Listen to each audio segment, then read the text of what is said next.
Thank you. Be seated. Okay, thank you. I gotta get back to them. Okay. I need my staff and then. Wait a minute.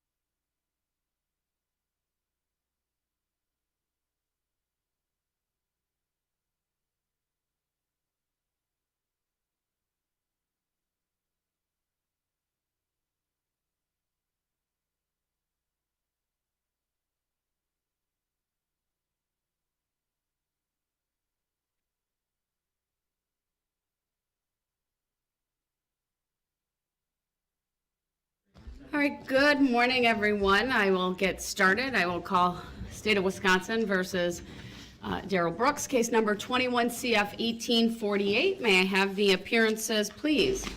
Good morning, Judge Sue Upper, Leslie Basie, and Zach Witchow appearing for the state of Wisconsin. Good morning. Good morning, sir. Please state your name for the record. I'm here as a third-party intervener in that matter, appearing as authorized representative for my client. I accept for value and return for value all of the charging instruments in this matter and make my exemption available for discharge of all obligations and charges connected with this case. I do not dispute any other facts in the charging instruments. Record should reflect that the individual known to this court as Darrell Brooks is present in person in custody in street clothing, wearing a suit and tie and a mask. For the record, I today. do not consent to being called that name, Your Honor. All right, And we still have yet to address subject matter jurisdiction. The court For has the addressed record. it for the record. So we For the will be, record, has it been proven? Mr. Brooks, I stand by the written decision that I issued in this case last week. A second what written copy was decision are you provided. Please referring don't to? interrupt me. A second copy was provided to you. I know you saw it because you tore it up yesterday. So I'm not going to address it any further. Are You you are talking about mistaken and wrong about the law that it needs to be verified or proven. Are you talking about the paper I accepted in return for value? So with Accepted that, for value in I return for believe, value? Mr. Brooks, I'm going to continue with this trial, whether you believe jurisdiction has been proven or It has not been proven for the record. And it has. So It has with not. that, Detective Carpenter was on the stand, And it needs to be proven and I per the prosecution. would like to have him brought back up unless there's any other issues the parties wish the court to address from the state. I did want to address something briefly. Go ahead. As the court knows from our short discussions yesterday, the state will be playing a couple videos of the defendants and his statements. The court had previously heard those as part of a motion hearing, and I'm not sure if I'm really giving the defendant notice or what I'm doing, but I really tried hard, and I'm pulling out snippets from this because if the court recalls, there are a lot of references that the defendant makes to prior domestics with Erica, his prior record, things that the court had previously excluded. So I'm going through and I am pulling specific time ranges from this so that nothing that was previously ruled inadmissible comes in. And I guess obviously this defendant has the absolute right to cross-examine the witness. He has the right, and we've offered and we have been putting exhibits up for him. But I do want it to be noted that I would not be willing to have Mr. Brooks just say, oh, go to about the 7-minute mark, because if he even goes like 2 seconds before a clip that I had played or 2 seconds after, it could include information that was previously ruled inadmissible. And I guess what I would say to the defendant is the court has previously protected the defendant to make sure that things didn't come out, where he asked a question that could be construed as opening the door and the court said, we're not going to go there, Mr. Brooks, and he got the message. However, with this, if there's any portion of this video that's played that talks about the prior with Erica, I do consider that he has opened the door, and I will be asking the witness about it. So I guess this is maybe more so directed at Mr. Brooks, that if he plays clips that contain that information, he will have opened the door. He's had this video for weeks at least. These videos have been subject to a motion hearing. I'm not sure exactly what access he had to them before. I've reviewed the 5-hour video a number of times. I've been very meticulous in my timestamps that I'm grabbing out from here, and I am unwilling to have the defendant put Ms. Gussie in a spot where he's kind of, well, around this point. He needs to give exact times that he wants started and stopped, because what happens is if he says, okay, can you pause here, by the time he says that, 5 seconds may have gone by, which may be enough to, some of these, if I would play 2 more seconds than what I have here, it would open the door. So I just want the defendant to realize that this is kind of a slippery slope here, and he proceeds at his own risk. And I'm not going to ask Miss Gussie to stop it at a certain time because I think something's about to be said. That's on the defendant. And if he opens the door, I can assure you, I will go into it.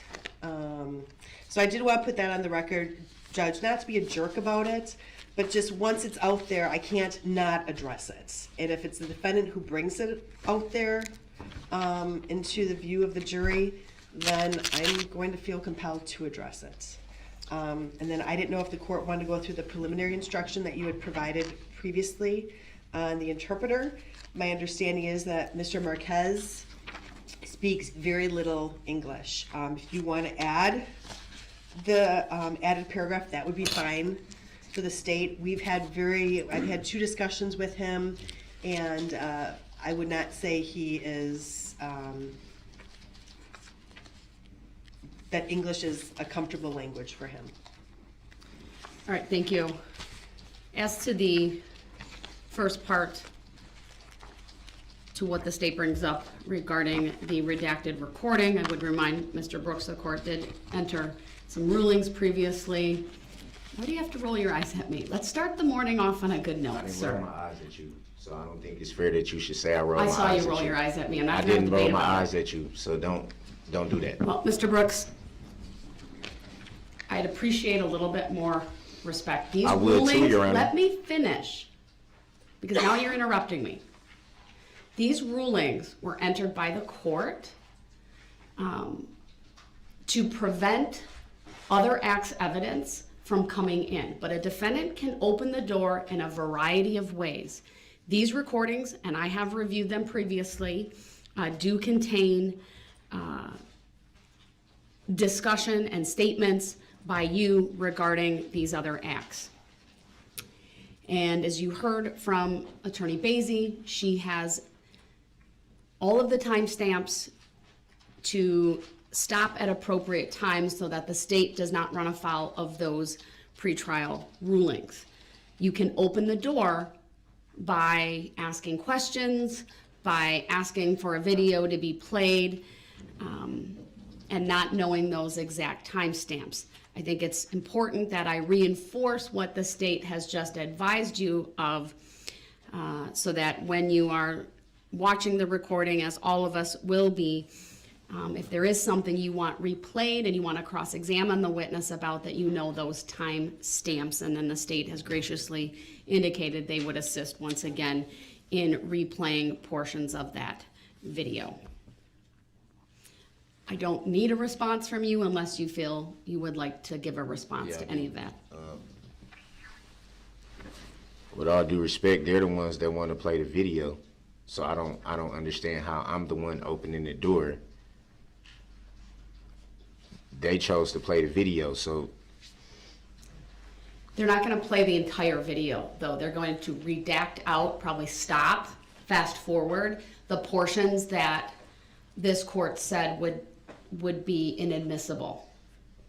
So for example, if during your cross-examination of Detective Carpenter, you ask the state to replay a portion of the video and you say, go back to around the 7-minute mark, you have to understand that you may open the door, even inadvertently, to some of those other acts, evidence coming in. So what I'm telling you is, if you want any portions replayed, then, or if you ask for the entire video to be played under the rule of completeness, that you have an understanding that you would be opening the door to the evidence of other acts coming in. Potentially, I'll have to rule on it at that time. But, so be mindful of the timestamps. I don't understand, and Your Honor, that's almost like you making a ruling and then it not having any standing. If you already made a The ruling. ruling's against them. I told the state they can't offer this evidence. Right, They're that's the what I'm one. saying. So if you offer the evidence or ask questions that would open the door, that's a different story. And we all have treaded lightly when you've asked questions that would have opened the door to a variety of witnesses. So the state's just simply saying, look, we're going to do our job. We're not going to put in the other act's evidence. We're going to pause the video, fast forward the appropriate spots. But if you want any portions replayed, or if you ask for the entire video to be played, then you do that at your peril of having those other acts' evidence come in. So that's all I want to tell you. As far as the jury instruction, do you have any position on whether that second, well, I shouldn't say second, it's the very last paragraph where it says, add the following if appropriate. Do you have any position on whether the court reads this entire jury instruction 60 to the jury prior to Mr. Marquez being called as a witness? Yeah, I think the jury should hear whatever needs that they need to hear. Do you have a position on that last paragraph specifically, sir, given the information that the state has provided today? Last paragraph. It's in brackets and it's after a bolded section that says, add the following if appropriate. I advised the parties yesterday we would be talking about that this morning.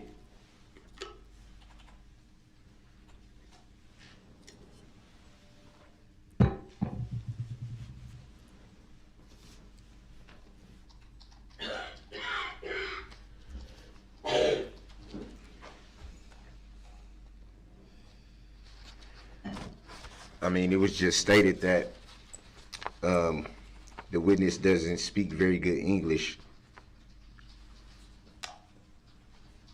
And so that would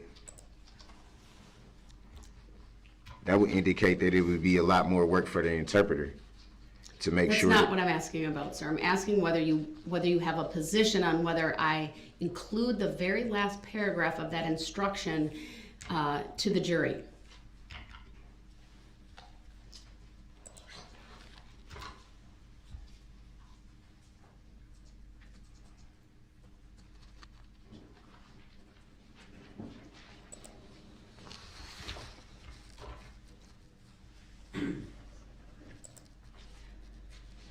No, I don't feel like that needs to be read to the jury. I think it's pretty clear from all the language leading up to that. Let me ask Attorney Basie a question about the contact the Office of the District Attorney has had with Mr. Marquez. Were you able to communicate at all in any way in English, even if you would describe it as broken English? Yes, I think our last conversation, we probably said, I said something in English, he responded, and then when I said something else, I think he needed translation for that. His primary, our victim witness person, specialist assigned to the case, is bilingual, and she speaks to him in Spanish. All right, given that bit of information provided by the DAs and Office of the Court regarding his ability to answer some but not most, I think it's appropriate to read the very last paragraph. Certainly doesn't hurt. It's not going to take away. So I will read the entirety of jury instruction 60.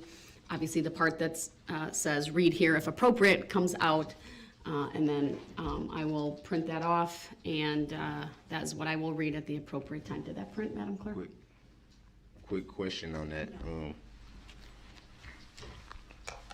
How do we know exactly what words the witness will be able to understand in English versus? That's not how the interpretation works. The questions are in English, they're interpreted in Spanish to the witness. The witness will answer, presumably in Spanish, and then the witness's words will be interpreted in English, and it's the English, as this instruction says, that is the evidence. I think it's a little unfair that prosecution has had conversations with the witness and I haven't, considering that it's my witness. They were on the state's witness list as well, I believe. So it's fair for either party to reach out, and if witnesses want to talk to either party in preparation, that's frankly fair game. So how would I be able to reach out to a witness? Mr. Brooks, you are representing yourself. That obviously poses some challenges and difficulties, but that is the state and stage that we are at. So with that, I know we'll get Detective Carpenter on the stand. He can come up and be out here when the jury comes out. So come on up, sir. I will swear you in again, as is my practice when there's a witness on the stand for a second day. I have one more thing real quick. Well, it needs to be other than subject matter jurisdiction, so what is it? You didn't even let me get to it.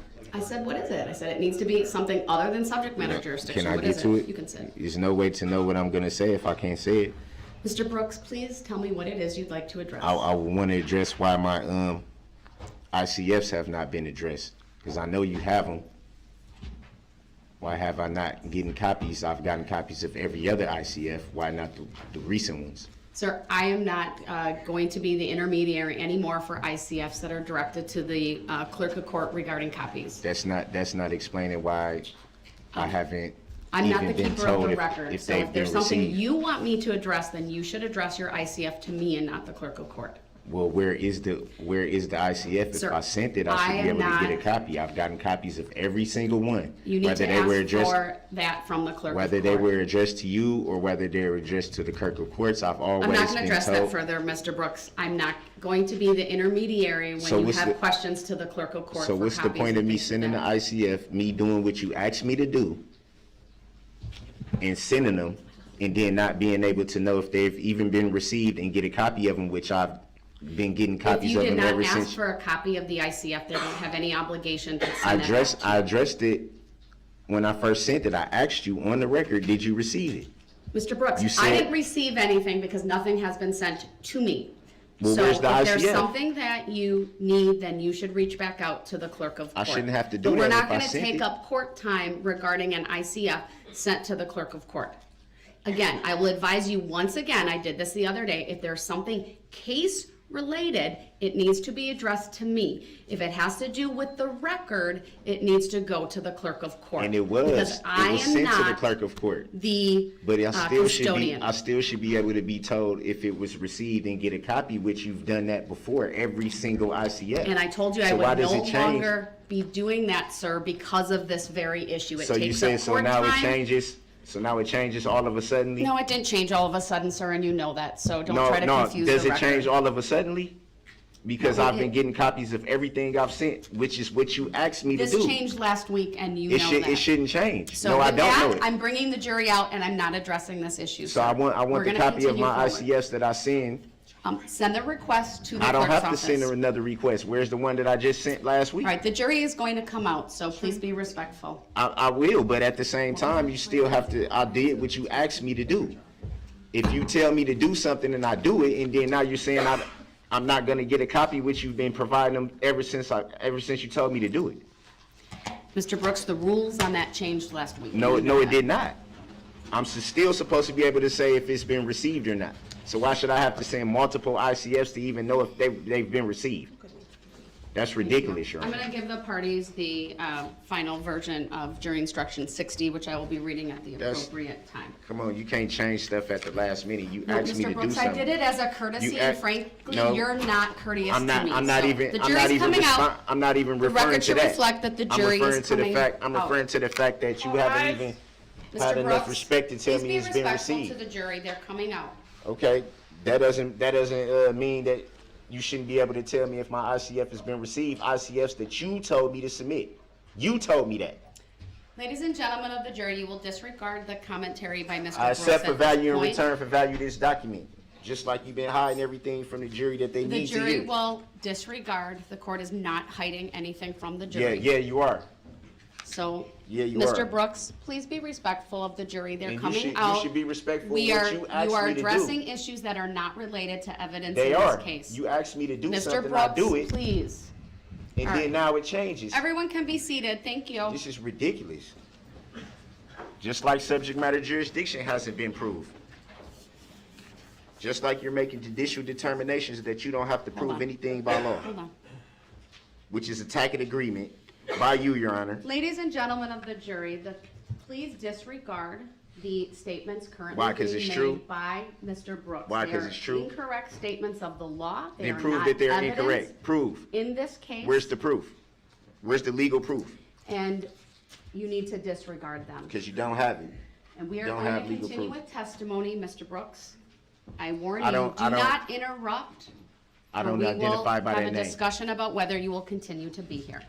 I don't All right. consent to being called that name for the record. Detective Carpenter, please stand, as is my practice when a witness is on the stand for a second day to be sworn in again. Go ahead, Teresa. Please raise your Don't right lie hand. to the jury. Do you solemnly swear that the testimony you're about to give shall be the truth, the whole truth, and nothing but the truth, so help you God? Yes. Thank you, sir. And just for the record, please state your name for day 2. Detective Jay Carpenter, Jaycarpenter. All right, thank you. Go ahead, you may continue. Sir, yesterday when we ended for the day, we were at the point where we were talking about you interviewing the defendant, Darrell Brooks, on November 21st, 2021, at approximately 11 o'clock p.m. Do you recall that? Objection, I don't consent to being called that name for the record. Objection is overruled. Yes, I do Grounds recall for the that. overrule. Not relevant. Yeah, it is relevant. Your Honor, at this point, or I think last night, we asked for State's Exhibit 81 to be admitted into evidence, which is the defendant's statement provided to Detective Carpenter and Detective Stern on November 21st of last year. And Exhibit 81 has received permission to publish is granted. Objection. My notes reflect that it's 25 minutes. That is correct. Let me get the exact time of it. Objection, I didn't provide any statement on the 21st. Jury will disregard the statement by Mr. Brooks. He is not testifying, therefore his statements are not evidence. And my objection should be noted for the record. Your Honor, the entire video is 25 minutes and 27 seconds. The state will be playing from 4 minutes and 25 seconds to 14 minutes and 25 seconds. Thank you. Go ahead.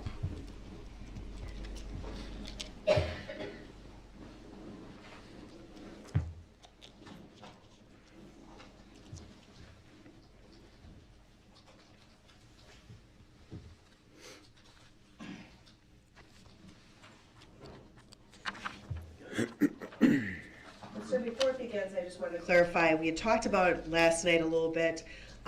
What we are hearing today is the audio interview only, correct? Objection, leading. Overruled is foundational. She may ask it that way. Go ahead, you may answer, sir. Yes, that's correct. Okay, thank you.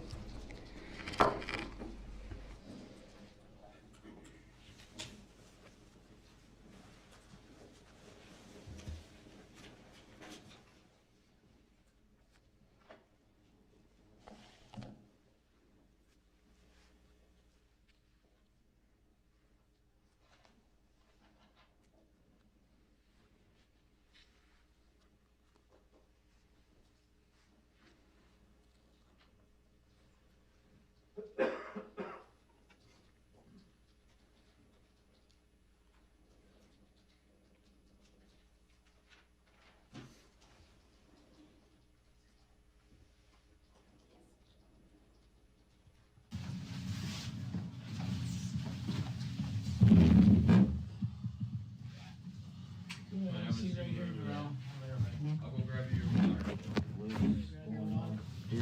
I'll tell you. Say, It's Darrell? Yes, sir. Hey, Darrell. I'm Jeremy Polachowski, the FBI. FBI. Yeah. that's my partner. FBI? Yeah. Mary, yep. they're just kind of helping out because we're so short-staffed tonight. So Thank you. Yeah. that's all it is. How's your shoulder, right? Is that where Yeah, well, he said in 4 to 6 weeks I might have to get it because it's still something's wrong. I know. you bang it up before or something? Nah, it was just the way they slammed me. I Okay. hit the ground, kind of like went up.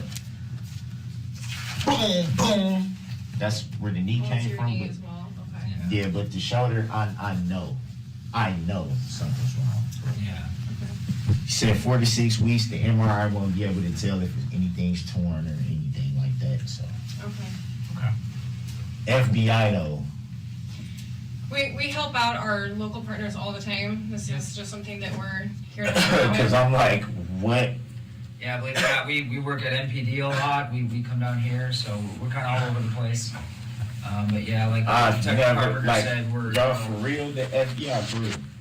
that's Yeah. what this says at least, yeah. Yeah. Yep. I'm not trying to be funny, but this is the first time I've ever even seen an FBI agent in real life.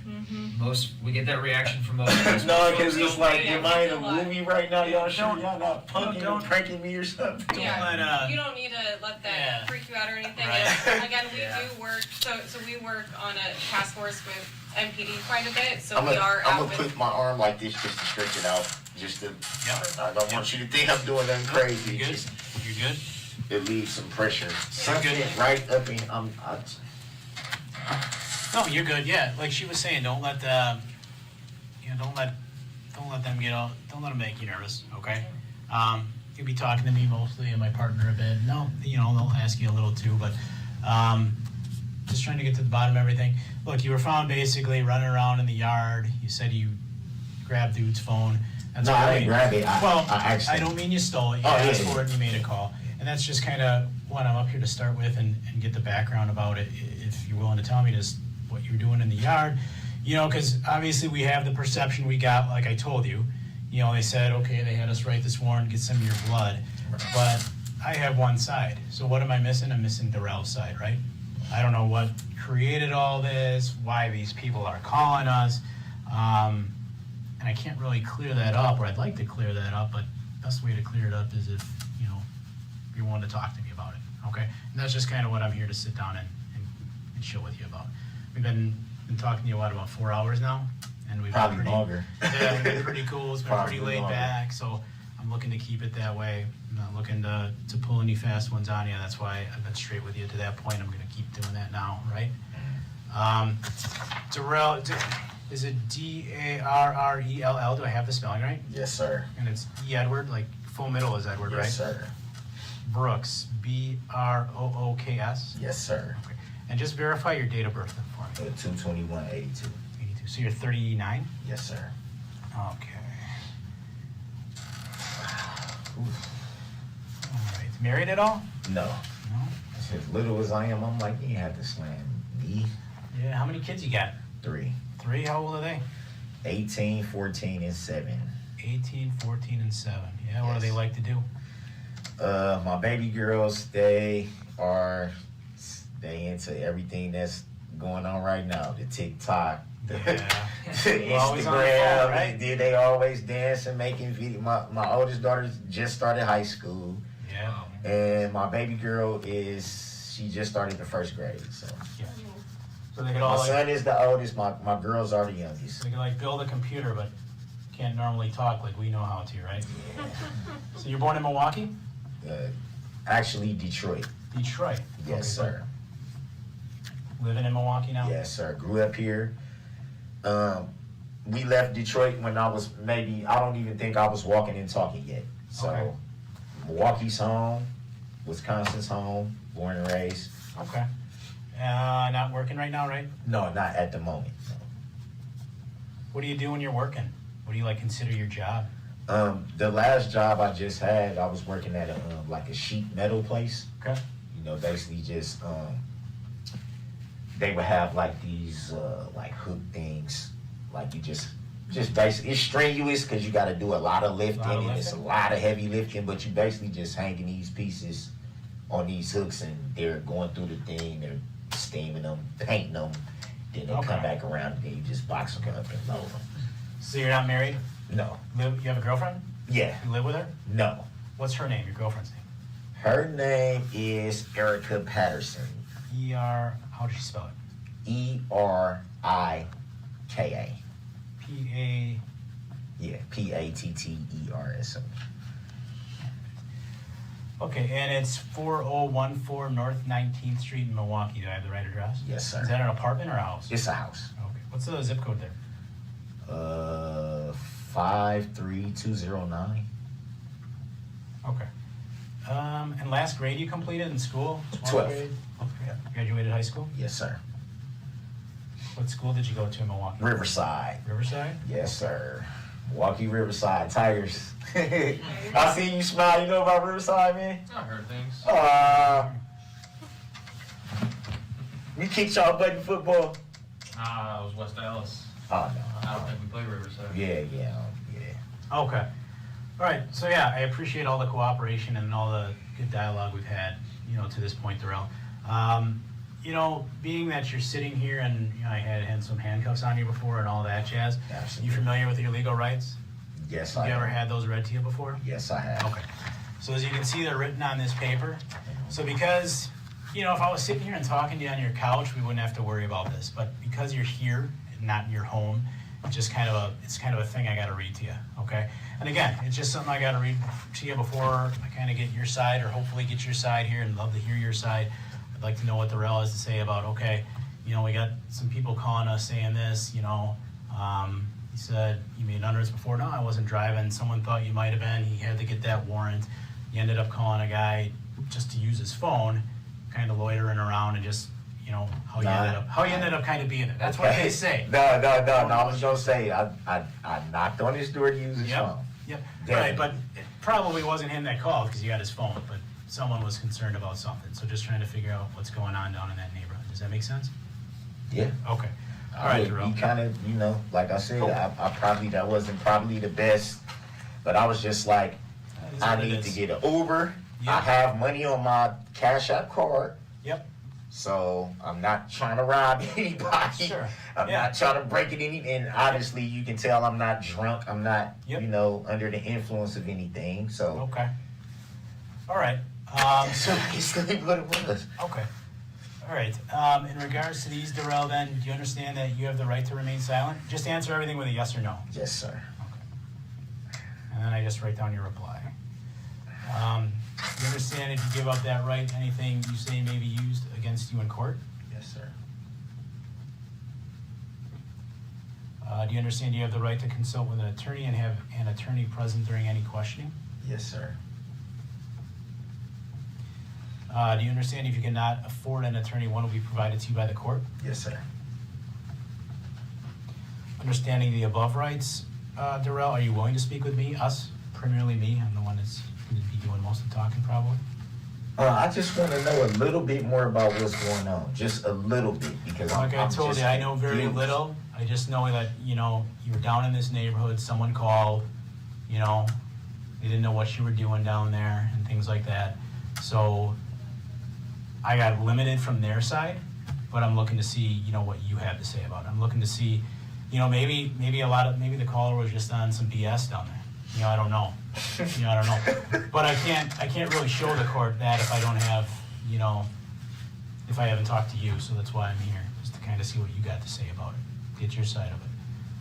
Running around a neighborhood's not the end of the world. It's not a huge deal. Right. You know? Right. Unfortunately, I wouldn't have had to do that if I made better decisions with women. Yeah. But not gonna point the finger. Sure. I'm a grown man. I make my own decisions, so I'm not gonna point the finger at nobody. I just didn't think. Didn't think, yeah. What the hell? You willing to speak with me, Darrell? Not right now.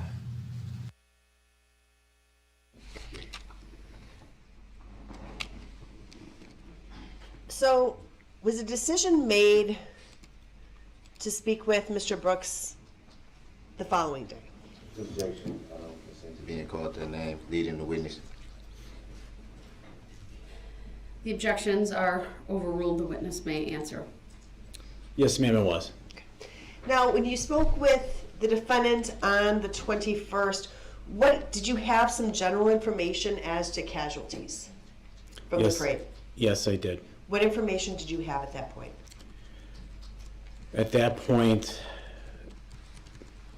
not all the information was in yet, but I knew, as I stated in previous testimony, our emergency department was very full. I knew there were significant injuries to many people. I knew some were deceased. I did not know the exact number at that time.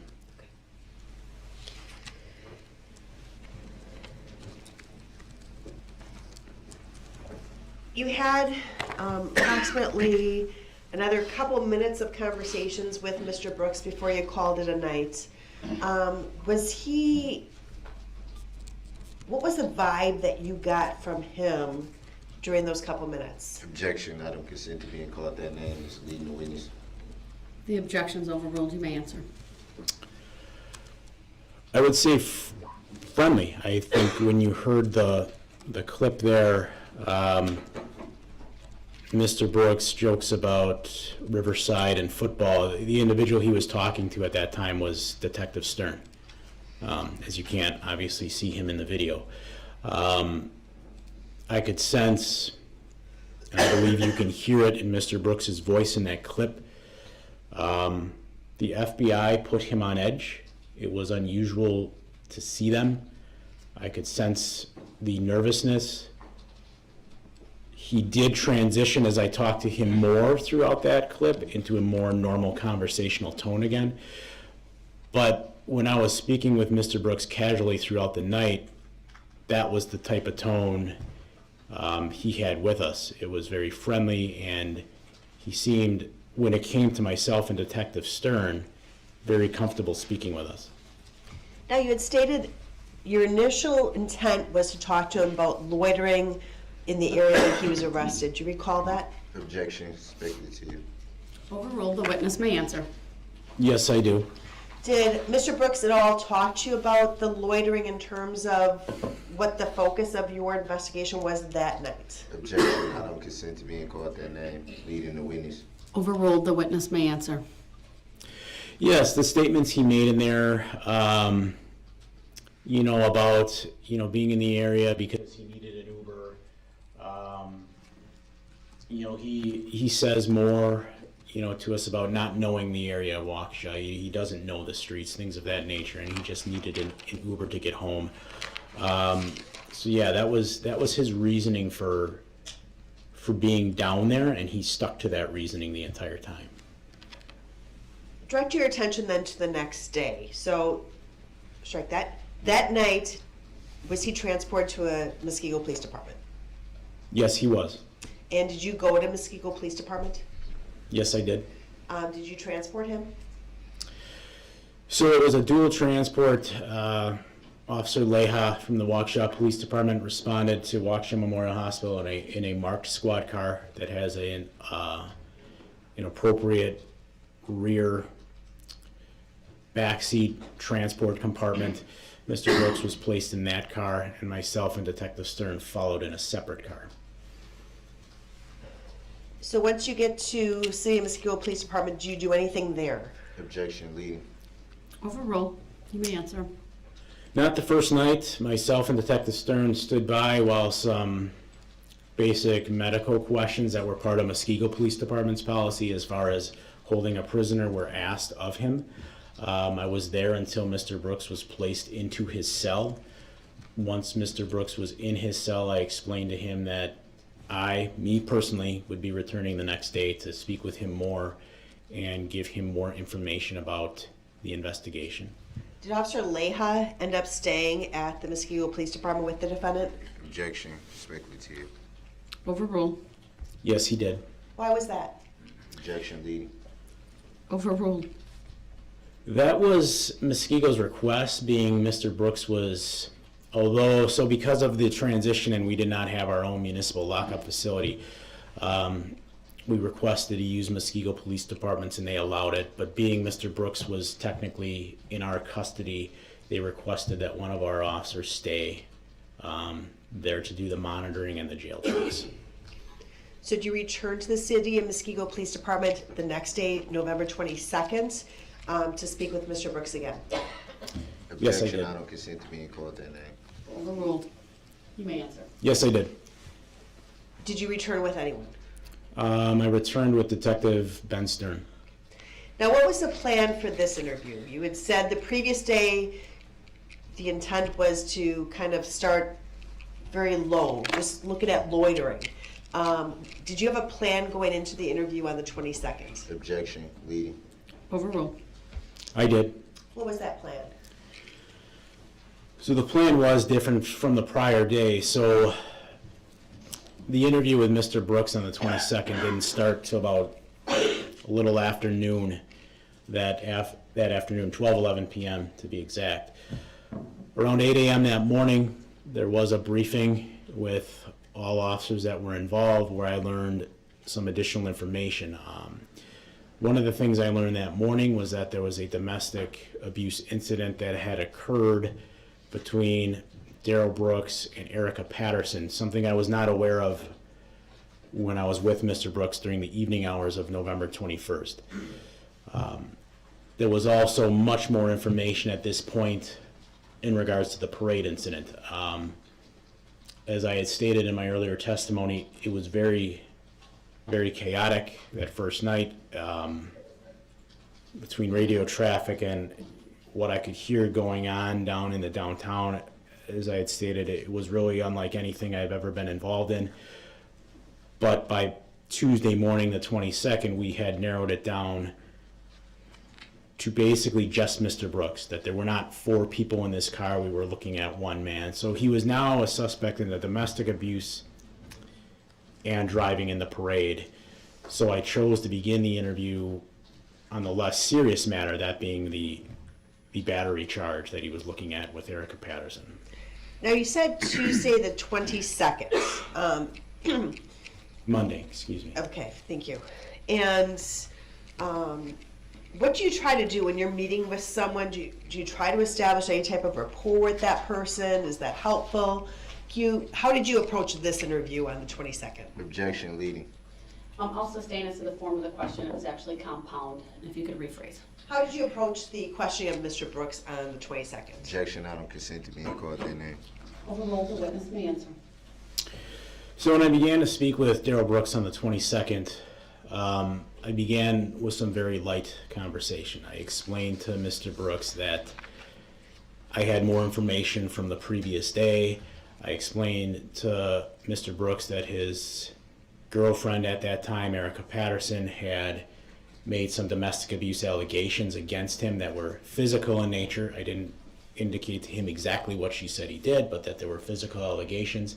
I explained to Mr. Brooks that there's always 2 sides to a story, and that, you know, a lot of times in my experience as an officer, it can be about perspective. There's side A, there's side C, so to speak, and maybe B, somewhere in the middle, can be your truth. And I basically just implored him to be honest. I touched on the fact we had talked extensively the night before about things such as him enjoying baseball, him having watched the Packer game, him having been disappointed by the result of the Packer game. And in situations such as interrogations, I think it's always important to let a person know that obviously I'm an officer, but I'm a human being, as are they. And you want to try to not let them see that barrier and feel comfortable talking to you. I think in any interpersonal relationship in society, there needs to be rapport. And I try to establish that before getting into the specific details of the crime at hand. Now, you said that you had a briefing prior to going back to the City of Muskego Police Department. Yes, ma'am. Did you have, you said you had more information about the parade incident and also the domestic incident, correct? Correct. Objection, leading. Overruled. His answer may stand. Next question. Did you know at that time, prior to speaking with Mr. Brooks, how many people had died during the parade incident? Objection, leading. Overruled. Yes, I did. And how many people was that at that time? Objection leading. Overruled. At that point, it was 5.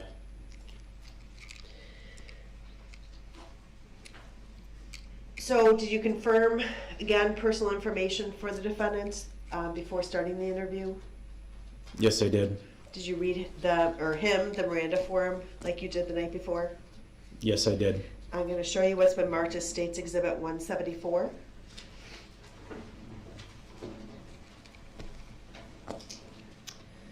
Now, is that the Miranda statement form that you completed on November 22nd with Mr. Brooks? Objection leading. Overruled. Yes, it is. And what time was that completed? 12:11 p.m. What exhibit is that? 174. 174? 174. And did you read that form to Mr. Brooks? Objection. Hearsay. Overruled. Yes, I did. And did you read that form to him in its entirety? Yes, I did. I'd ask that Exhibit 174 be moved into evidence. Objection. Relevancy. Exhibit 174 is received. Now, when we look at Exhibit 174, it says spouse's name, it says Erica Patterson. Do you see that? Objection leading. Sustained it to the form of the question. You did not ask the published. I did not. I just want to make sure that's what you were not looking to do. Correct. No. Okay. Thank you. There's a spot in this form that says spouse's name. Is that filled in? Yes. And what does it say? Objection leading. Overruled. The witness may answer. It says Erica Patterson. Did he say that they were married? He did not. He said that was his girlfriend, however. And he indicated he had children? Objection leading. It's background foundational. It's the witness may answer. The objection's overruled. Yes, he did. How many children did he have? Objection leading. Overruled. 3. And you read each of the 5 rights that are listed on this form? Yes, I did. And did he agree to speak with you? Yes, ma'am, he did. Okay. I would ask that Exhibit 174 be published to the jury. Objection. Relevancy. The exhibit's already been received. Noting your objection, it's overruled. Permission to publish is granted. Now, as that form is coming up in the jury box, just for the jurors to see, when you initially had contact with the defendant that morning, did you verify if he had been fed? Objection. Speculative. Overruled. The witness may answer. Yes, I did. And had he been fed dinner the night before, breakfast that morning, lunch that afternoon? Objection. Hearsay. Overruled. Yes, he had. And was he complaining about any physical injuries? Objection. Hearsay. Overruled.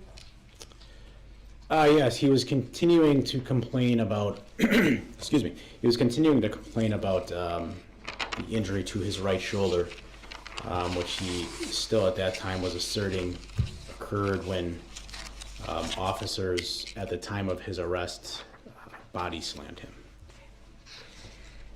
Now, with regard to the second interview, the one that took place on November 22nd, was that recorded? Yes, it was. And would it be fair to say that recorded interview was 4 hours, 55 minutes, and 30 seconds? Objection. Hearsay. Overruled. Yes, that would be correct. Okay. And you've had the opportunity to listen to that interview? Yes, I have. I'm going to go through that interview with you. I'm not going to play the whole 5 hours, but just portions of that. I'll stop it during specific clips that I'm providing to Ms. Gussie, and we'll talk about it. Is that all right? Yes, that's fine. Okay. Before you do that, I'm told our interpreter will be here momentarily, and rather than you start, I think it would be best if we just take a short break till the interpreter's here. Is the witness here? I believe he was coming at 10. Oh, We okay, don't that's take a fine break. then. I appreciate that additional information then. We'll keep going. Sorry for the interruption. Let me see if maybe he's here early. Okay. Yeah.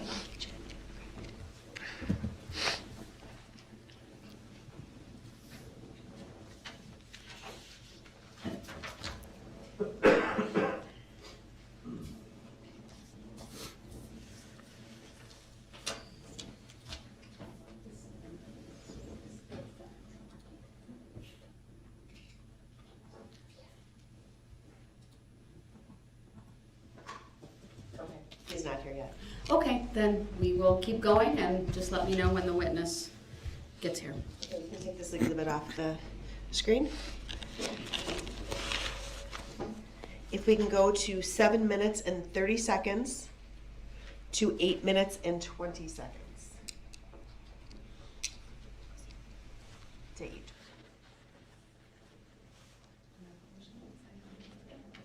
Now, before she starts it, is this the interview room that was at the San Diego Police Department? Yes, it is. Okay. And it's paused right now, but who's in that room? Objection leading. Overruled. The person in that room in the red t-shirt with the mask partially covering their face, longer braided appearing hair, is Darrell Edward Brooks. The same individual sitting to my left in this suit, jacket, shorter hair, and surgical mask. Okay. And the other two people depicted here? The person, as you would look to the screen to the left, is myself, and on the right is Detective Ben Stern. Okay.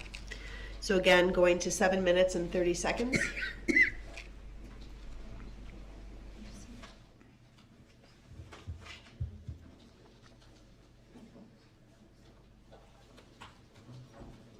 We're going to play it, but not with sound, until 7 minutes and 30 seconds. Go ahead.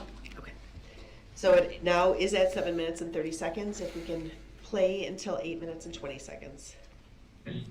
Hang the metal pieces on the little machine thing that comes around. They take them. The pieces go through like this little steamer type machine thing, and then they paint it, and then they come back around, and we just take them off the hook and just put them in the box, load them up, put them back on the truck. It was 4 on, 3 off, so that was more ideal because That's a great schedule. I mostly have my children the back half of the week. Sure. But since all this, I've been having them every day. So it's like, How old are your kids? my son is grown. My oldest daughter is 14, and my youngest daughter is 7. You said your oldest son's grown. How old is he? He's 18. They all live with you then in Milwaukee? Well, my son doesn't. Your son doesn't? My son doesn't. But Okay. All right. So initially, what were you speaking with Mr. Brooks about when he was describing doing something with metal? Objection leading, and I do not consent to being called that name. Overruled as to both objections. The witness may answer. Just about work, he was, Mr. Brooks was explaining a job he had prior. He indicated he was laid off due to the pandemic. So it was just general conversation about his work history. And he talked about his kids. Do you recall that? Yes. And his 2 youngest kids, who did he say they lived with? Objection leading. Overruled. The witness Objection may answer. relevancy. Mr. Brooks was indicating they were living with him. However, the investigation showed that not to be the case. Of the 2 daughters, one lives down in Georgia in the Atlanta area and the other lives in Iowa. Thank you.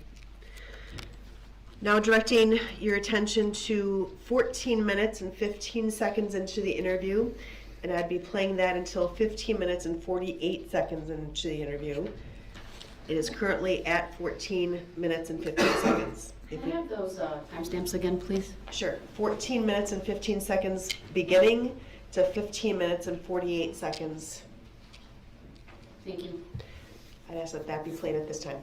Go ahead. But not on your college set. I gotta read it, okay? And I know you've heard it before, so you kind of understand that. yes, sir. Okay. Do you have any questions before I start for me? Only thing I want to know is, what in the heck am I being charged with anything?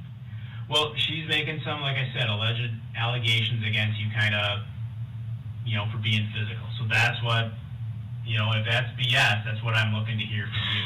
Okay? Total BS. You know what I'm saying? And that's kind of, we couldn't track her down, so that's kind of where we're at. It's this typical back and forth stuff that guys like you go through with their baby mama all the time. And they're all, there's a lot of guys out there in your spot, and a lot of times, maybe it's not always fair to them, but that's kind of what I I'm wish they trying to had a figure out. law to where people can, if you do that shit, you should get in trouble. Sure.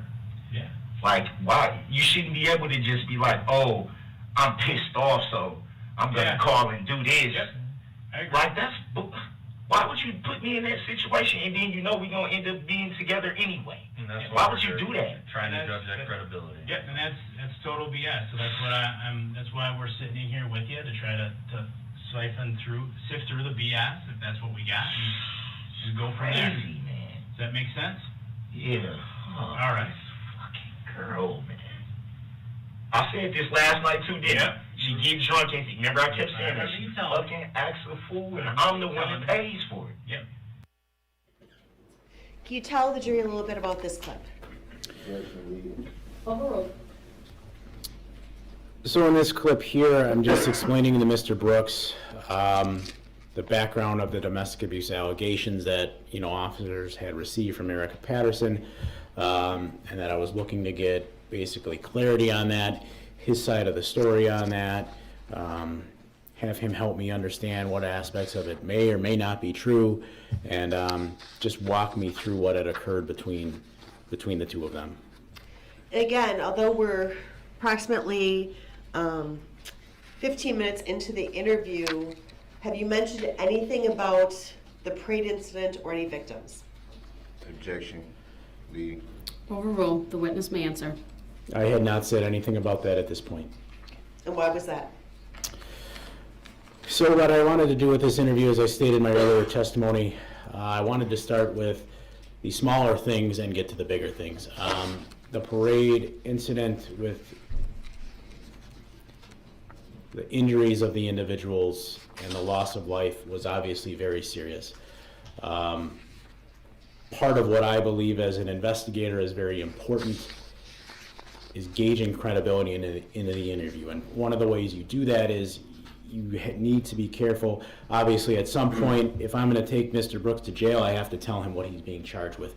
But I want to be very careful in giving too much information early on, so that I'm not leading him, so that I'm not giving him the opportunity based on information to create lies. I want to see how he reacts to things to help me gauge whether he's being truthful. And I found starting with the smaller aspect and seeing how truthful he was with that could help lead me into the more serious allegations and see if he was going to be truthful about those things as well. Now, as I watched the snippet of the video that we showed, at one point you had indicated, guys like you get into these kind of situations with girls like that, or something to that effect. Do you recall that interaction in this video? Yes, I do. What do you mean by that? Or what were you trying to establish by making that statement? Again, as I had stated in my earlier testimony, part of what I believe is important is simply building a rapport with an individual. Again, you always have with any individual in any interrogation, there's the natural barrier that can occur with them seeing you as a law enforcement officer. I've been doing this job for 18 years. That was not intended on any way on my part to suggest to Mr. Brooks that everything his girlfriend was saying was a lie. I just wanted him to feel comfortable telling me the truth, whatever that truth was, man to man or person to person, human being to human being. Lying. Directing your attention to 30 minutes and 26 seconds and playing this clip until 40 minutes and 30 seconds. Let's do that now. Objection. Wasn't it just said we was 15 minutes in the interview? Why is it playing from 30 minutes? Your objection is noted. It's overruled. Again, that's 30-26, you said? 30-26 to 40-30. To 40-30. Go ahead.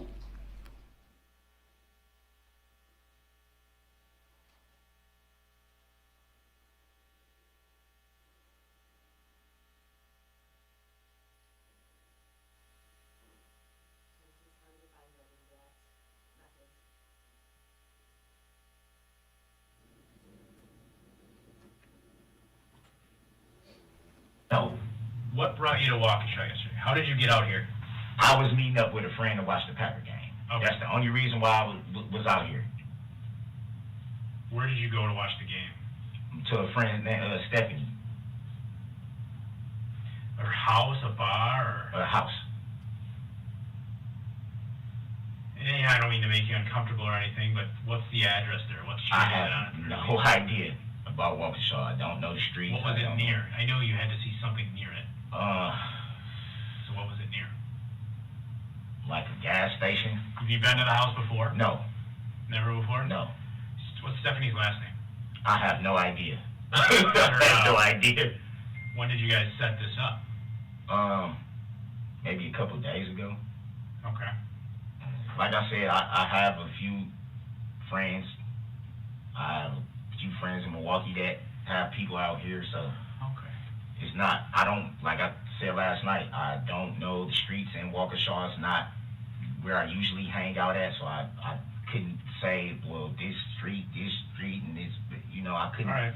Stephanie, like a friend of yours or like a friend of a friend? A friend of a friend, mutual friend. And what did you She's say her just last like- name was? I have no idea. How long have you known her? That was my first time meeting her. So, How did you get the number to know the house to go to? a friend. So how did you get to her house? My friend. I went with my friend. Okay, who's that? My friend, I don't really want to say his name. I don't know if that's going to incriminate him in anything. So, Okay, so let's go with this. How did you come?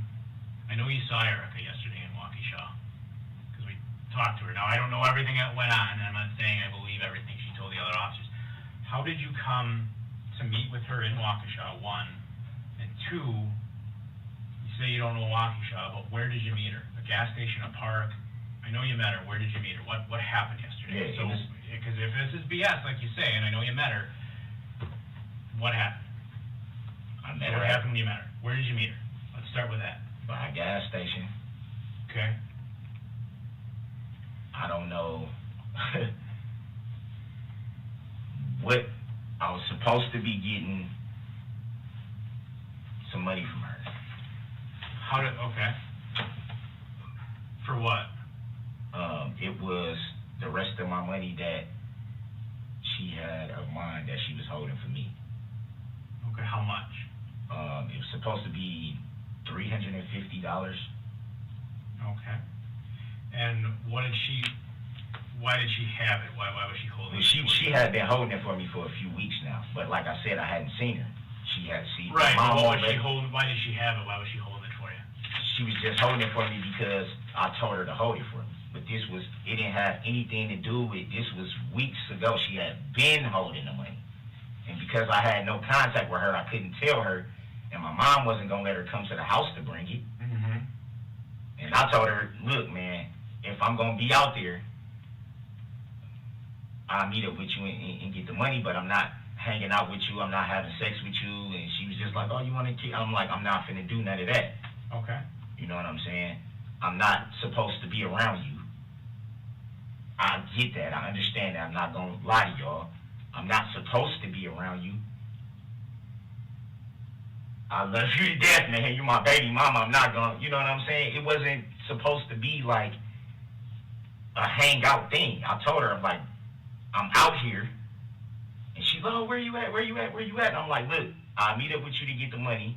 And, you know, give you a hug or whatever, but she was like, well, yeah, I need something. I'm like, no, we can't do it all that. I'm not going to have sex with you. I'm not going to hang out with you or none of that. All right. So you told her you weren't going to do any of that stuff. No. How did you set the meeting up? Did you talk to her on the phone, Facebook Messenger, text message? I talked to her. I don't think she said anything about that. So just, I mean, if she's BS, how did you Yeah, create because a meeting with her? This is what she does. If Well, she hold on can't- one second. Hold on, one thing at a time. How did you set the meeting with her? How do I verify? That's what I'm saying. If she can't get in touch with me, that's what she'll do. She'll go to social medias and do all this and try to talk to people and all this and that. I got in contact with her through a mutual friend that we both know. And I was like, okay, tell her I'm out in Waukesha or whatever, and I'll meet up with her to get the money. And then she put us on the call. And she was just like, where you at? Three-way call? Yeah. And she was just like, where you at? I'm like, look, I don't know where I'm at. do you still got that money? She's like, yeah, I want to give you the money, and I want to do this and do that. I'm like, no, I'm not finna hang out with you. I'm gonna meet up with you, get the money, give you a hug and kiss. We'll talk later. Was it still daylight? It was still daylight. It was still daylight. So after the fact. This was, I think the game was still on. Game was on. So The game was still on. left Stephanie's to go. Yep. The game was still on. So I was like, fuck it. You know what I mean? I want to see you. I ain't seen you in like a month. You know what I'm saying? So I'm not going to lie and say, man, that's my baby mama. I love this woman. But I can't hang out with you. I can't do anything with you, you know, that type of thing, deal, and whatever the case may be. But, yeah, that. And this is on your cell phone? The three-way call, obviously, it's your cell phone because you're not No, on the phone, right? my friend's phone. Friend's phone. Yeah. But yesterday, so do you have your phone? No. That's what I'm saying. No. So who is the friend whose phone you were using to talk to her on a three-way call? I don't want to say his name because I don't want to. Okay, I guess, so you saw her though, right? You met up with her? Okay. So, how did the conversation with her end? With me walking off and her being pissed off that I didn't want to hang out with her. I said, look, I'm not supposed to be around you, I'm gone. Okay. When she Whose said, car did you use to get out she here? said, I didn't have a car. No, whose car did you use to get to Waukesha? My friend is the one that said he was gonna go hang out and watch the Packer game. I said, I'm gonna go with. Okay. Whose car did you use to get out to Waukesha? I didn't use anybody's car. Where does your friend live?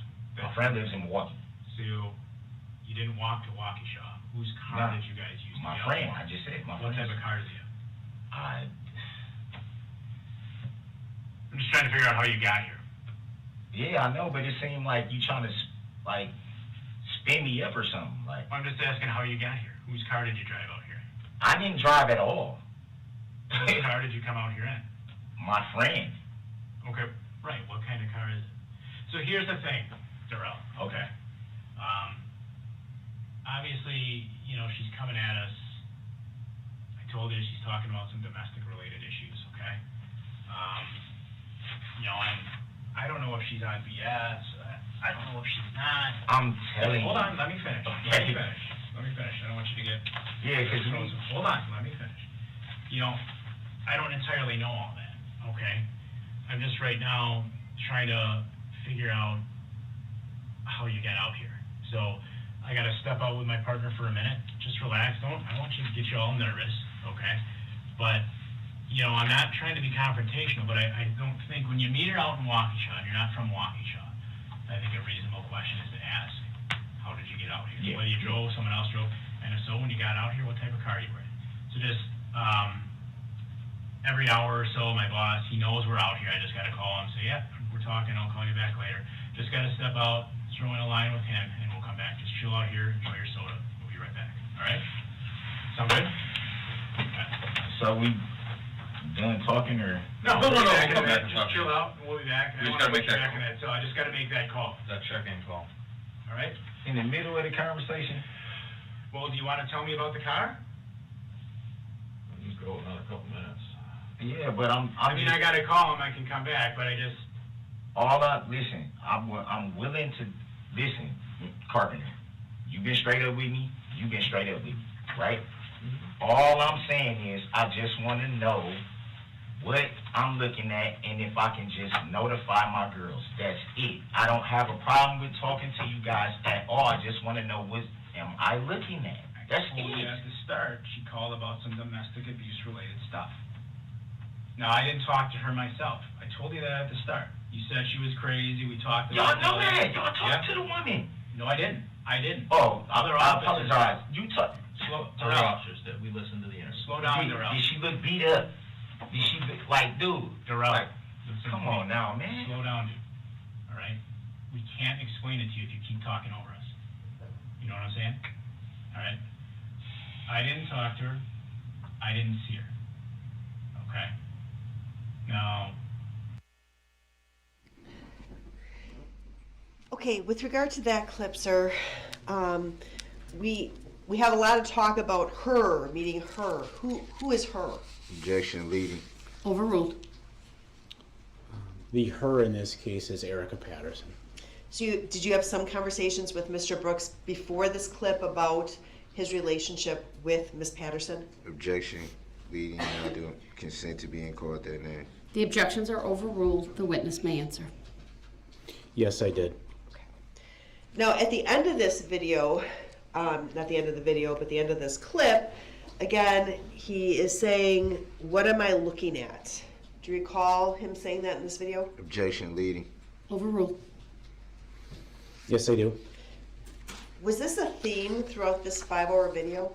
Objection leading. Overruled. The witness may answer. Yes, it was.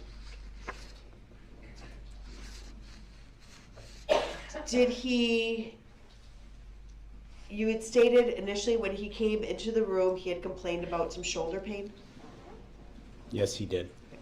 Did that continue throughout the interview? Objection relevancy. Overruled. The witness may answer. So I would say what happened is it went on and off. So at this point here,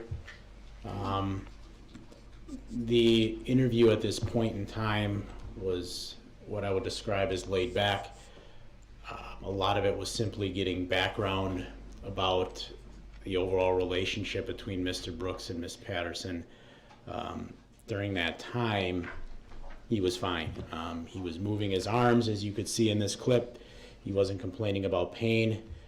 What I noticed and made me question the legitimacy of the injury before ever actually even seeing the body cam is I noted at times of stress later in this interview as I continue to push on a vehicle, I can see, as you could see here, I believe it can be seen here in this interview, talking about the car made him uncomfortable.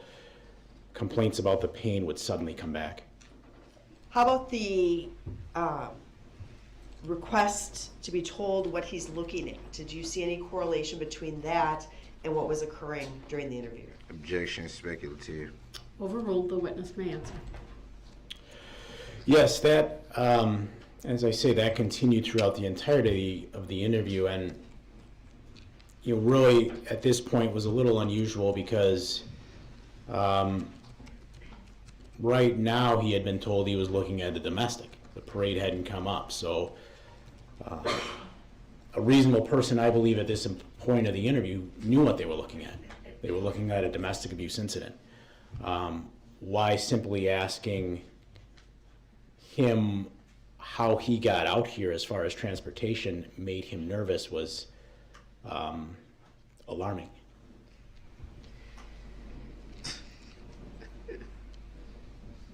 An example of him, you said that you had seen him using his arms a little bit in this clip, is that correct? Objection leading. Sustained as to the form of the question. You had stated that, what observations did you make during this clip about the use of his right arm? He would move it from side to side, so, I mean, both his arms would come out like this and move. He would make mannerisms when he was speaking with both arms that were, to me, what a person would do when they're normally conversing. And it would seem unusual to make those movements if he was, in fact, in as much pain as he was claiming to us he was in. Now I'm gonna just let the record reflect that when you had indicated he'd move his arms this way, you moved both your right and left arm out parallel to the ground at about shoulder level. Would that be accurate? Yes, it would. I'm going to show you a clip beginning at 52 minutes and 15 seconds to 52 minutes and 42 seconds, so a very short clip. Go ahead. That, and then she makes this complaint, which gets you back. Yeah, and it's like, why do you do this to me? And I promise you, my right hand to God Almighty on the throne with Jesus next to his side. The woman is going to sit up there and say, I was drunk, I was mad, blah, blah, blah, blah, blah. But it's like, now I gotta go through everything just for you to do that. Why did you do this to me? So you think she's gonna come back to us? So we saw some motions with his arms during this clip. Would that be an accurate statement? Objection, relevancy. Overruled, the witness may answer. Can you explain to the jury what you observed? So I observed Mr. Brooks move his arms to his side, above his head, his right arm almost fully above his head at points. Quite frankly, showing that arm seemed to have full range of motion. Now, you had testified yesterday, you had seen a video or a still shot from a video, and you identified the defendant driving a red SUV. Do you recall that testimony? Objection, leading. Overruled, the witness may answer. Yes, I do. And when the defendant was telling you about his friend bringing him out in a tan Kia, I think he said, did you believe that to be true? Objection. Sustained. It's for the jury to determine credibility. The witness will not answer that. Did you ever see any video of the defendant driving in a tan Kia during the time of the parade? Objection, hearsay. Overruled, the witness may answer that. No, I did not. Directing the video to 1 hour, 4 minutes, 30 seconds, and playing until 1 hour, 18 minutes, and 2 seconds. Before we go to this clip, I know we have the witness, I've been told, and the interpreter available, so I would like to put further testimony and watching of these clips on hold. We do need to take a witness out of order in order to accommodate the interpreter that the court has arranged for. So, Detective Carpenter, you may be excused momentarily.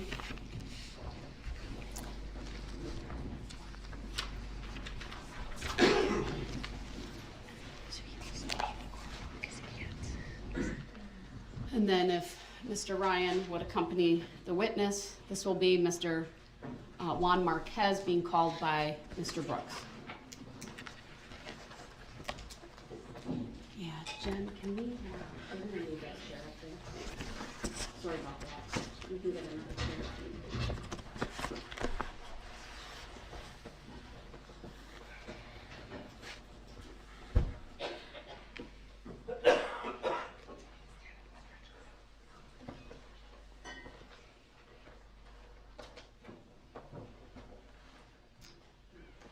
And Mr. Brooks is calling Juan Marquez, is that true, sir? Mr. Brooks, are you calling Mr. Marquez as a witness at this time? Yeah.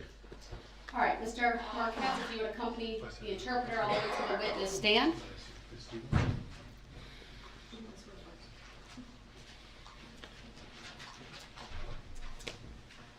Where's my instruction? When you get there, we're going to have the interpreter sworn first.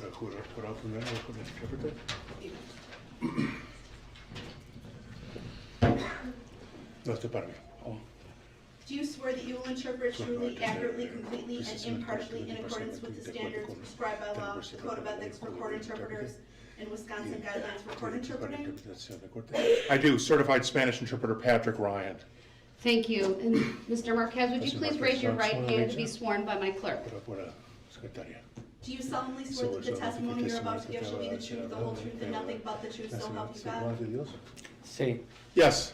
Please have a seat. Ladies and gentlemen of the jury, I have an instruction to read to you. No matter what language people speak, they have the right to have their testimony heard and understood. You are about to hear a witness in which an interpreter will translate for one of the witnesses. The interpreter is required to remain neutral. The interpreter is required to translate between English and Spanish accurately and impartially to the best of the interpreter's skill and judgment. The evidence you are to consider is only that provided through the official court interpreter. Although some of you may know the non-English language used, it is important that all jurors consider the same evidence. Therefore, you must base your decision on the evidence presented in the English translation. You must disregard any different meaning of the non-English words. You must evaluate interpreted testimony as you would any other testimony. That is, you must not give interpreted testimony any greater or lesser weight than you would if the witness had spoken English. Keep in mind that a person might speak some English without speaking it fluently. That person has the right to the services of an interpreter. Therefore, you shall not give greater or lesser weight to a person's translated testimony based on your conclusions, if any, regarding the extent to which that person speaks English. With that, sir, the first thing I will ask you to do is to state and spell your first and last names for the record. Juan Márquez. Juan Marquez, Juan Juan Marquez. Marquez.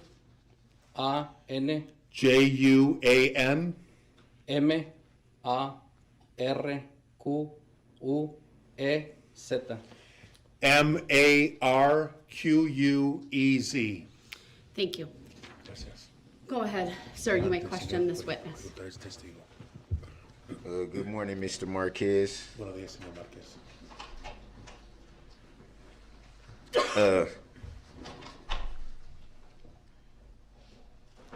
You were at the parade on November 21st, 2021, is that correct? Usted estaba en el desfile del 21 de noviembre de 2022, ¿correcto? Es correcto. That is correct. And do you recall who you were there with that day? ¿Se acuerda con quién estaba ese día? Con mi esposa y mi hijo. With my wife and with my son.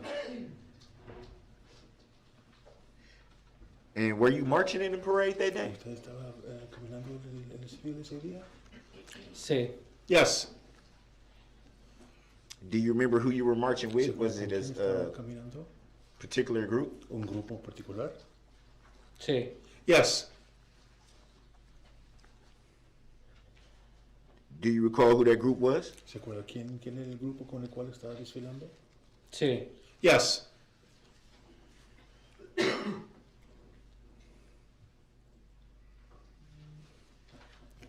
And at some point, you felt something hit your leg?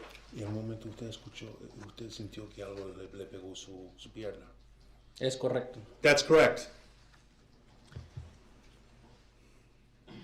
And do you remember what that was? ¿Se acuerda qué fue? Un vehículo. A vehicle. And did you see the vehicle? ¿Vio el vehículo? ¿Lo vio? No. No.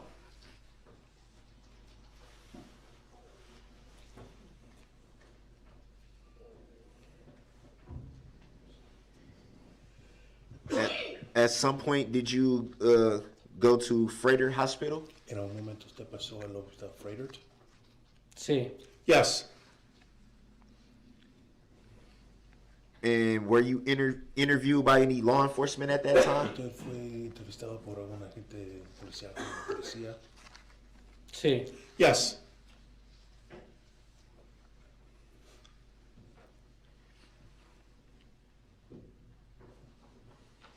Do you recall if it was regular officers or FBI? ¿Se acuerda si fue un oficial regular o fue la agente de FBI? FBI. FBI. Do you recall telling them that the truck was black? ¿Se acuerda que usted le Grounds. The objection is sustained as to leading. Please rephrase your question. Do you remember what color you told them the truck was? ¿Se acuerda si usted se acuerda qué color dijo él, qué color de la troca fue? No recuerdo. I don't remember.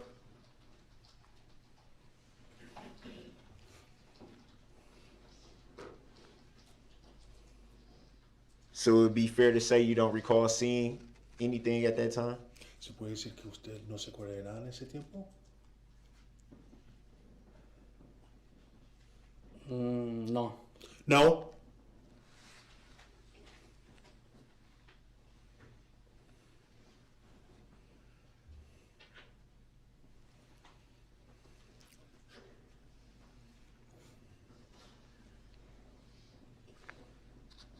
And did you at any time file a claim related to this incident? ¿En algún momento usted archivó un reclamo con respecto a este incidente?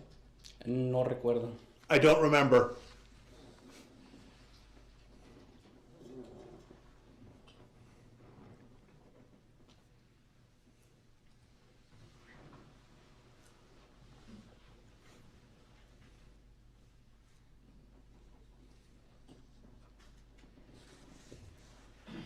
Do you know if anyone you were with filed a claim related to this incident? ¿Sabe si alguien alguien que la acompañó, si archivó un reclamo con respecto a este incidente?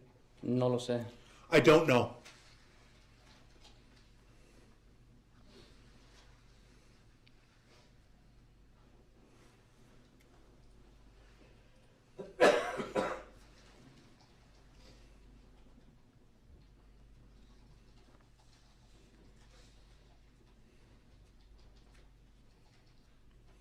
Would you consider yourself an injured party in this incident?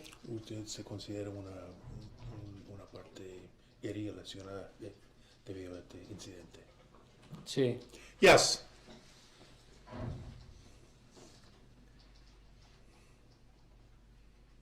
Any reason why you wouldn't file a claim since you considered yourself an injured party? Por eso que usted Grounds. se considera una persona no herida durante ese incidente. ¿Alguna razón por la cual no archivaría un reclamo? There's an objection. It's sustained as to the form of the question. Please rephrase. Por favor, diga la pregunta de nuevo. ¿Me puede repetir la pregunta? There's an objection. You don't need to answer. No tiene que contestar. Could you repeat the question, please? Please rephrase, Mr. Por favor, Brooks. diga la pregunta de diferente manera, señor Brooks.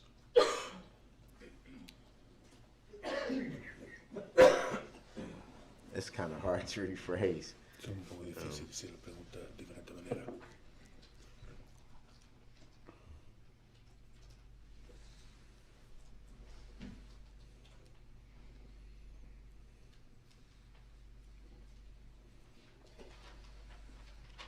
Did you intend on filing a claim related to this case? Objection. ¿De archivar un reclamo con respecto a este caso? Hold on, there's been an objection. The ground. Sesión. Your Honor, first of all, Primero, this witness testified he doesn't Testigo testificó recall que filing no a se acuerda claim, de eso. so I'm not sure what the relevance then would be of the question. The question was, did he intend on it? su intención de archivar. I'll sustain the objection as to the form of the question. Please rephrase.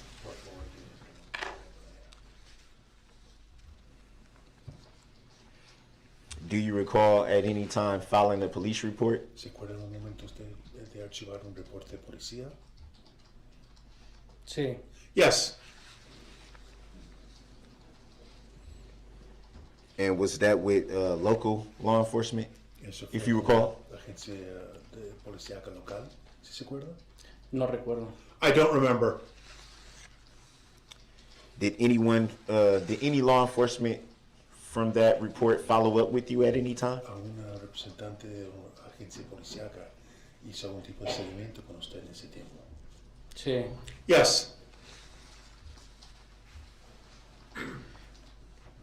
And do you recall what agency that was? ¿Se acuerda qué agencia lo contrató? No. No.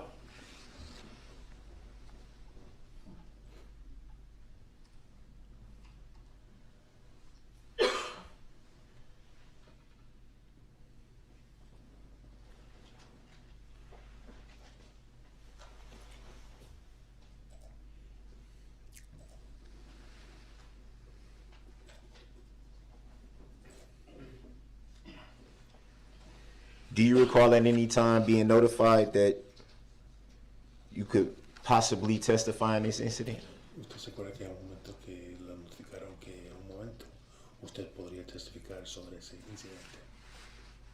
¿Me puede repetir la pregunta? Could you repeat the question? Sure. Do you recall at any time being notified that it was a possibility that you could testify in this incident? ¿Se acuerda que en un momento podría, si lo notificaron, que habría sido una posibilidad que usted podría testificar con respecto a ese incidente? No. No. Were you ever subpoenaed in relation to this incident? ¿Lo citaron alguna vez a corte con respecto a ese incidente? Sí. Yes. Do you recall who you received this subpoena from? ¿Se acuerda de quién recibió el citatorio de corte? Del distrito de la oficina del fiscal. From the office of the district attorney.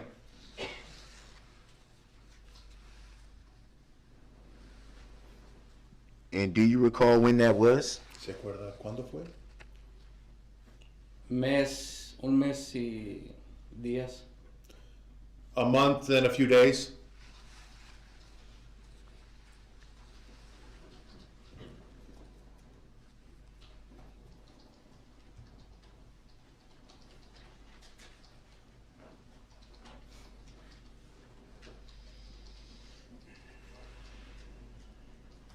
And following being subpoenaed, or following, rather, to strike that back. After receiving the subpoena, did you follow up with the district attorney's office at any time after? Después de recibir entonces el citatorio, ¿recibió algún tipo de seguimiento por medio de la oficina fiscal después del incidente? Sí. Yes. Do you recall whom you spoke with? ¿Se acuerda con quién habló? Susan. Susan. Would that be referring to Attorney Opera, who is seated at this table? ¿Se refiere a Susan Opera, que está sentado a esa mesa? Sí. Yes.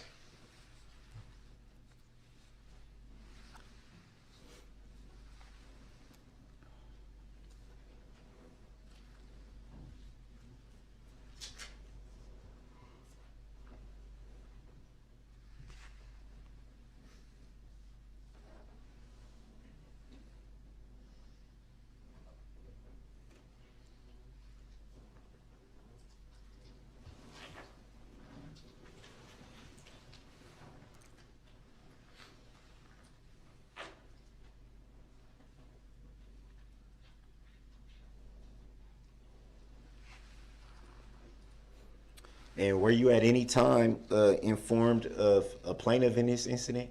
Objection of relevance. Sustained. Informó la oposición.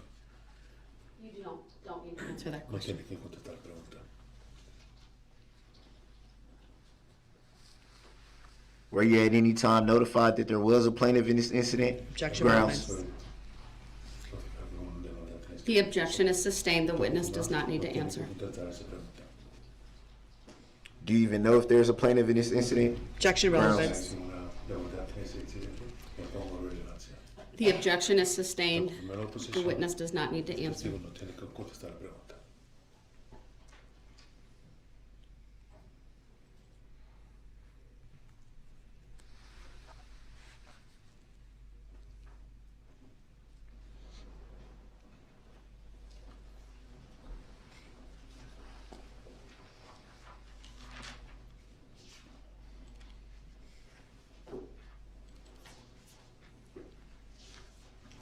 Do you recall ever seeing, excuse me, do you ever recall, sorry. Do you recall ever seeing or reading a complaint in this matter? Entonces, ¿cuál es usted vio, si leyó la acusación criminal en este asunto? No. No.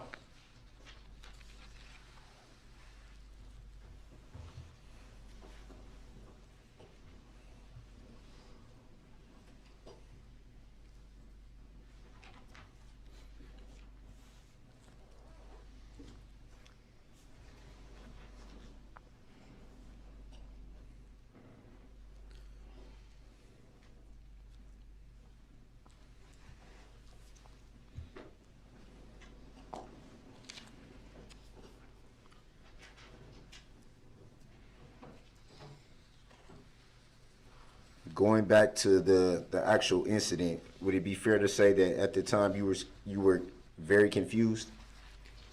Volviendo entonces al incidente, ¿se puede decir que en ese tiempo usted estaba bastante confundido? ¿Me puede repetir la pregunta? Could you repeat the question? Going back to the time of the incident at the parade, would it be fair to say that you were confused at the time? Volviendo entonces al momento del desfile, ¿se puede decir que usted estaba confundido en ese tiempo? No. No. Any reason why you don't recall seeing anything? ¿Hay alguna razón por la cual que usted no se acuerda de ver algo? ¿Me puede repetir la pregunta? Could you repeat the question? Any reason why you don't recall seeing anything? ¿Alguna razón por la cual que usted no se acuerda de ver nada en ese tiempo? No vi el vehículo. I did not see the vehicle. Solo pasó. It just passed by.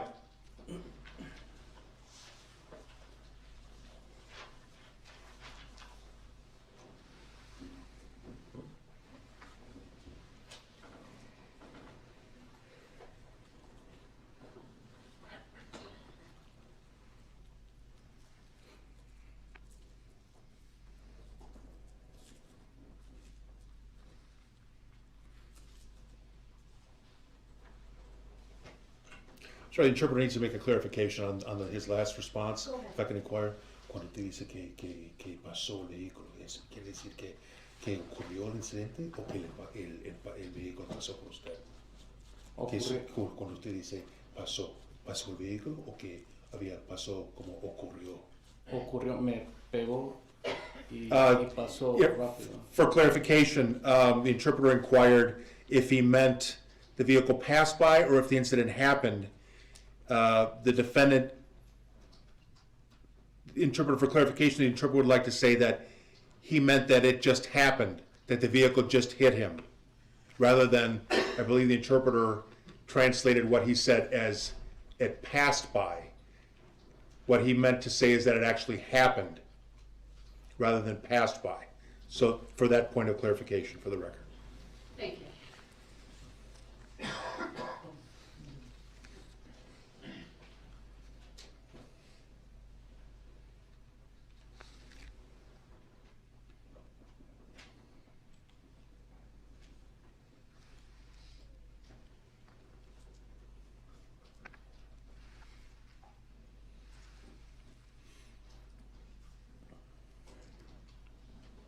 Also for clarification, just so we're clear for the record.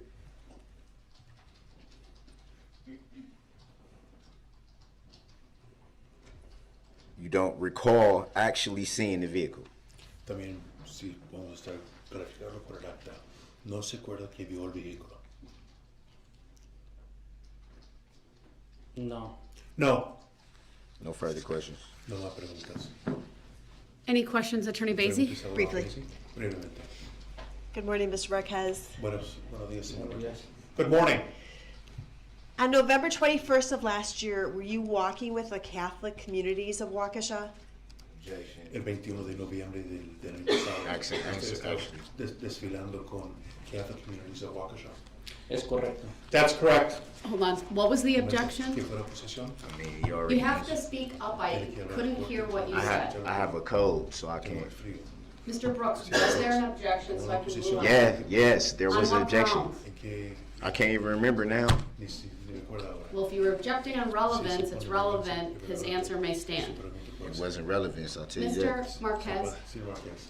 if you hear the Si word escucha la objection, palabra objection, me pongo. please Por wait favor, espere until I rule hasta on the que yo haga objection mi decisión o posición before you answer. antes que conteste. Thank you. Gracias. Go ahead. Adelante. So we did answer the question? ¿Sí contestó la pregunta? Sí. Yes. Thank you. Muy bien, gracias. You were with your wife and your son? ¿Estaba con su esposa y su hijo? Sí. Yes. And your son's name is David Marquez? Objection ¿El leading. nombre de su hijo es David Marquez? Overruled, you called the witness, the state may lead. Go ahead and answer. Conteste la pregunta, por favor. Si puede contestar. What does that mean? Go ahead and answer, sir. Conteste, por favor. Sí. Yes. You testified that at some point you were struck by a vehicle. Objection. Usted testificó en un momento que usted testificó que Overruled. fue pegado por un vehículo. You may answer. Puede contestar la pregunta. Sí. Yes. Did you have any warning before you were struck by the car? Objection. Tipo de advertencia, Hearsay. de aviso antes de que fue chocado por el carro, me pongo de evidencia por referencia. Overruled. Anulada. La The witness acusación may answer. puede contestar la pregunta. No. No. Did you hear a horn honking? Escucho Objection. una bocina, un claxon. Hearsay. ¿Qué está sonando el vehículo? Un claxon. Overruled. The witness may answer. Puede contestar la pregunta. No. No. Sir, I'm going to show you what's been marked as State's Exhibit 161. 161. Go ahead. Adelante. Can you see that picture on the screen in front of you? ¿Pantalla frente a usted? ¿Puede ver la imagen? Sí. Yes. And do you see the approximate area where you landed after the vehicle struck you? Usted fue al área aproximado. donde Objection, usted leading. cayó después de que el vehículo lo Overruled. The state may lead. It's not their witness. No soy testigo. Go ahead and answer, sir. Adelante y conteste, por favor. So I can lead too if it's not my witness? No. No. Well, hold on. We'll get to that later. Vamos a llegar a eso. There's been an objection. Con I'm acusación overruling it. de anulada la acusación. Go ahead and Adelante ask your y question. haga su The pregunta. state can do what they want. Got Do it. you see the area in Área which you donde landed usted after se the cayó vehicle struck you? Después de que el vehículo lo chocó. Sí. Yes. I'd ask that this exhibit be admitted to evidence, which is 161, and published to the jury. Entonces, Objection. publicado, entonces 161. We can't even see who's what exactly is the state referring to. ¿Qué se refiere al Estado? You can't even see who it is. Oh, No veo quién es. just state your objection. Su It's oposición overruled anulada. Of course, it's gonna be overruled. because it's attempt to testify, but if the state could just ask a few more foundational questions, please. Certainly. When you met with the state, did you review some video of the parade? Objection, Me hearsay. pongo de evidencia por referencia. Overruled, the witness may answer. Puede contestar. Sí. Yes.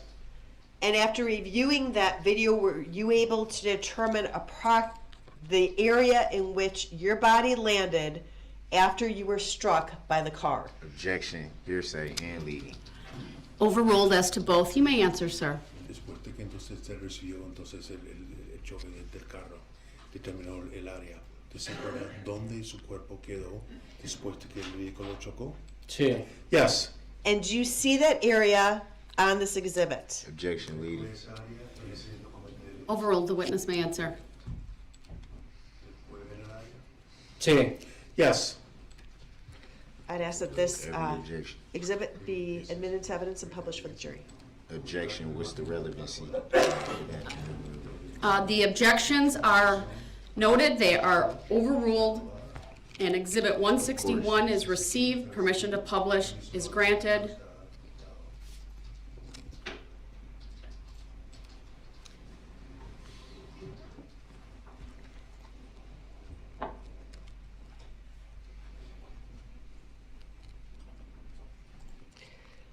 And it's indicated that that is now being seen in the jury box.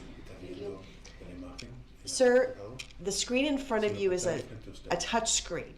Can you circle the area in which you believe you landed? Objection, leading. Overruled, the witness may answer.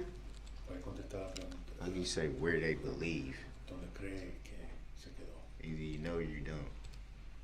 The witness may answer. Puede contestar. Sí. Yes. Ridiculous. Can you do that now? Puede ser eso, entonces marcar el lugar donde se cayó.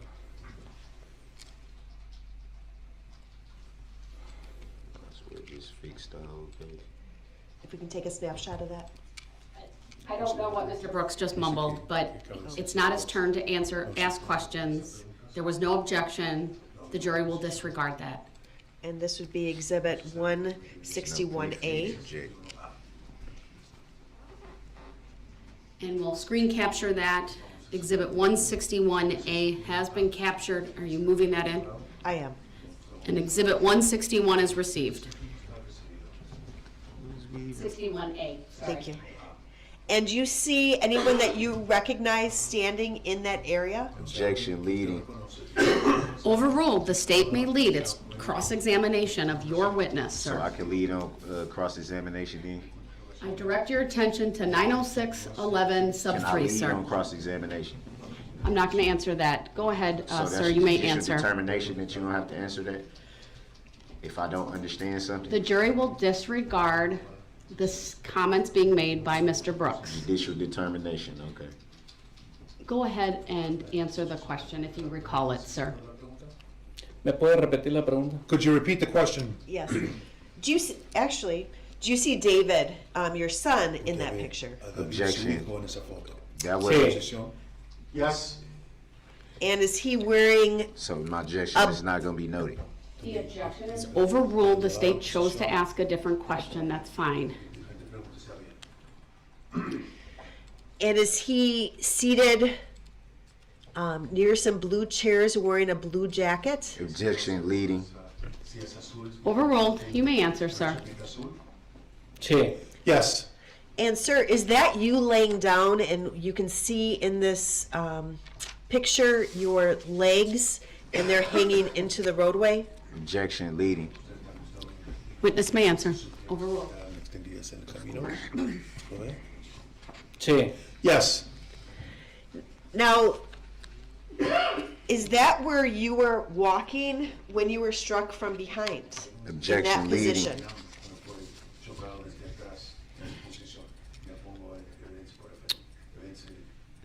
Overruled. You may answer. No. No. How far from the position that you recalled yourself to be at when you were walking did you land? Objection leading. Overruled. You may answer. Me opongo de evidencia por referencia anulada. Puede contestar la pregunta. Entre 15 a 20 pies. Between 15 and 20 feet.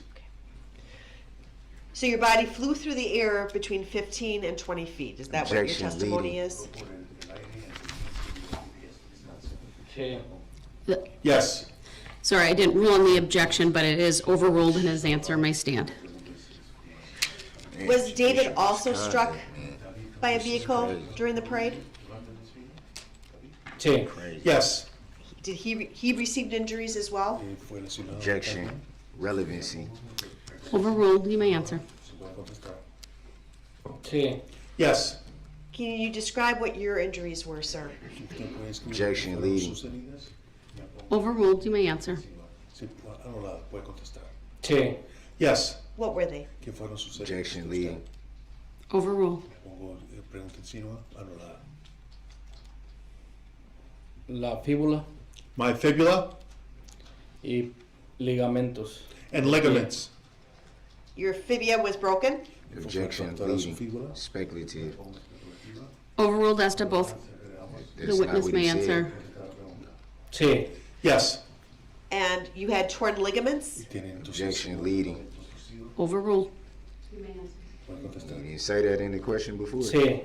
Yes. And were those both in the same leg? Objection leading. Sí. Sorry, Yes. overruled. Anulada la pregunta.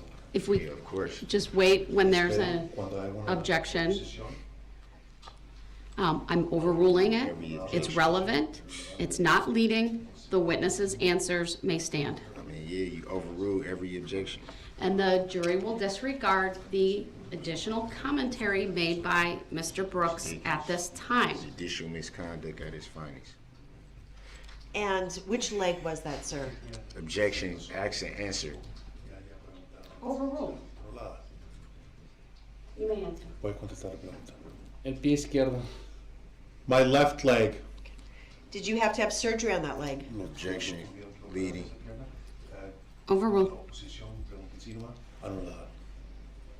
Sí. Let's Yes. see what y'all Just trying to one? do. Nada más una cirugía. Trying to get me out. Dos. Two. That's not gonna work either. Mr. Brooks, you are advised to stop with the commentary. No, I'm gonna say what I want You to say. called this witness. I'm going to take a break right now and excuse the jury and this witness. All right. What you doing is judicial misconduct. Judicial misconduct. But you don't want the jury to hear the truth. That's not fair to the jury. They have a right to hear everything.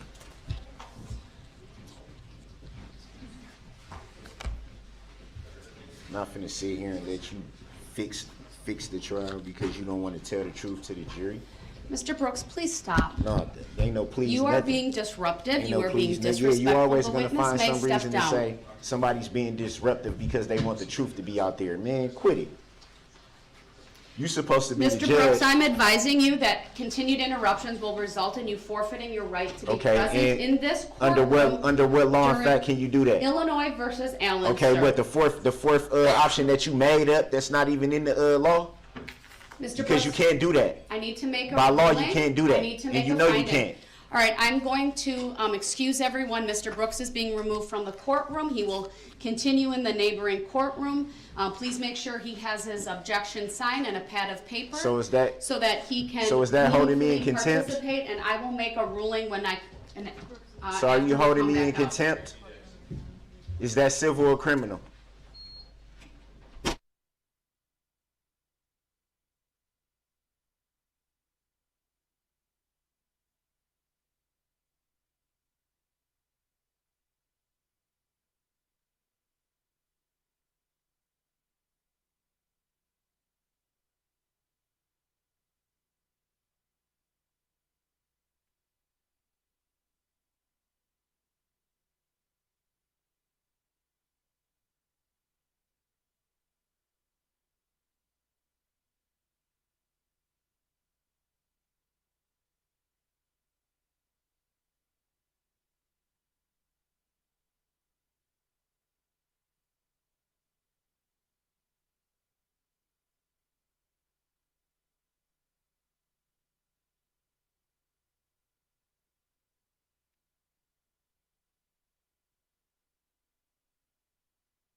Kick me out of the courtroom and say, "Oh, you can legally do that. You can't legally do that." This is BS, man. Y'all do the same thing every time, man. Every time she don't want to tell the truth to the jury, somebody got to get put out of the courtroom. That's contempt.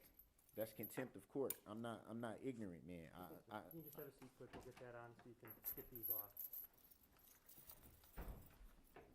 BS, man. Throw that thing forward next. No.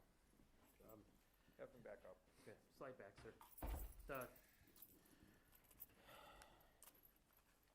Take 2 steps back, just so he doesn't bump your leg. There we go. Perfect. Okay, sir, have a seat. Thank you. That's what I'm saying. You can't just make up no law, make up a fourth option. I don't want them right there, man. You want them on the other side over on the right? Where do you want him?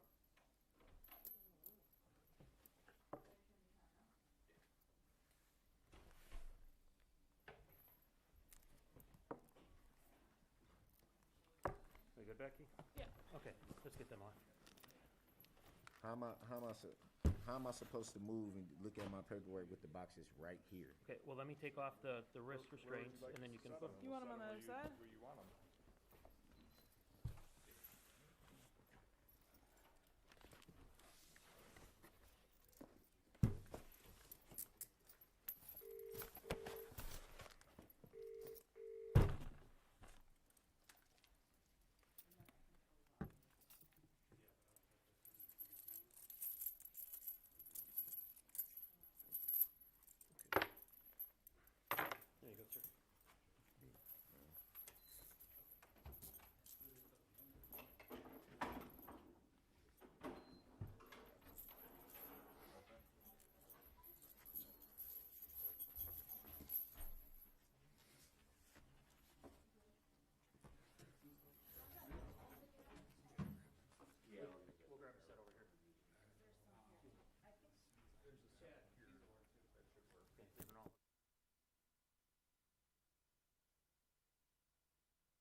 Thank you.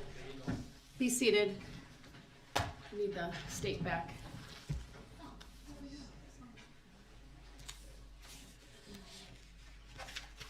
Hi,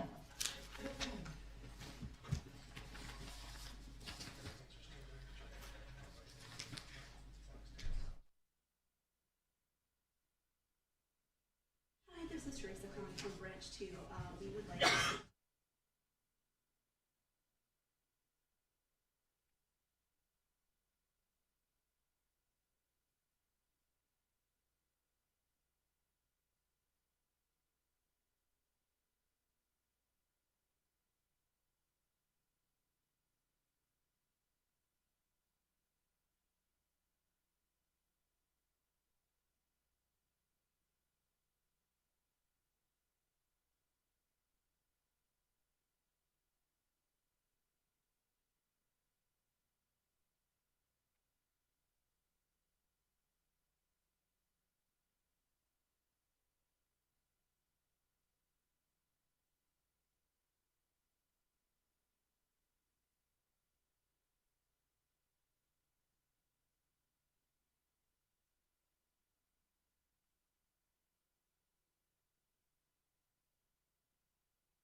The record, Mr. Brooks has been removed to the other courtroom. The jury is not present, and the witness that was on the stand is also not present in the courtroom. Actually, he is, Judge. Oh, all right, then we'll Step have him out. him removed. Thank you. Thank you for that clarification. I didn't see him seated all the way back behind a couple of individuals. So this morning, Mr. Brooks, prior to the court removing him, had interrupted the court approximately 10 times prior to 10:19 a.m. Then, of course, he was removed. This does not include the repeated commentary, either under his breath but still audible for the court to hear, the jury to hear, and witnesses to hear, related to a variety of topics, including subject matter, jurisdiction, misconduct by the court, disapproval with the court's rulings. This very last witness was a witness called out of order at the request of Mr. Brooks. As I know the attorneys are well aware, and certainly this court is well aware, under 906.11, the court shall exercise reasonable control over the mode and order of interrogating witnesses and presenting evidence so as to do all of the following: make the interrogation and presentation effective for the ascertainment of truth, avoid needless consumption of time, protect witnesses from harassment or undue embarrassment. That's all under sub 1. Sub 2, scope of cross-examination. A witness may be cross-examined on any matter relevant to any issue in the case, including credibility. In the interest of justice, the judge may limit cross-examination with respect to matters not testified to on direct examination. I frankly haven't exercised my authority under that particular subsection, I have generally relied upon sub 1. In addition, sub 3 says the following: leading questions. Leading questions should not be used on the direct examination of a witness except as may be necessary to develop the witness's testimony. Ordinarily, leading questions should be permitted on cross-examination. And during the cross-examination of this last witness, Mr. Brooks objected almost without fail, if not without fail, to every single question asked by the state on grounds of either leading or relevance. And then when the court overruled the objections, as time went on, it seemed to me that his commentary became much more audible. He was muttering under his breath and clearly showing disrespect for the court and the proceedings. In my opinion, they're baseless objections. Again, because this witness was brought into court on a subpoena that was from Mr. Brooks, served, of course, by the state to assist with him in that regard. But the state was well within its rights to ask leading questions.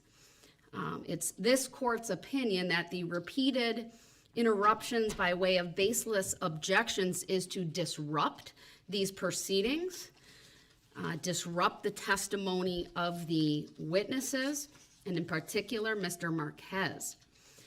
This court has been abundantly patient this morning, noting the repeated interruptions by Mr. Brooks, starting right away at 8:31. There were a couple of interruptions, continuing at 8:37. At 8:48, I think we had a total of 5 more at that point or so. At 8:49, and then of course at 10:19, this court removed him under its authority in Illinois versus Allen. I also had warned him, or at least at times I would give the jury an admonishment, not really an admonishment, but an instruction: please disregard the commentary by Mr. Brooks. It's been very apparent that any time this jury is brought in or taken out, Mr. Brooks begins making statements that are misstatements of the law, or generally his disagreement with whatever is going on at that particular time, accusing the court of either bias or misconduct, accusing this court of hiding information from this jury. This court is not doing any such thing. I will make a finding that based upon the conduct of Mr. Brooks, that he has forfeited his right to be present during the cross-examination and any redirect of Mr. Marquez. Mr. Brooks's conduct has been anything but respectful today. It's been disruptive. As this court was stepping off the bench, he made some type of statement about contempt. Are you finding me in contempt? This court is well aware that one of the permissible ways to handle a defendant who shows flagrant disregard in the courtroom for elementary standards of proper conduct is to find a defendant in contempt. However, I'm not dealing with a defendant who is out of custody. I'm dealing with a defendant who is in custody on very serious charges, including, if convicted, facing the possibility of life sentences without the possibility of extended supervision. It is my opinion that finding him in contempt is not really a viable alternative to this court. Frankly, it would, in my opinion, it would serve to give the defendant, let me restate that. In my opinion, if this court were to find Mr. Brooks in contempt, it would allow him to profit from his own wrongdoing because it would result in a delay of these proceedings. I would have to, of course, make certain findings. One of the possibilities for contempt is to hold him in custody until such time as he's willing to abide by the rules.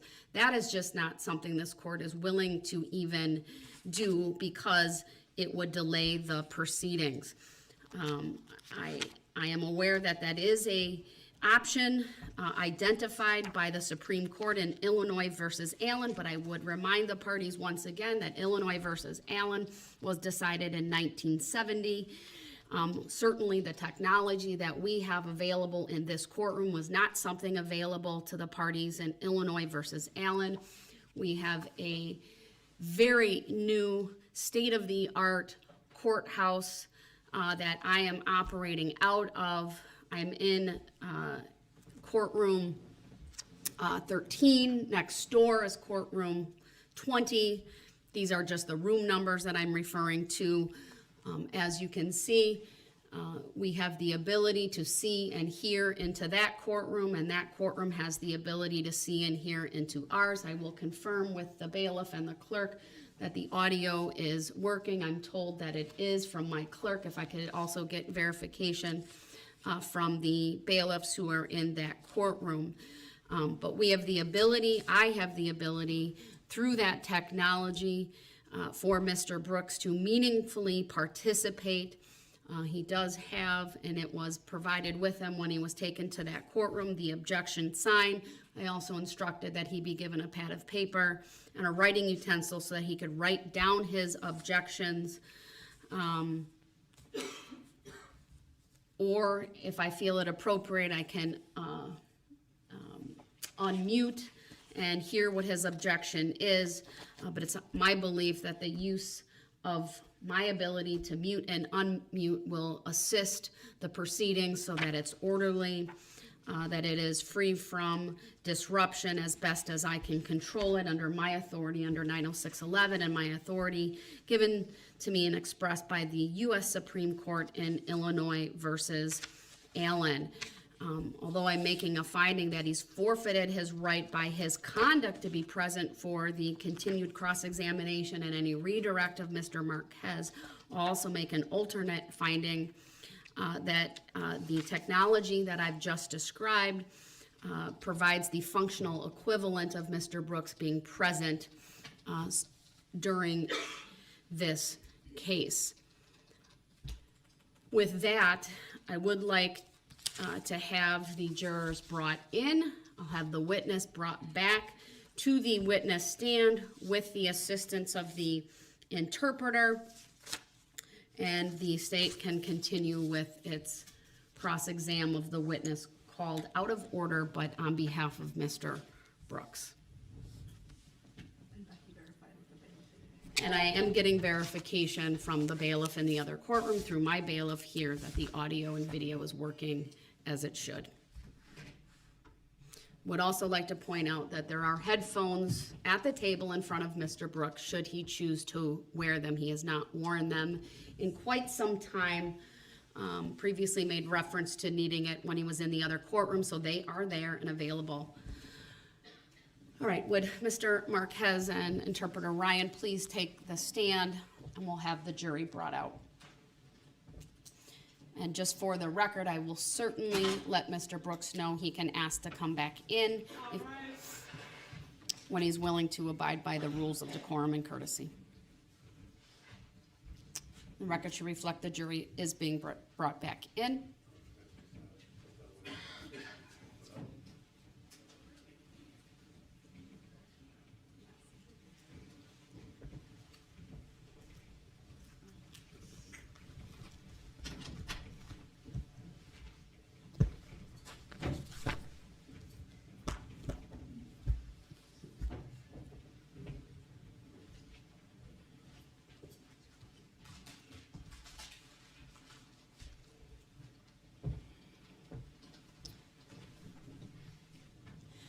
Thank you, everyone. Please be seated. The record should reflect that Mr. Brooks is appearing from another courtroom. That should not affect the jury's verdict in any way.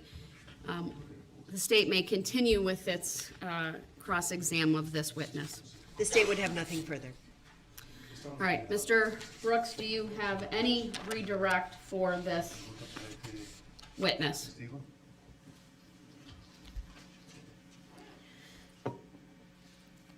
Mr. Brooks, do you have any further questions for Mr. Marquez?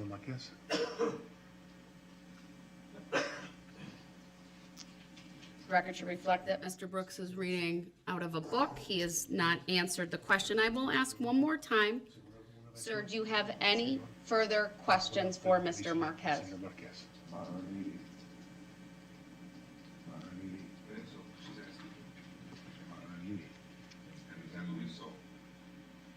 Am I unmuted? You are, you have been.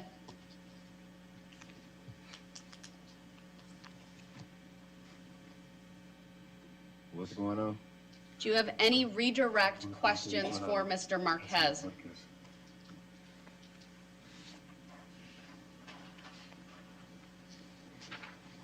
This is your opportunity to ask any follow-up questions that you have for this witness.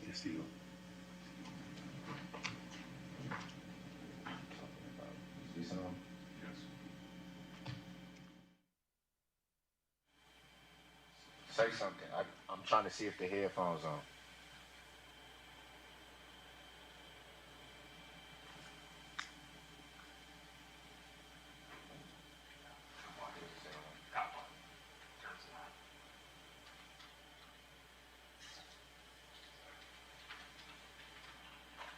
It's supposed to be on a certain channel.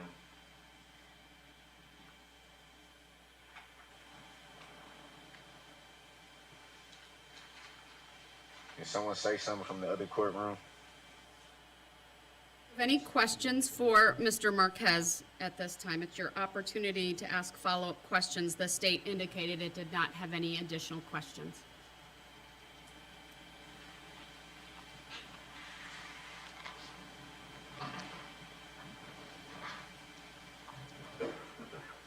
Nope, I don't got no follow-up question.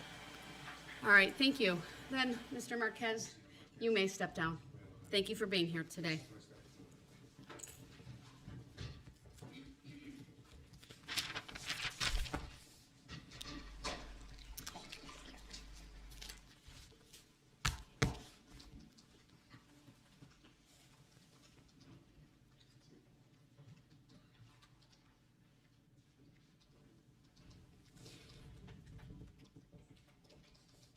All right, I need to excuse the jury momentarily. Please rise for the jury.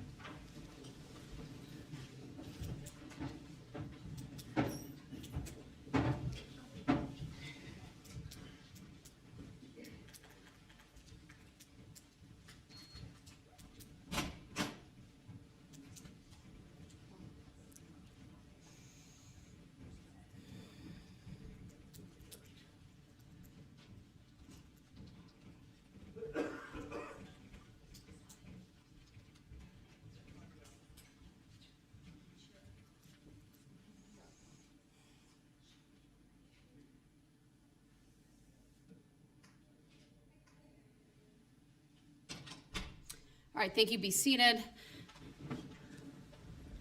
Mr. Brooks, under Illinois versus Allen, which that case clearly tells me to do that, once lost, the right to be present can, of course, be reclaimed as soon as the defendant is willing to conduct himself consistently with the decorum and respect inherent in the concept of courts and judicial proceedings.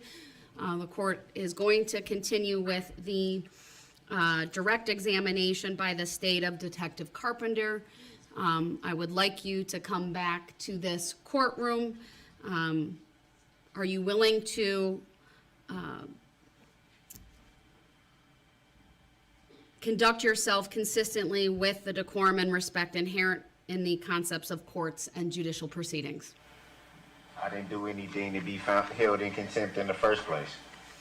So are you willing to abide by the rules of decorum and civility? I would direct your attention to SCR Chapter 62, which has been provided to you previously. Does that say anything in there about me being held in contempt?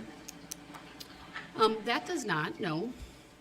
So why have I been held in contempt? I didn't hold you in contempt, sir. You are simply in a different courtroom based upon your disruptive behavior. I'm giving you the opportunity. Has not been disruptive. I've put my findings on the record, sir, and the record stands in that regard. I'm giving you the opportunity, if you can, indicate to this court that you will conduct yourself with courtesy and decorum. Are you willing to do that, sir?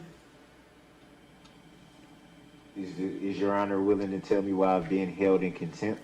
I did not hold you in contempt, sir. I've already indicated that. Removing me from the courtroom is like holding me in contempt. I didn't hold you in contempt. You were removed pursuant to the authority given to me by the United States Supreme Court in Illinois versus Allen, based on your disruptive behavior. My behavior wasn't disruptive, Your Honor. The record should be corrected in that. And as I recall you stating before, or not you stating, but us having a conversation about Illinois versus Allen for the record at one point. I got the date in my notes that we had it where I said on the record that there were three options identified. And Mr. Brooks, I'm not going to have a debate with you on what the law means and whether you understand it or not. I'm simply asking you whether you are willing at this time to abide by the standards of courtesy and decorum that are outlined in SCR Chapter 62 and that are inherent in the concept of courts and judicial proceedings, including making proper objections based upon the rules of evidence, based upon the rules of procedure, based upon the law, that you will not interrupt when you disagree with a ruling made by the court, and that you will generally conduct yourself with dignity and decorum. But is it not my right?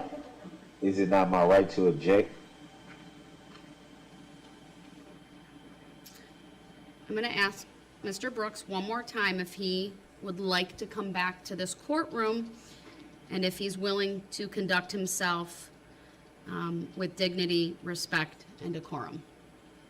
But for the record, I don't consent to being called that name, and I never stated that I wanted to be removed from the courtroom. All right, I'm going to mute Mr. Brooks. He is clearly not answering my question. And given his recent conduct, I'll indicate he continues to forfeit his right to be present based upon the prior disruptive conduct. I have given him 3 opportunities to answer the question, would you like to come back into the courtroom? And in other words, to reclaim his right to be present. He has chosen not to answer that. I understand he disagrees with the characterization by this court of his conduct, but my ruling stands and the reasoning for my ruling stands. What I will advise Mr. Brooks is once the jury is brought back out and once the witness is back on the stand, I will unmute him so that he can properly object. And then I'll rule on, of course, any objections. I certainly reserve my right to use the mute function of the audiovisual capabilities that I have should that right be abused. So with that, why don't we have Detective Carpenter come on back to the stand. The jury is advised to come out.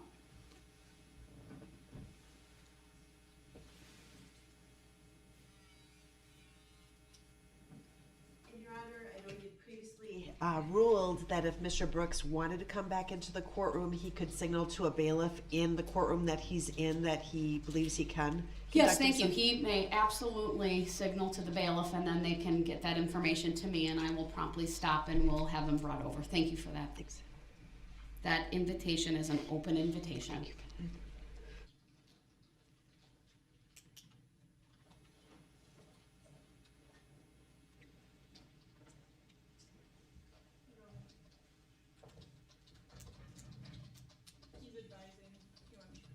He wants to come back? All right. The witness can stay here. Please have the jury remain. We'll have to clear the courtroom so he can be brought back in. We'll be in recess for that.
On the record, and I've advised to have the jury brought out.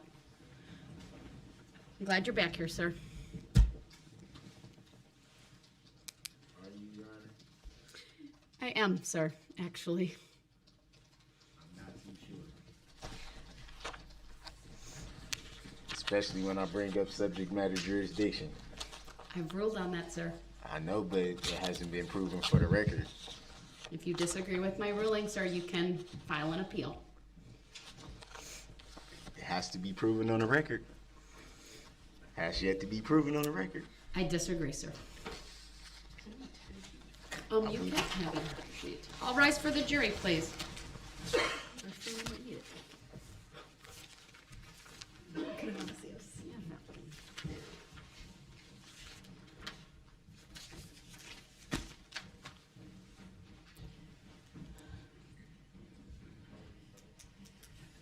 Seems to me it's hotter in here, too.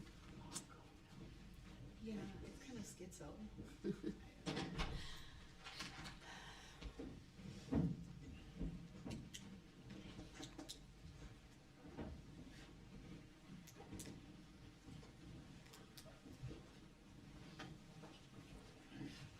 Thank you, everyone. Please be seated. All right, at this time, the state may continue with its direct examination of Detective Carpenter. And let me know if you need the audio-visual right away. I will. Okay? You want it? It should be coming on.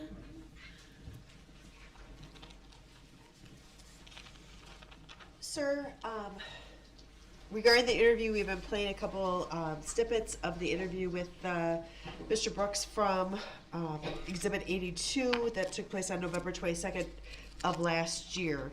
I would now direct the juror's attention to 1 hour, 4 minutes, 30 seconds. Objection, I don't consent to being called that name for the record. Noted.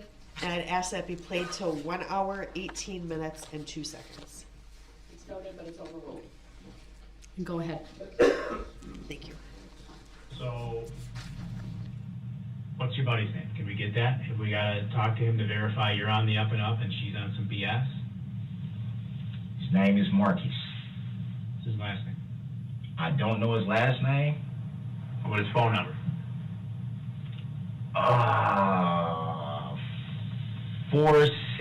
467. Oh, wait, hope if I had my freaking phone somewhere. 467. 85 31 or 30 or something like that. 1112? Yes, sir. And he lives in Milwaukee? Yes, sir. And you guys came out here together? Yes. Okay, so he hasn't. Well, like I said, Stephanie was, she's a older mixed lady, so she's not, you know, she. Who do you know in Waukesha other than her? I know a guy named Terrion. I met Terrion live. I don't know where he lives now. I've been knowing him for maybe 5-6 years. I just know he stays in Waukesha. He comes down to Milwaukee a lot, and then he comes back up here. How old is he? Like 34, 35. 34. Yeah, Where did? Maybe. Give me, I know a lot of females. Well, how many times have you been to Terrion's house? Once in like 2018. Do you remember? It was like an apartment. It wasn't a house though. Apartment? Yeah. Do you remember what was near it? I think it was like right on the main street.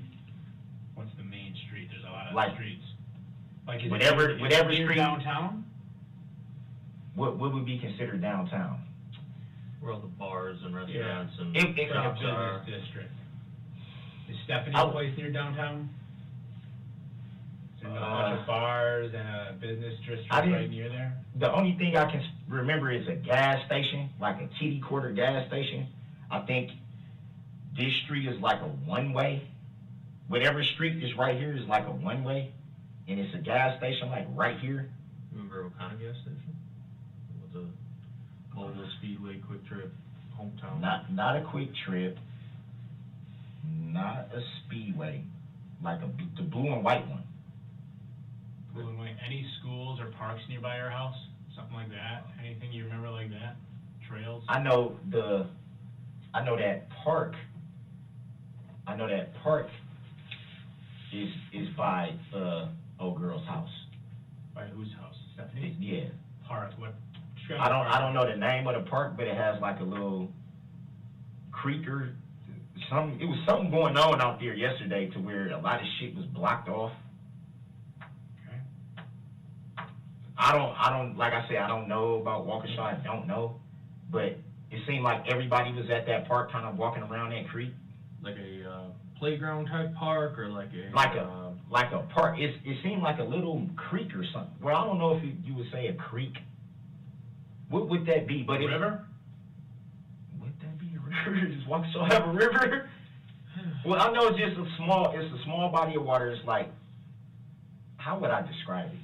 But there were barricades blocking some shit off near there? No, it looked like in that area. In that area? In that area, it looked like a bunch of shit was like blocked. You couldn't go down certain streets or some shit. I don't know, but that park is close to the old girl's house where, that's why I said, look, when our friend was like, you know, your baby mama trying to get in touch with you. And I'm like, yeah, what's up? What's she telling you? What's going on? And she was just like, well, she said she got some money for you. And I was like, why would she tell somebody else? That's what I started thinking at first. Like, that's like, why is you? Because she'll tell me the same thing. Don't tell people our business. So then when she put us in, when she merged us in, you out here, you out here, you out here. I'm like, man, yeah, but I'm like, what's up? Like, you got, yeah, I'm okay, cool. You gonna no, not staying out here like that. I'm watching the game and I'm gone. So she tell you where to meet, or you tell her where to meet? She told me where to meet. Okay. I said, it's a gas station right here. And she was like, is it a park right there? I'm like, I don't know. Is it a park right here? They like, yeah, there's a park right down here, blah, blah, blah. I'm like, well, just meet me over there. I'll get the money from you, give you a hug, give you a kiss, and, you know, I'll call you later or whatever. It wasn't supposed to be us hanging out, spending time together. It wasn't that. It wasn't supposed to be that. She got mad because I didn't want to do that. That's why I kind of figured, but like I said, I didn't see her drink. I'm not going to sit here and say I saw her drink. I'm not going to lie on her. I didn't. But when she started acting like, yeah, you finna, that's when I kind of was like, she probably been drinking. She probably haven't just stopped drinking, but you was drinking sometime today. I know you was drinking sometime today. I didn't tell her that. I said, yeah, because she's acting too, you know what I mean? Oh, you just think you finna get the money and leave, and you must got some bitch waiting on you, and blah, blah, blah, blah, blah. I'm like, see, this is why. This is why I just should have just watched the game and left, dude. Like, all right, so the fuck, man. So you came out, how did you get out here again?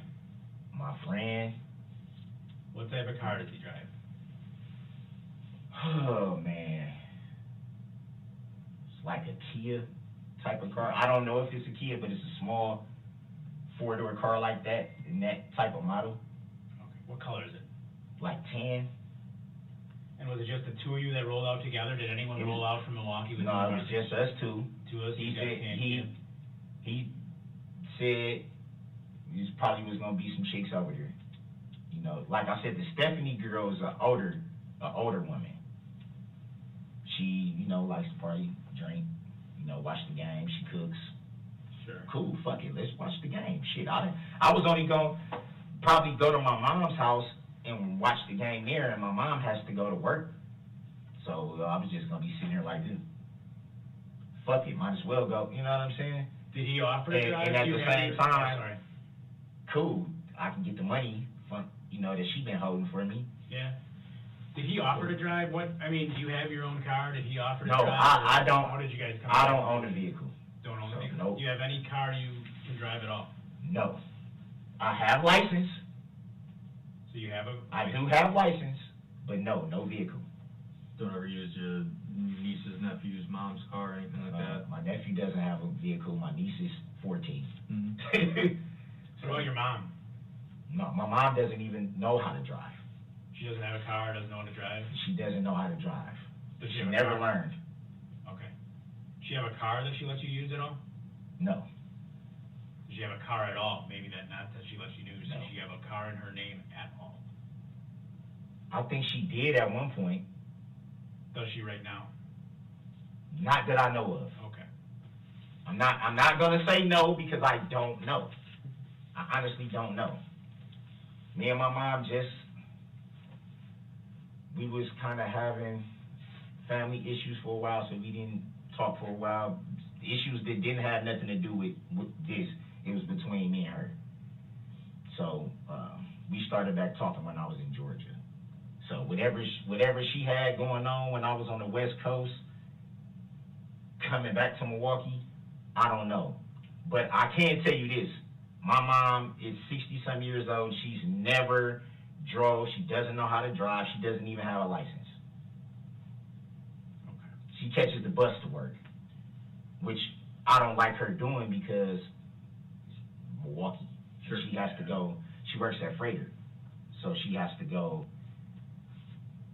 The way her bus route goes, she has to go way up to like 92nd. Then somewhere she told me they don't even have a bus depot thing. Mm-hmm. So it's getting cold as shit, and it's dark out there, and she's just standing out there. And I was just like, damn, I don't want. So I'm like, you probably gonna have to change your route to catch the bus from downtown Milwaukee on Wisconsin Street, downtown Milwaukee, and then go up because I don't like her. Sure. Yeah, I don't like her doing that. So you just argued a little bit, and then you're saying you walked away yesterday. Yeah, I just told her, I'm not finna freaking do. It was people out there. They would tell you, I did not put my hands on this woman. I did not push this woman. I did not choke this woman. People I did not like- kick this woman. I did not grab this woman. I did not do anything to this woman. People out there, as in like, just regular old civilians? Just regular or like civilians. Just People regular, that know you? regular civilians. Did you meet her by yourself? I met her by myself. No one from the house went with you? No one. And there was people walking up and down the street. Like I said, it was people out because it was daytime. So it wasn't like we was just in some secluded area where it was just me and her. Mm-hmm.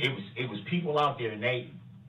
But anybody that knows you or knows nobody her? that knows me.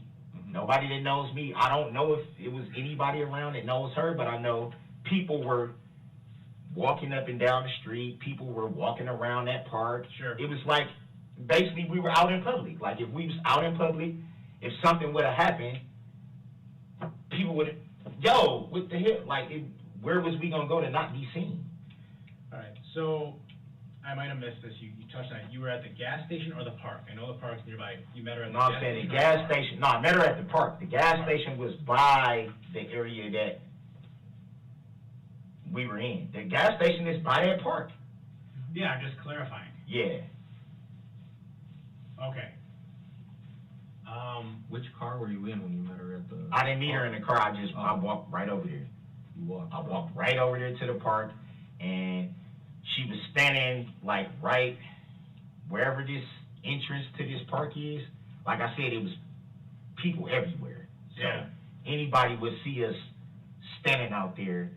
She was standing right there waiting for me. I walked up, gave her a hug, and she was just like, well, my friend has my purse, so I don't have the money and all this. I'm like, so you had me come way out here? You know, like a power play or something? That's basically was like, yeah. Okay. You know, you basically, you see how fast you caught on to that, and I was just like, you had me come way out here. You know, I ain't even supposed to be around you like that. You had me come way out here to meet you, for you to try to play and shit like this. I said, no, man, I'm gone. Yeah. So I'm out. It was daylight when you met up with her. Was it still daylight pretty much when you walked away from her? Yeah, it was daylight the whole time. This was broad daylight. That's what I'm saying. Like, people outside, everything going on, people walking around the park. I'm like, anybody would have saw us talking. Anybody would have saw if anything happened. Mm-hmm. Anybody would have saw if I did something to her, she did something to me, if I ran from the scene, if I did this, anybody would have seen it. Do you know how she got out here to meet you out here? She didn't say? She's apparently been staying out here. Okay. So This is what she told our mutual friend. I don't know if that's true. All right. I haven't talked to her and haven't seen her in like almost a month. That's fine. So I don't know. You said you don't know where your phone is. We're talking your cell phone, right? Yeah. You're not sure. Did you leave it? Do you keep that with you? Is that your phone that you have with you all the time? Because you seem, I don't know where it is. I don't have it. You seem confused. It's missing. Is that something? Yeah, with well, you? yeah. Like if you go somewhere, do you take your phone? Absolutely. My mom just got me that phone. It's my first ever iPhone. Okay. I don't know if she was using it first kind of thing, but she was just like, I got a surprise for you. No, I never had an iPhone. Hopefully we'll find it for you. And that's the number with the 610, if I had to call you after Yeah. today, the 610, whatever. Yes, sir. Okay. Yes, sir. That's why I was asking him. I said, man, when I told him, I said, look, y'all reaching for my ID. That's why I said, how can y'all not find my flip-flops or my phone? I had on some Green Bay Packer flip-flops because it was game day.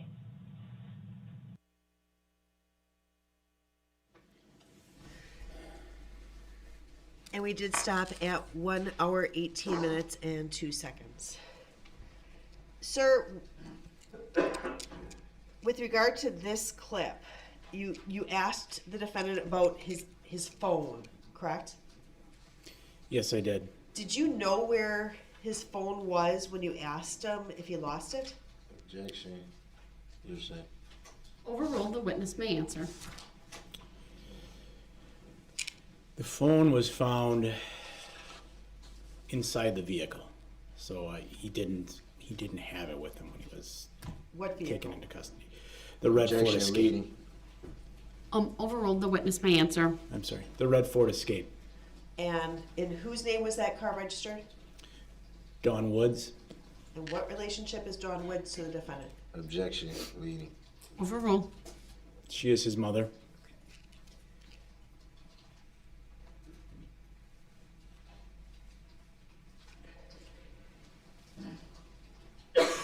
Did you you're questioning about the phones, what significance, if any, did that have to you? Or why did you ask him about the phone? Strike the initial question, why did you ask Mr. Brooks about the phone? Objection. I don't consent to being called that name. The objection's overruled. Go ahead, you may answer. One, to verify his contact information, but two, one, if we were to find the phone, it would help us know whether it is his. And if we were able to find a phone and we know it's his, knowing the phone number, including make and things of that nature, can help be used in location services at a later time to further verify that the suspect was, Mr. Brooks, was in Waukesha at the time when these incidents occurred. And again, at the time that you asked these questions, did you know that the phone had been located in the car, or you did not have that information at this time? Objection, leading. Sustained as to the form of the question. What information at the time that you asked Mr. Brooks about the phone did you have about it? Objection to the name. Overruled. You may answer, sir. Very little. At that point, I don't recall if I knew that the phone was inside of his mother's vehicle. Okay, thank you. Now directing you to the mark of 1 hour, 19 minutes, and 20 seconds to 1 hour, 38 minutes, and 30 seconds. Let's play that portion of the interview.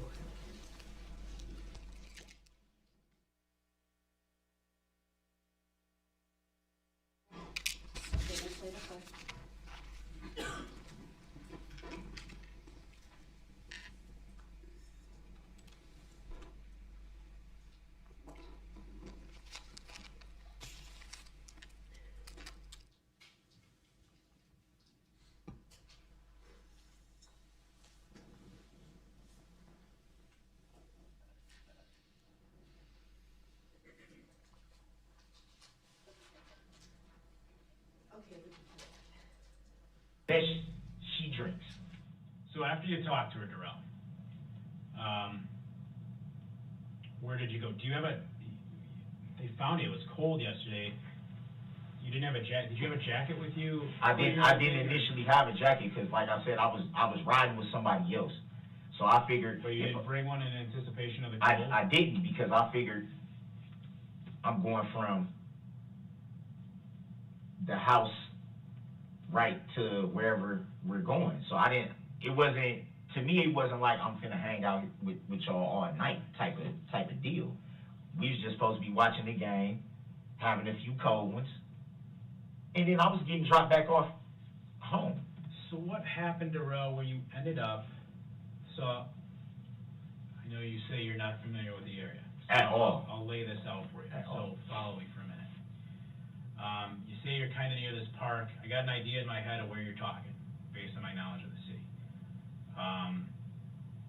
It's right near Stephanie's where you're hanging around watching the game and Marcus is there. You came out here with your phone, because you take it with you. How did you end up at this guy's house? Now, you said when you walked away from Erica, did she go the other way? You walked away. From what I remember, she just stood there. Okay, She was just standing there like. Right, well, so you whatever. walked away and it was over. It was over. It was over. How did you end up at a guy's house asking to use his phone, which is blocks away from Stephanie's? Okay, I can tell you that based on my knowledge of the city, based on approximately where you're telling me it is, without your phone in your shoes. You understand where that's kind of weird? How did you get to be over there? What happened? Yeah, but what basically happened with that was when I got back over there by old girl house, I just said, because I don't really know Stephanie like that. It's my friend's friend or partner or whatever the case may be. They was getting into it about pretty much the same thing that I was getting into it with Erica about. I was just like, him. Who's him? Marcus. Him, her, and whoever else, Stephanie. Was there anyone else there other than? Yeah, at her house, yeah. Okay. A few girls that I didn't know, but they had already said it was gonna be people over here. Okay. So. All right, so. I was pissed because I feel like I just met up with her, with my baby's mama. I just met up with her for absolutely nothing. You tell me, okay, you out here in Waukesha, I'm out here, let's meet up, I got your money, and then I walk over there and you don't have the money. Or you do or you don't, you just ain't gonna give it to me, however the case may be. So I'm just like, okay, whatever. Well, hold on. When I get back, you're pissed, but. When I get back over there, I'm pissed. Okay. They was getting into it, and he like, man, come on, bro, we just finna go. And I'm like, what the fuck going on? Like, I just got into it with it. Now y'all into it. He like, man, this bitch tripping, whatever, let's go. I'm like, nah. Nah. I'm like, I'm out, dog. And I just started Marcus walking. wanted to leave? He wanted to leave, but I don't know what the fuck he was on. Doobie, he probably didn't even get into it with old girl, but he out there like, man, let's just go, bro. How long have you known Marcus? I know Marcus for years. Okay. Let me be straight with you, because you've been asking me for that all along. That doesn't make sense. Listen to me, okay? Just listen to me. You go to this house. You leave. That wind was cold as hell. Not at first.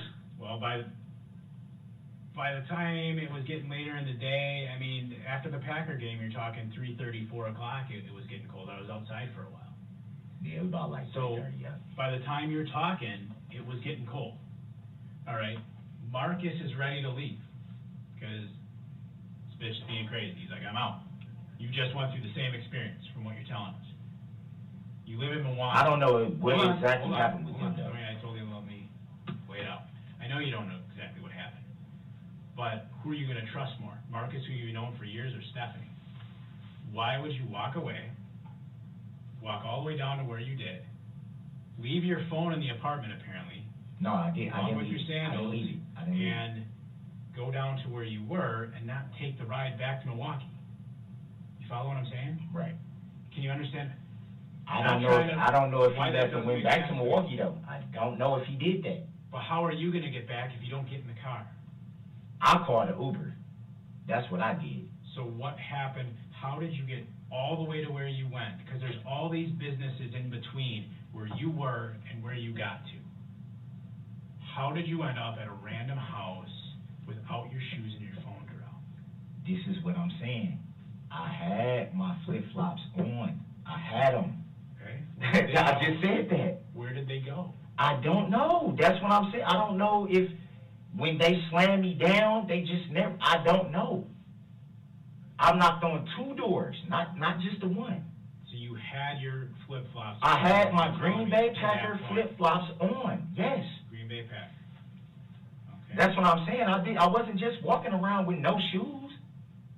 That didn't happen until after the fact. That's what I'm trying to say, like. So I guess another question I would have for you is if you had your phone too, correct? Yeah. Okay, you didn't leave it at the apartment. No. That's why I was telling you it should have been on the grass. Remember, I described the phone to you. I said it's black. It has a cracked screen. Yep. Yeah, you did. Yeah. Why are you asking other people to use their phones? Why is that guy letting My you- phone was dead. Okay. When did it die? I have no idea. Okay. And I didn't have a charger. But you used it for the 3-way call.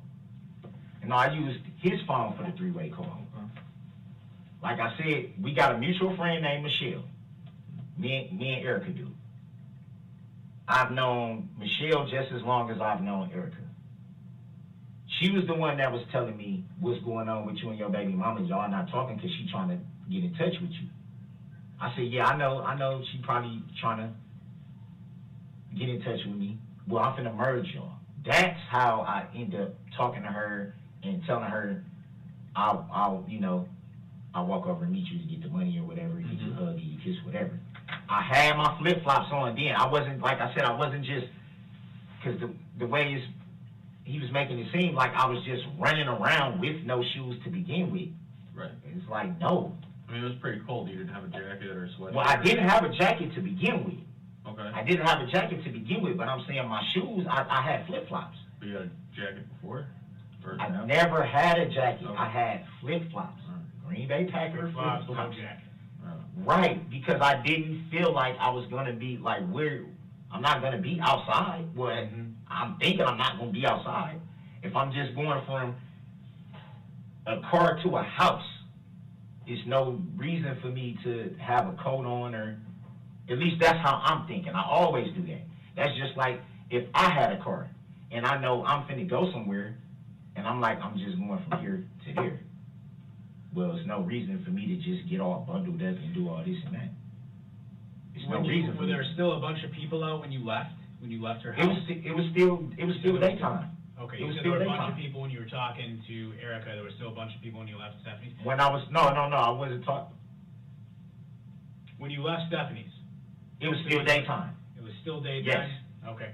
Were there still a lot of people out? It was Kinda still like there it were? was still people out. Okay. It was still people out. Not a lot in that area. By the park, it was a lot of people out.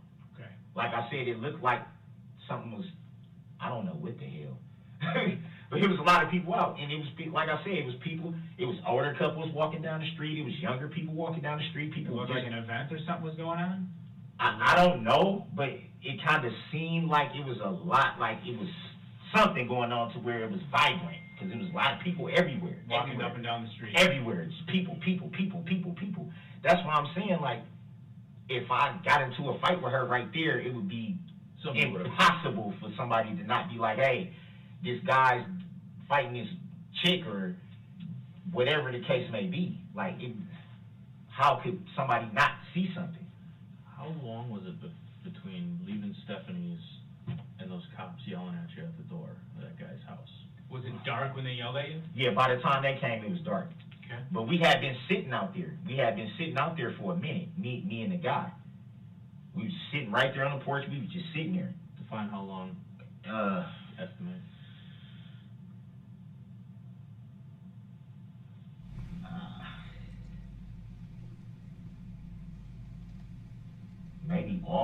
Maybe 20, 30 minutes, maybe. Okay. It wasn't long, but it was long enough for, like, 'cause like I said, he let me use his phone. We sat on the porch. We were sitting right there, just like this, just sitting on the porch. Why call me an Uber? I called the Uber. I said, look, man, I let him know. I said, look, I ain't trying to rob you or nothing like that. Because when I knocked on the door, he kind of was like, whoa. I'm like, look, I don't got no weapons. I'm not trying to break in your house. I'm not trying to rob you. Nothing like that, dog. I just need to call an Uber. That's it. I'm not, he was just like, okay. I come out. Boom.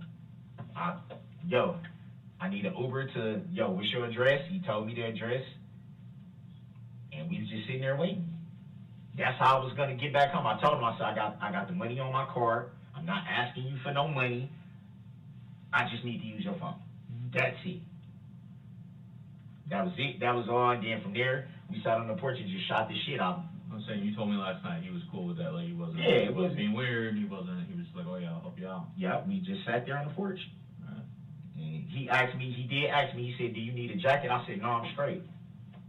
Like, I'll be home as soon as the Uber come. I know it's probably gonna cost me probably like $40 to get from me. I'm guessing. I don't know, but probably. But I had enough on my card to where I knew I can get home. And that was the main thing. I'm like, I'm just going home. She can keep the money or whatever.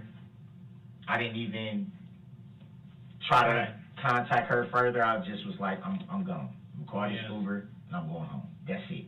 Let me ask you this, Darrell. So you weren't out in Waukesha Saturday, just Sunday? Yes, sir. Right? Okay. Nothing physical yesterday. Like I told you, you're a part in the investigation. There's a lot of parts, right? To any investigation. There's people we talk. Well, this domestic abuse thing I'm telling you about, right? Okay. So wait. Hold on. Let me okay. Let me go. I'm sorry. I just had a question, but you talked about being a religious man, right? I could do better. I could definitely do better. We all could. I'm not. We all could. No, That's why. Yesterday was a mistake. I should have just freaking watched the game and just fucking went home. Right. Because. And that's the thing. What do they teach us in Christianity, Darrell? That they teach us that we're broken, right? We're sinners. Even when we're born sinners. We're broken. That's why Psalm 51, we're so 17. thankful for God's grace and forgiveness, right? When we ask for it. Even though we don't deserve it. But when we ask for it, He gives it. All right? You're a father. You got 3 children, 18, 14, and 7? Yes, sir. All right, you got a mama that raised you well, and a God you believe in. Absolutely. All right, and all of them are, here's the thing they'll all want, is to tell that you're telling the absolute whole truth and nothing but the truth, right? Absolutely. So help you God, right? Absolutely. Sound familiar? We've all heard that, right? And I just have concerns if I fact check that Darrell's not telling me the truth. You don't have a car, so Marcus had to bring you out. You don't own a car, your mom doesn't own a car, right? So Marcus had to bring you out. So why did we find you with a car key in your pocket? It wasn't in my pocket. I don't even know where they said that was laying on the ground. That's yours. Yeah. It should have been by my ID. Yeah, it's yours. It's your car key, okay?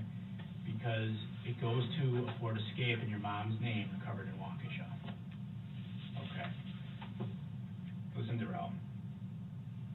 I'm trying to be as open and honest with you as I can be. You know, I'm Christian too, and believe me, I'm not perfect. And neither are you. And I'm not calling you a terrible man. I'm not saying you were out yesterday hunting, and just let me finish. But you did not walk to that house. You did not walk to that house. You did not come here in a tan Kia. You didn't. In a who? You did not come out here in a tan Kia. Okay? You've got a key in your pocket to a car in your mom's name. Okay? And that key works for that car.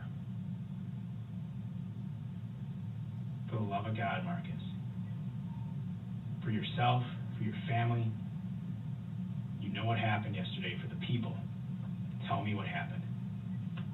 With what? With the car. What am I being With investigated your mom's for? car. You were driving goofy, people called you in, you drove out of there in your mom's car, the red car, you're driving a little silly, probably because you're pissed. You met up with Erica in the car at the park. Now, initially, I believe you told us the gas station. Do I have that right? And then you changed it to the park. So that's an No, inconsistent. no, I said the house was by the gas station. When you said what was by. You said you went Landmark. and it was by a gas station. That's where you met her. No. I said I met her at the park. Okay. At a Well, creek. you met her, I did say that. You met her at the park in your mom's car, a red Ford Escape.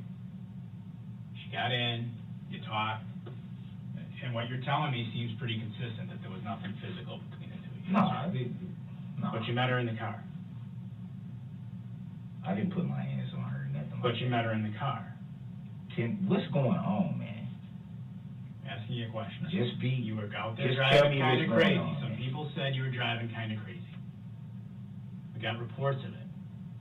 You got the key, you got the car. Did you take the car, or did your mom give you the car? I know you know what car I'm talking about. I just want to know. So.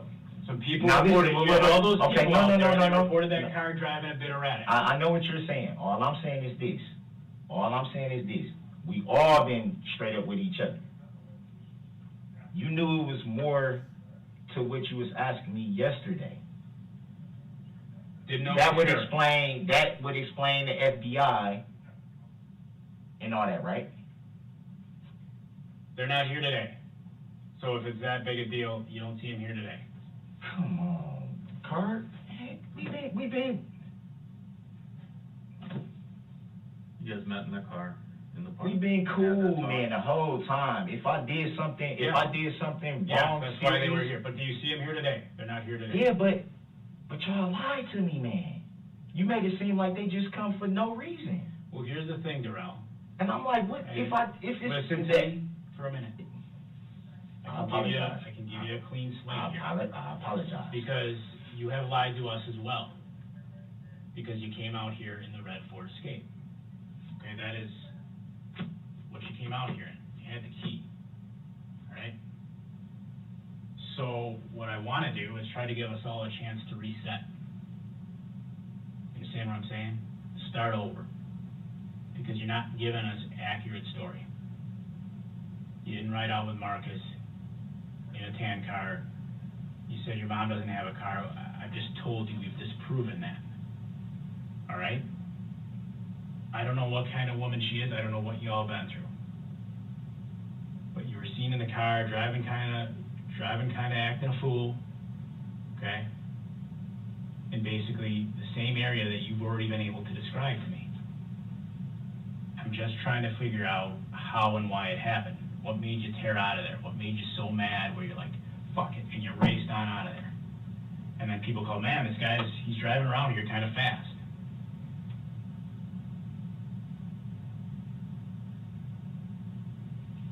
All I want to know, like I said, y'all been cool with me.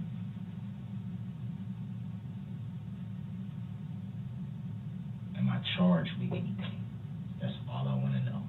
I'll tell you anything you want to know. Right now, listen. I was. You were driving a bit so, reckless. listen, Might I be an was so, OWI. no, listen. No, I don't drink. You said said you had a couple cold ones during the game. No, yeah, but I'm saying the hard alcohol is not my thing. I was not drunk. When you get the And the video stopped at 1 hour, 38 minutes, 30 seconds. Detective, can you explain what was occurring here during this clip? Objection. Excuse me. The objection's noted, it's overruled. Go ahead, you may answer. So in this clip here, my goal and intentions were with Mr. Brooks to start getting into the details of him driving the red Ford Escape through the parade route, and to begin confronting him with information about the Ford Escape key that had been found in his pocket. Obviously, to this point, Mr. Brooks had told us his mother didn't have a vehicle that she let him use. He didn't know if she had one at all. The vehicle was in his name. Sorry, is it his name? I'm sorry, in his mother's name, Mrs. Woods, Dawn Woods. He'd stated he didn't have a vehicle at all. Objection, leading. The previous objection, it's noted, it's overruled. The witness may continue. He had made statements earlier in the interview he didn't have a vehicle at all, that he had ridden out in the Kia, which is not true. The investigation showed Mr. Brooks came out here in the red Ford Escape by himself, so he was in fact in possession of a vehicle. He was in fact driving a vehicle. In regards to the area, you know, it should be known that Mr. Brooks's description of the park, Frame Park is the park where I should say people in the parade, whoever they might have been, lined up. They were lining up at Frame Park. Frame Park is a park that has a body of water, as Mr. Brooks described, more specifically the Fox River running through it. So he was able to describe that park. There were people everywhere walking up and down the street, just as he said. Streets were closed off via barricades, via marked squad cars, via police tape. So he was able to describe that, and the way he described the area was exactly almost how the area looked with the parade. It was extremely crowded due to the people marching in the parade. It was in fact shown to be daylight when Mr. Brooks met with Miss Patterson and then departed from Miss Patterson. That is something we learned, and I was able to confirm that based on how he described it.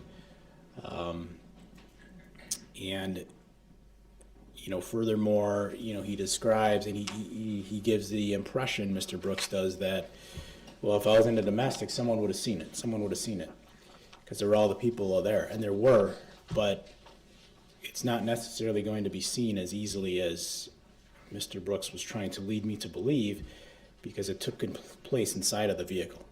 Mr. Brooks did not walk to the park to meet Miss Patterson. That was proven as evidence in this investigation. He drove there and met up with her in Dawn Woods' red Ford Escape, which is the same vehicle after departing the park, drove along Main Street in Waukesha through the parade route. The key found in the defendant's pocket, did that operate the red Ford Escape that was eventually located, that was registered to Dawn Woods? Objection. That's been answered numerous times. Overruled. The witness may answer. There's never any depiction of a key being found in the defendant's pocket. The objection is noted. It's overruled. The witness may answer. Yes, it did. And, you know, as we discussed the key more, you can even hear in there that Mr. Brooks acknowledges it should have been near his ID. And was his ID also found in his pocket? Do you know? Objection, Yes, it was. leading. Please wait till I rule on the objection. Sustained as to the form of the question. I'll strike the last answer. Please rephrase. Where was that, his ID found? In his pocket. Thank you. And the information you had, where was the key found? Objection, leading. Overruled. Objections, hearsay. Overruled. The witness may answer. The key was found in his pocket. Yeah, how do you know that? Now, you also talked to Mr. Brooks about his phone. Where did he say his phone was? According to Mr. Brooks, at this point, the phone should have been near him. I believe he said in the grass. And what did you take that to mean? It should have been near him in the grass. Objection, that was never stated. Overruled. The witness may answer. I would interpret it as right next to him, where he was arrested. Okay, that's what it's just, where he was arrested? Yes. Objection, leading. Overruled. The answer may be given. Yes. After the defendant met with Erica Patterson, what did he describe his emotion as being? Angry, frustrated over the fact that Ms. Patterson brought him to the park and did not have the money to provide him that she indicated to him prior to that she would have. Where did he say his flip-flops were? Objection. Answered. Overruled. The witness may answer. Well, when he indicated that he departed Stephanie's house, they were on his feet. However, during the course of his arrest, he indicates he doesn't know where they went. So somehow, apparently, they, I guess according to Mr. Brooks, disappeared. Now, the clothes that the defendant's wearing in this video, specifically the red shirt, was that a shirt that was provided to him by law enforcement? Objection. Hearsay. Overruled. The witness may answer. No, ma'am, that's the same shirt he was wearing at the time of his arrest. Did he indicate to you during this interview whether or not he had a coat?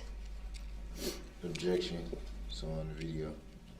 Overruled. The witness may answer. Mr. Brooks indicated that he did not. And how long did he say he was on the porch with the homeowner whose house he was arrested at? Objection. Relevancy. Overruled. The witness may answer. I believe it was like 20 to 30 minutes. The weather that evening, was that an appropriate shirt to be wearing for 20 to 30 minutes outside? Objection. Relevancy. Overruled. The witness may answer. No, it was not.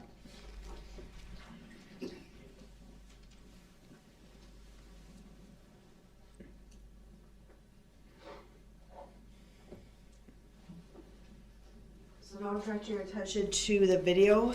I'd like to play 1 hour 40 minutes, 0 seconds, to 1 hour 41 minutes and 30 seconds.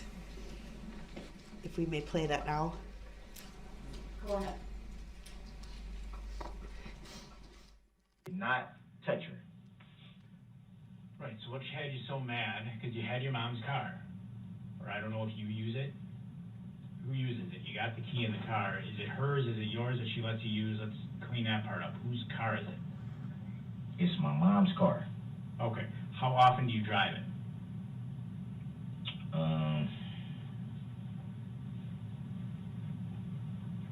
Not very much. It's the red Ford Escape? It's all I want to know. Please. Just please. Whatever you can't tell me, I understand. I understand. All I want to know, just so I can have a peace of mind, just for my girls, man. What am I looking at? Well, the fact you were kind of racing around up and down the street. That's the first part. Right? So, we're not quite there yet. I'm trying to figure out if I've got all my facts right first. So, this wasn't a three-way call. Let's back up to there for a second. How did you come to meet her in the park?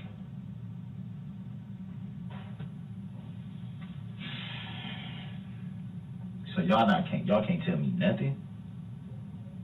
Well, you were driving, And the video stopped at 1 hour 41 minutes and 30 seconds.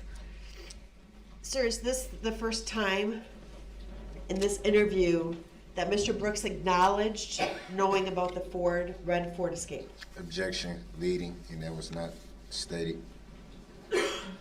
The objection's noted. It's overruled. The witness may answer. I don't consent to being called that name for the record.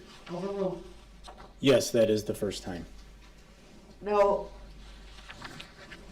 again, Mr. Brooks is asking about the charges. Did you recall seeing that on this clip as well as a clip contained within 1 hour 19 minutes and 20 seconds and 1 hour 38 minutes and 30 seconds? Objection. Leading and compound questions. Overruled. The witness may answer. Yes, I recall that. And again, what was the significance of that question in terms of timing of both clips? Objection leading. Overrule, the witness may answer. Well, to that point, I've been talking about the domestic abuse incident with Mr. Brooks, and I started talking to him about driving and just driving kind of fast. I had not noted to Mr. Brooks yet at that point that he had struck anybody. It seemed to me, based on Mr. Brooks's behavior, reasonable to believe that Mr. Brooks, it was clear to me he could remember something else happening, and I could sense what Mr. Brooks was attempting to do at that point was draw out of me more information. And again, as I stated in my earlier testimony, to gauge his truthfulness, I wanted to hear what he had to tell me about the incident before giving him too much specific detail. At this point, Mr. Brooks, for example, Miss Woods' vehicle, he indicated she did not own one. He had lied to me. There is the risk if I start giving him too much specific information, he's going to create a lie about what I gave him, and so on. So Mr. Brooks kept insisting to know the charges before talking to me, but for the integrity of the investigation, that was something I couldn't and wouldn't provide him. Direct your attention to 1 hour, 44 minutes, 30 seconds, and playing until 1 hour, 45 minutes, and 35 seconds. It is at 1 hour, 44 minutes, 30 seconds now. I'd ask that it be played. Objection. I want to tell you that, you're charged with XYZ, if you didn't do XYZ, we got to correct it, it's all fact gathered. I just feel like y'all know more than what y'all say though. And that's what has me like, why should I cooperate when there's no cooperation with me? Nothing I'm saying is gonna help me. I mean, like, it doesn't make sense to you that we're trying to gather the facts? Yes, man, he did. Right. I mean, I'm not saying it doesn't make sense, Okay. what you guys are doing. I'm just saying, I don't want to get railroaded by people not being honest. That's all I'm saying. And if I don't know what I'm looking at, it's like, what the hell? Like, why should I just sit here and be like, oh, this is everything and blah, blah, blah, blah, blah, blah. And then people come back and be like, okay, now so now we're going to charge you with this and this and this and this and this when y'all knew this from the door. Well, we don't know that we're gonna charge you.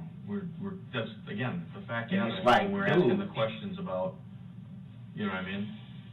That's why we're. What's going on here, sir? Oh, I'm sorry. For the record, it stopped at 1 hour, 45 minutes, and 36 seconds. Thank you. Go ahead, you may answer.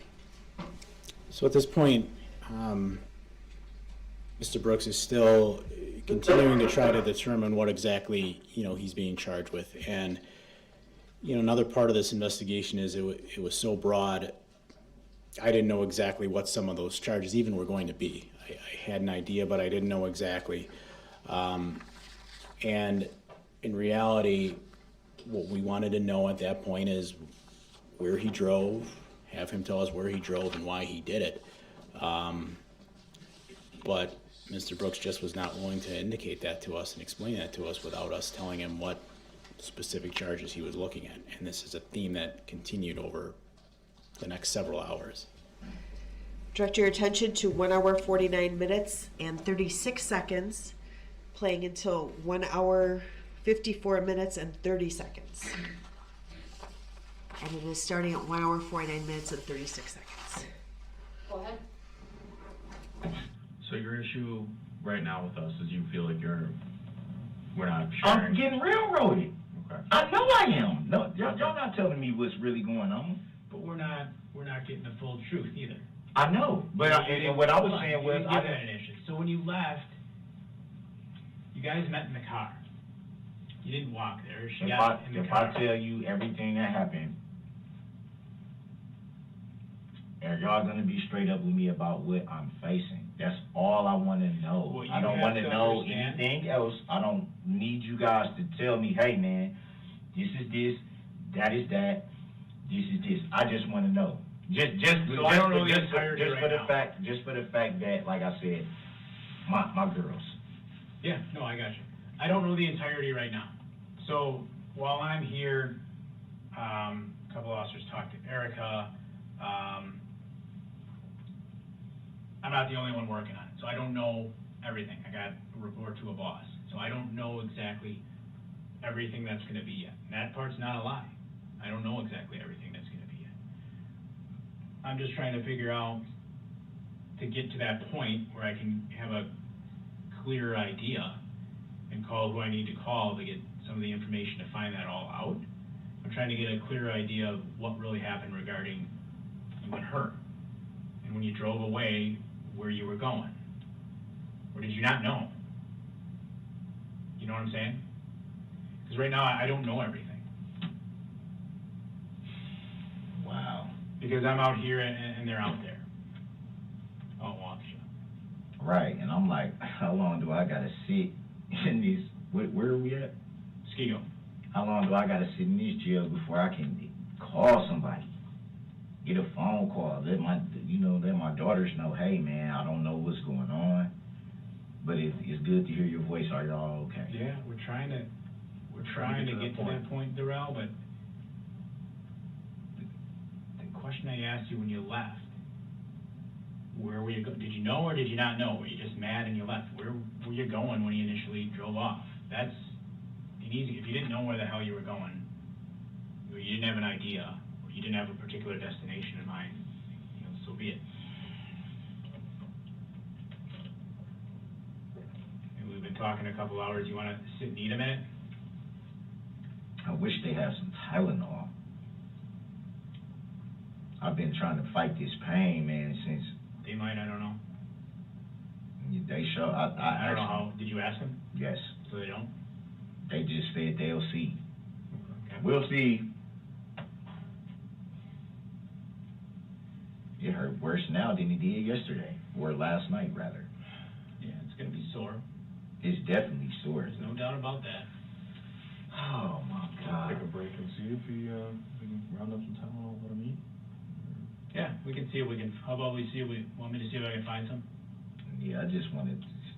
Let me see if I can find some. It's so many things going through my mind right now, the pain, that I didn't even know she called the word. She didn't call. Called the cops or... Yeah, someone else did. I know you said you lost your phone, or you didn't know where it went dead, and now you don't know where it is. If we find it, so we know it's yours, can get it back to you, I know you said it's cracked, but... No, well, the screen is cracked, but it has a, I don't think it went all the way to the glass. What's the code, so we know it's yours, and if we can try to return it? It doesn't have a number code. It has, you have to... Can you draw it? Do it with that. Can you draw it? It's dead, it's not even gonna turn on. Well, yeah, but we don't want to give it to somebody else. Charge it, we don't want to give it to somebody else. It's like...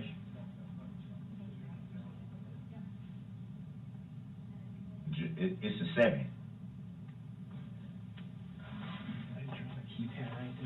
Typically, it's 6. The phone is dead, so...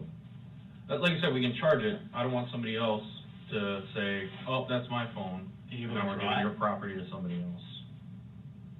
Wait a minute, so that sounds like y'all got my phone.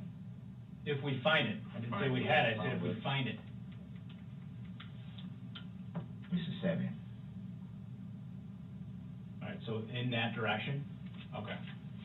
All right, so this way down? Okay. No, I don't know if they have it now, but if we find it, you don't have it, so it I would think to be in somewhere in the area of that house. And the video stopped at 1 hour, 54 minutes, 30 seconds. Can you explain to the jury what just happened in this clip? Objection leading. Overrule. The witness may answer. So in this clip, there's a couple things. First, obviously, the conversation with Mr. Brooks at this point has gotten into the parade issue, the driving issue, which is a little bit more serious. I noted that for the first time in a long time, he began bringing up pain in his shoulder again, something he hadn't been doing for quite some time up to that point. It seemed and felt deceptive, as if it was perhaps a stalling tactic. The other issue became, in the context, was the phone. So the phone that we ultimately recovered from Mr. Brooks One was an Apple iPhone. That is the code I was specifically requesting from Mr. Brooks at this point. We have forensic analysts who download electronic devices. Those could be DVR systems, computers, but most oftentimes in our technology today, they're cell phones. And when I provided that code to Detective David Fine, who does that type of work, he indicated that could not be the code, as the Apple iPhones did not have swipe codes. They should have had numeric or facial recognition. Thank you. Directing you now to 2 hours, 2 minutes, 30 seconds, and playing until 2 hours, 5 minutes, and 45 seconds. And it is starting at 2:02:30. For me to look forward to, but it's like this woman, man, and I love her to death, man. I want her to be my wife, man, but I just wish somebody could tell her that. Like, I wish somebody could really tell her, like, man, this dude loves you, man. Why are you doing this to this guy, man? He literally wants to marry you. 16 years, man, off and on. I'm not gonna go mess with nobody else, man. That's the person that I want to be with, but I'm not gonna continue to be the scapegoat because you want to drink. And when you know I don't, you making it seem like I just beat up on you. Like I'm just like you're a punching bag or something. I don't wake up and be like, oh, bitch, I'm gonna hit you. Well, I'm like, what? Mm-hmm. It's like almost like I'm demonized here. Like, I'm not saying you're a demon. No, not you, not y'all saying that. But it's just I feel that way because it's trying to guess. I know you heard that. Oh my God. Oh, that fucking hurt. Sure.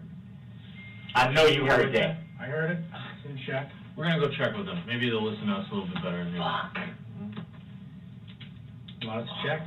Yeah. Oh my God. Yeah, give us a minute. See what we got. Dude, it gotta be something wrong, man. How in the hell does it? Sometimes sprains will pop too. Yeah, but why is it hurting like this? And they say there's nothing. Because Dude. sprains can actually be more painful than a break. Whatever they got, whatever they did, it hurt so bad. You want to keep the food? Why don't you keep the food and the soda and move back in the queue? God.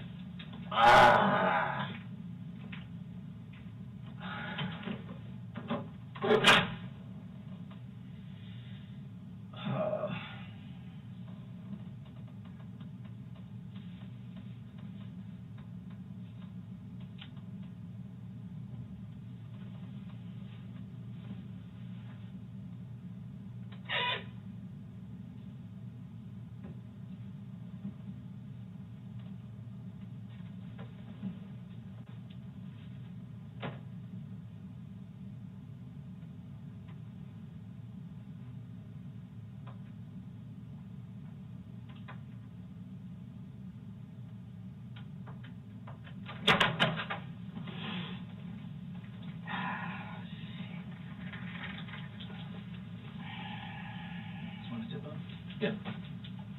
I think we got that Tylenol. We'll be right with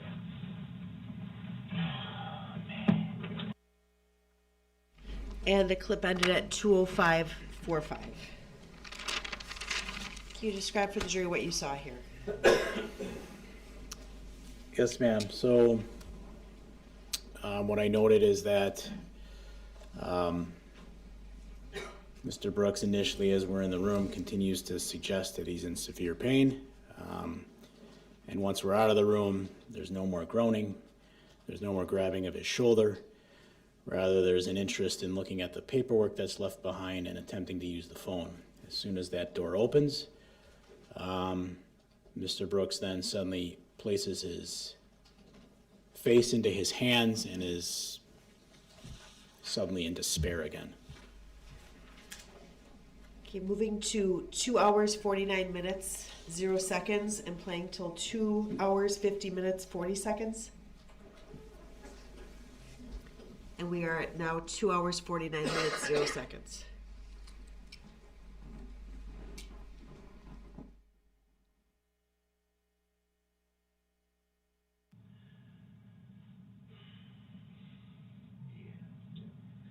So this is my thing between me and you, Ben.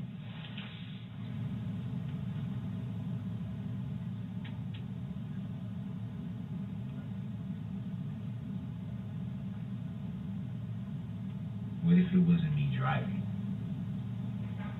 What if it wasn't you? What if it was my mom's truck, Mm-hmm. but I wasn't driving?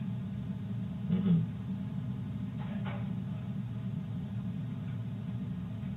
What if it was you? What if it wasn't me? Mm-hmm. Who else would it be? That's what I'm asking.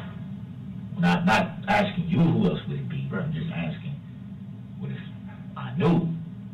Mm-hmm. Would I be asked to give that information? Well, like I said, we're here to gather truth. So if somebody else was driving that car, yeah, I would want to know who that car is so we can go talk to that person. But a huge part of that is going to be your honesty with it. Right. No, I was just asking, because you know, you've already figured out you're not an idiot. You're not a dumb man. You're a smart guy. Right. I see that. You know that we've been working on this. The video stopped at 2 hours, 50 minutes, 40 seconds. What's going on here? Overruled, the witness may answer. So at this point, Mr. Brooks, I've stepped out of the room, is offering up to Detective Stern that there's a possibility that someone else may have been driving the vehicle. Now, when asked about that, as we can see, he pretends he doesn't know who that person would be. It's untruthfulness, it's deception. Hold on a second, I'm gonna advise the witness to refrain from characterizing what Mr. Brooks is saying or not saying. It is solely up to this jury to determine credibility of any of the witnesses and the believability of even any statements made during these interviews, and I'm gonna strike that characterization from the record. Please ask another question. Sir, this interview goes on for another 2+ hours, is that correct? Yes. Objection, leading. Overruled, it's foundational at this point. The witness may answer. Yes. Does Mr. Brooks at any time ever tell you that someone else is driving his mom's red SUV? Objection, I don't consent to being called that name. Overruled, the witness may answer. Leading the witness. Overruled, the witness may answer. No other individual or no other name is ever provided. Thank you. And now direct you to 2 hours, 57 minutes, 30 seconds, playing till 3 hours, 5 minutes, 41 seconds. It is now at 2 hours, 57 minutes, 30 seconds, and as the video commence. It's hurtful. So you brought that up, where you don't want to see anybody. What are those? I'll show you in a minute. Oh, okay. You don't want to see anybody get hurt, or sorry, you don't want to see anybody get charged for something they didn't do. But you already brought up, too, that if somebody did something, that they should be held accountable for it, and that you're willing to accept responsibility. What's going on with if that? it's. Can I show you something? You look like you gotta film me or something. No, I'm not filming you. That you? That's you. Nah, I ain't got no, it look like whoever, it look like Gray. Right there. You can see your face. Nah, that's not me. That's not you. That's not me. That's not you. No, I don't. Darrell. That's a Darrell. That's you. That's you, Darrell. Why you say it like that, man? Because we talked about the honesty piece. You keep telling me that you tell the truth when you did do something. You Here's take Mom's responsibility when you do something.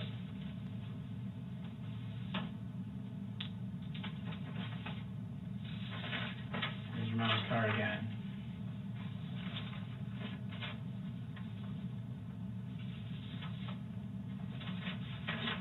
There's your mom's car again.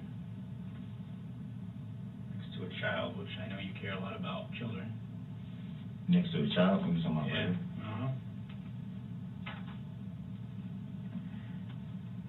It's your mom's car. Yeah, I was just asking him about my about. That's your mom's what's car going on with that. that we took the key for from you. So, you can't tell me at this point I'm playing any games anymore, you know? I didn't say you was playing games from the get-go. Well, you felt like Just we were being totally no, straight. last night I felt like It wasn't y'all- as, it wasn't y'all as knew fluid more. as you wanted. No, it wasn't the flu. It was just And it wasn't as much as I wanted either. I knew that y'all knew more than what y'all was saying, and I felt like last night with that whole, them coming in the way they did, and because I'm sitting there in the thing and I'm watching them walk past, like, what in the hell? And seeing that, I just felt like, okay, y'all already know what y'all want to do, what y'all, you know what I'm saying? Y'all just want. I didn't know what y'all want. It just seemed like y'all knew more than what y'all was gonna tell me. It was more so like I feel like I was being railroaded to be like, okay, tell me this, but we already know over here what we gonna do. We already know what we're gonna do right here. We just want you to tell them yourself and say you did this and did that, so we can already justify what we already want to do. And it's like, I don't feel like that's fair. What time did you come out here with the car? What time did you head out from Milwaukee to Waukesha? I don't want to talk, man. I don't want to talk if I'm not getting nothing. I just showed you 3 pictures. Okay, man. you showed me pictures, but you're not telling me what I'm facing. You know what you're facing. I don't. That's the whole. You That's drove why I down keep a street. asking. You drove down a parade route. You got a pretty good idea what you're facing. You see what I'm saying? So now this is more stuff coming out, man. Yep, we told you, we were looking for that explanation. And that's you. And all I'm saying is, behind the look, wheel. all somebody got to do is just tell me what I'm facing. I'll tell you guys whatever you want to know. There it I is. said that 3-4 There it is. times. There it is. And it's like, yo, So Darrell, what were you thinking when you went driving through this parade? what am I facing? That's all I want to know. I don't have no You got- problem talking with you guys. You got people injured that had to go to the hospital. So they're saying I injured somebody, or you're saying I You injured did. somebody. Yeah. So I'm looking People at got what, hurt. reckless endangerment? At the very least, yeah. The very least. People got hurt. That's reckless endangerment. I don't know exactly what they're going to classify it. Yeah, people had legs broken. Endangerment's where you may have hurt somebody by your actions. You did hurt somebody by your actions. So what am I being charged with? That's what I'm trying to say. I don't know exactly We're yet. still working that out. That's I why don't we're know talking all to of the details. You're not going to get that out of me. I'm sorry. I'm explaining to you. Driving down there, you're looking at people got hurt. People got some broken legs. And y'all saying that's me. I know that's you. How you know that's me? Because I can recognize you. I can tell it's you. And that's your mom's car, which you had the key for. I can ID you, Darrell. I'm just asking you to be honest about it. Be honest about what I'm facing. What do you think you're facing? I don't. All What I should you said be is facing? What do you think hypothetically? I mean, you've been through this gamut before. right, and y'all knew I was getting charged with this from day one. So why y'all couldn't just charge me and take me to county jail where y'all was gonna take me, man? Because we Because wanted that- those answers. yeah, Because you wanted me to tell them myself. Because That's that basically what y'all wanted me to do. You told us that there was reasons for everything. No, I'm saying, but, and I'm not Tell me trying what to, the because reason y'all is. still, I'm not tripping with y'all, because y'all been straight up, so I'm not, but I'm saying, come You are on, dude, tripping. if y'all knew this already, why y'all just didn't take me to, why y'all just didn't do what y'all had to do? Here's where you're at right now. And Darrell. it's like, you take me through the Here's where you're at, runaround to get me to do something that y'all already, Can I speak? Here's where you're at. Okay. I'll tell you straight. Here's where you're at. One of two people did this, and and I mean that from a human perspective. There's the God-fearing Christian who loves his kids and his mom that you say you are, and I want to believe you are, and in many ways you've presented yourself as, who went out, got in a fight with his girl, argument, whatever you want to call it, and went and just done screwed up. Or there's the malicious guy. The malicious guy who's lied to me about his love for God, who's lied to me about his love for his mother, who's lied to me about his love for his children. Don't spin it, man. It's one of those two people, man.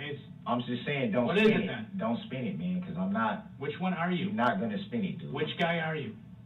I'm the God-fearing guy that you've been talking to since last night, Then man. tell me the truth about And you know that. driving down And that you know road. that. Then tell you me know the that. truth about driving down And that tell road. me what I'm facing. I've just told you some of what you're facing. Some. Reckless endangerment. That's almost like saying I killed somebody. No, you want me to give you the entire case You without don't giving me have anything, to. and I'm No, not I'm going not. to do that. That's not what I'm not gonna asking. do that. That's not what I'm asking. Yes, you are. No, From my I'm not. perspective. No, I'm Remember when I not. talked to you about perspective? I'm not. Remember when I talked to you about See. perspective? Truth somewhere in the middle, all that? Yeah. That's how yeah. I see what And you're saying asking you me. got me doing all this and that, but y'all sit up here and come in here. Well, I'm not blaming it on you guys. I'm not. But y'all sit up here. The police do this every single time. Even when you try to be, look.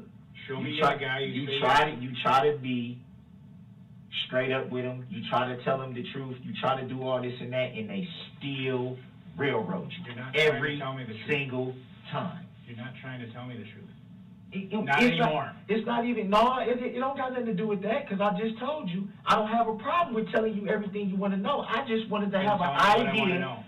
I just wanted to have an idea. That's all I said last night, You know what I want to know. and wanna know that's what all I happens. said today. You know what happens. Okay, what am I being charged with? What are y'all gonna charge me? You What know are what y'all I'm gonna doing. recommend? What are y'all gonna do? Because at the end of the day, I'm still, this is why I feel the way I feel.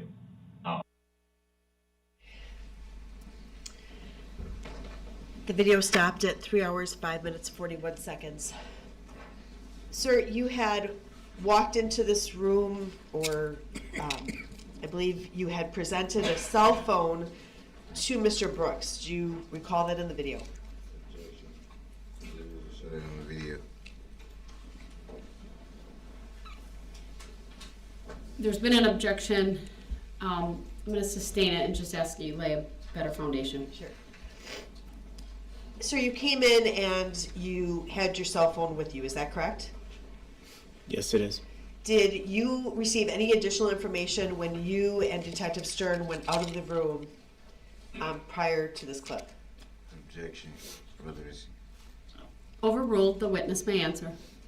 Yes, I did. What information did you receive? Objection leading. Overruled. Specifically the photographs that I brought into the room. Okay. And what was on your phone? Objection.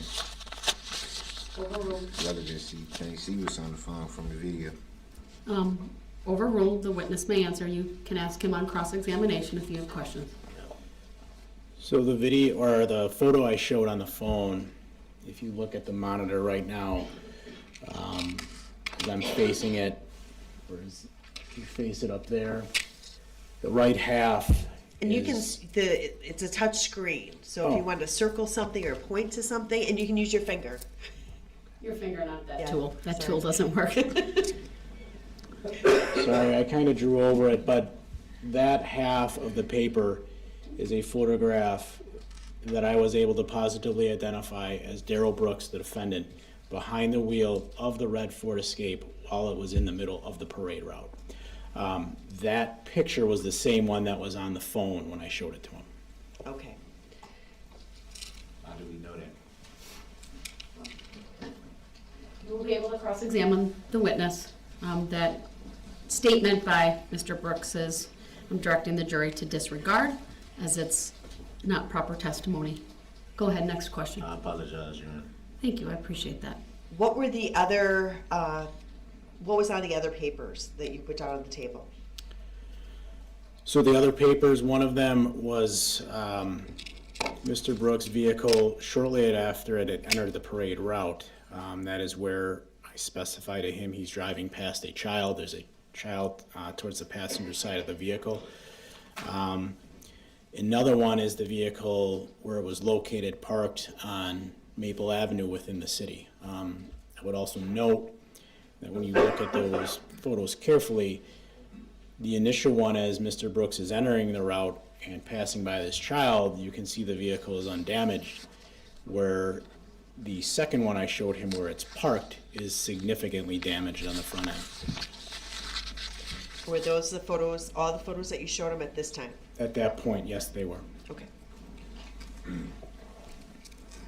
Now, he had said twice in this, I don't know if you recall, I will tell you what you want to know. Do you recall that being stated by Mr. Brooks? Objection leading. Overruled. You may answer. Yes, ma'am, I do. What did you want to know? I wanted to know why he drove through the route.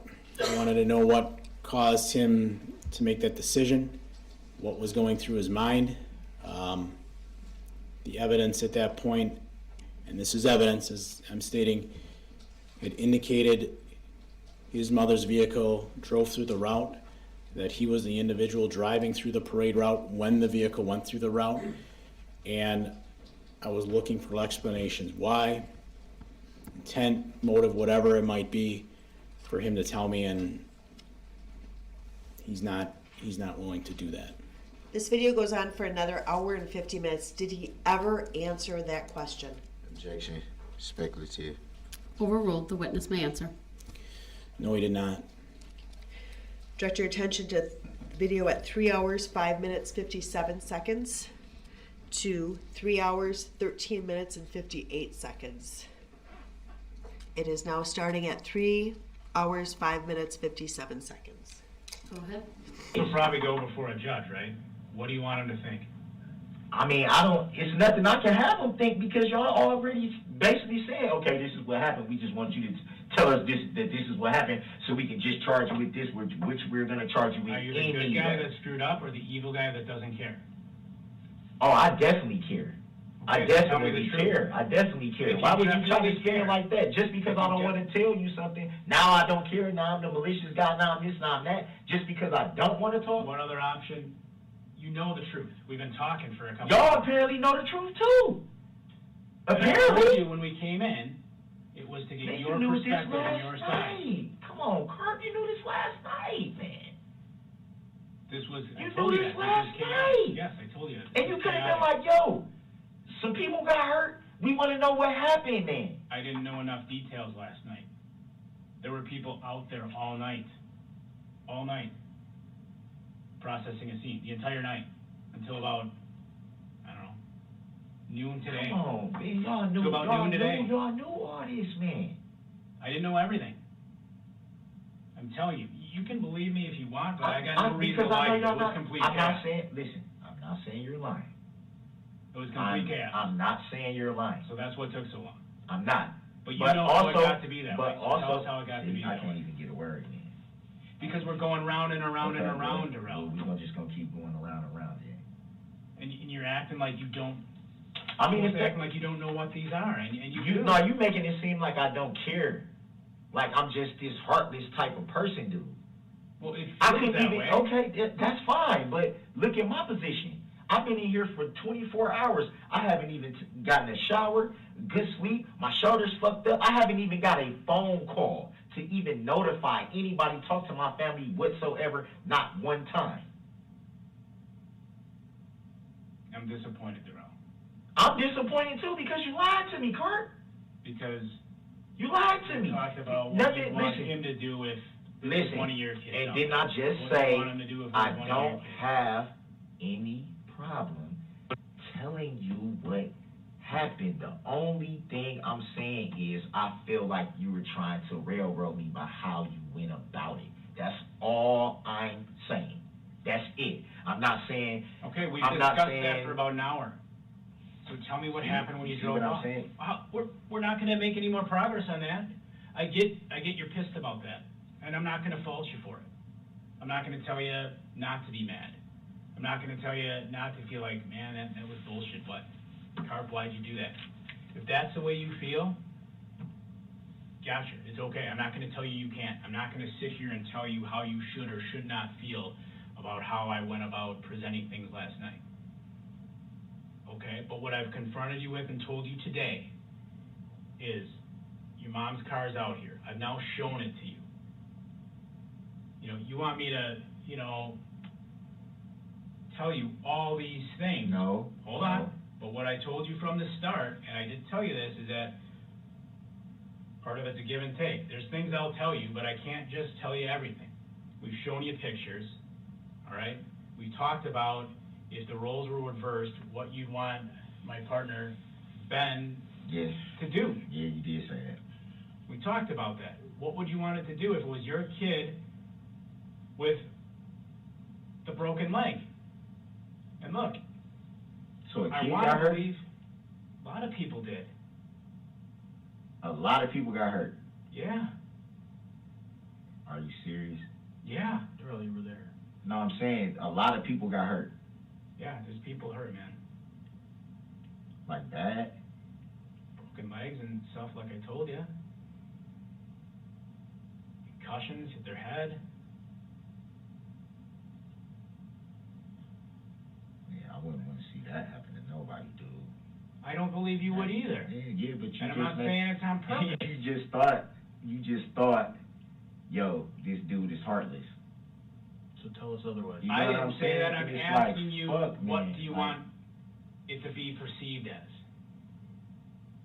Tell us how it is then. If we're wrong and it's not heartless, tell us what it was. I'm here to listen if it's something different. I'm sitting here. I haven't walked out. Come on, Hart. Come on, y'all know. Listen, man. Y'all know. If I did not talk to that woman, I would have never, ever be sitting right here talking to y'all right now. I'm not blaming her. Like I told you, I'm not going to demonize that woman. She's a good woman when she's not drinking. It's not about her anymore, Darrell. I know, but And I I'm just believe that saying. she wouldn't be in this position if you hadn't talked to her. I believe that. You didn't have to put the picture down. You didn't have to. The stroller. That's a stroller. Yeah. So a kid got hurt. Yeah. A kid. Yeah. Bad. You said a lot of people got Get hurt. checked out. Yeah. A lot of people got hurt. To me, it's a pretty good injury if a doctor's got to check you out or you got a broken leg. Yeah, so what do you call my shoulder? I'm just making a joke, but yeah. I don't know. Well, I want to believe you're the man you say you are, Darrell, but I'm not laughing because there's nothing funny about this. No, I was just saying. No, it's not. It's never been that. Dude, I don't take my life as a joke. I don't. I don't take my life as no joke. I was just making a joke about my shoulder when you just said, you know, if it's a serious injury, if you got to get looked out. And I was just saying I had to get looked out, but they didn't say it was serious. They treated it like, oh, Let's say spend the night. you're the guy in cuffs, so. Well, you said that part, not me. No, I'm just saying that's how they, not how you acted, that's how they were acting. It's like, oh, well, there's nothing broken. Well, why do I keep having this throbbing, burning pain if there's nothing wrong? Where were you going, Darrell? Help us understand something. I can do that. I just want to understand what's.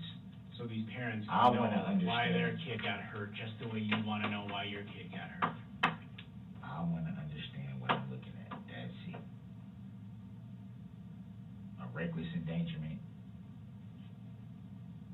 Yeah, that's something you're looking at, right? Just because some people got hurt. Yeah, people got hurt.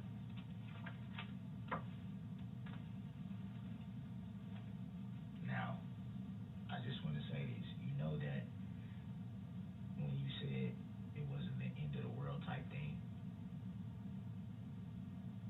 Because nothing's the end of the world. it is. I'll tell you why. Not when you have God in your life. It's not. It is because That's what I believe anyway. I believe that too, but you don't want to have God in your life and you're sitting in prison. Can't see your family, can't see nobody. What does it matter then? And the clip stopped at 3 hours, 13 minutes, 58 seconds. Sir, what went on in this clip? Overruled, the witness may answer. So in the clip, I was continuing to try to get Mr. Brooks to tell myself and Detective Stern what occurred, explain the reasons why, understand, how and why it happened. I was more direct with him at this point and, told him that recklessly endangering safety was certainly a possibility as a charge here. I let him know that people got hurt, including broken legs and concussions, yet Mr. Brooks was still unwilling to explain to us, give us the clarity, give us the information we were asking for to understand, why he did it. Despite us talking about God, I talk about Detective Stern and what, if he had injured one of Mr. Brooks's children, that's something that comes up, and what he would want a person to do if this was one of his own family members, I guess, to say if the roles were reversed. But none of those things were anything that made him any more willing to speak to us. It continued to be really demands to know what he was being charged with, even though at that point he's being told what he's very likely looking at. But that kind of back and forth just continued to occur. At any time during the time you spent with Mr. Brooks on the 22nd or the 21st, did he ever ask how any of the injured people were doing? Objection. I don't consent to being called that name in this leading the witness. Overruled as to both, the witness may answer. No. I mean, for example, I gave examples of concussions, broken legs, but there was no follow-up as to whether these concussions were going to cause people brain damage, whether the broken legs would impair people from walking again, or if there'd be amputations. He never addressed that. Finally, directing your attention to the video at 3 hours 40 minutes to 3 hours 44 minutes and 2 seconds. It's at I would like that last answer by the witness strike. How can anyone determine what will happen as a result of an injury? How can you even determine that? Your objection is noted. It's overruled. May I have that timestamp again for this clip? Sure, it's 3 hours 40 minutes 0 seconds to 3 hours 44 minutes 2 seconds. All right, thank you. Go ahead. Where the charges go again? Just watch something. Just watch something for me. And more incriminating stuff. I'm already like I'm about to lose my life, man.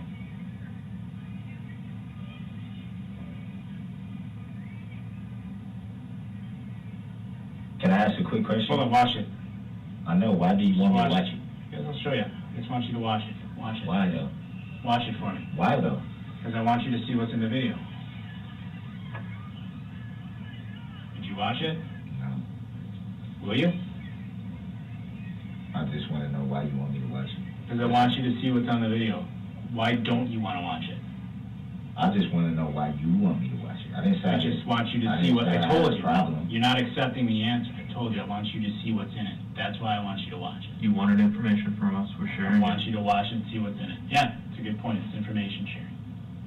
Okay, so I want Yeah, you but to it's watch like it and you see what's in trying it. to, it's like you, like badgering me, like a little But bit. Darrell, you asked me a question. Okay? And this is more than what we had before. So I am showing you more. I'm asking you to watch it.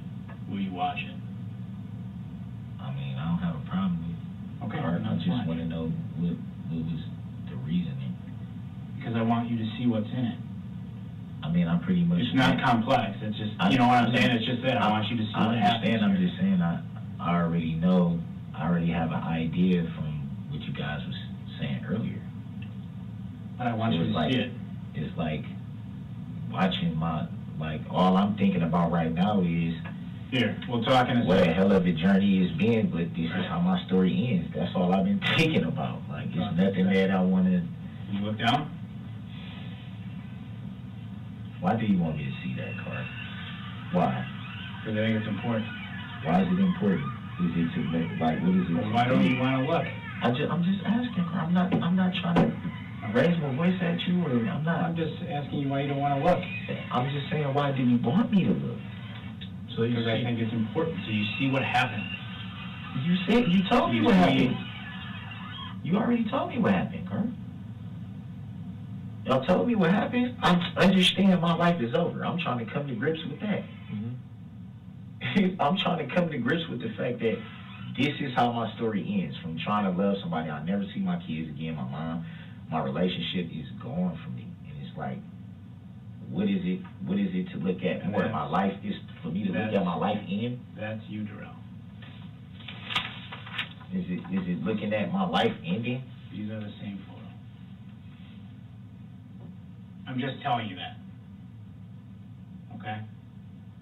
I think it's important you see these. It's important for me to see my life end. It is important for you to see them. For my life to end. Are we gonna keep going round and round about this, or is there something you want to tell me? Nothing's gonna help me at this point. Everybody knows what was going on from that y'all knew last night, why I was getting investigated, why I was, you know what I'm saying? Those are children right there. Those are kids. See that little kid right there?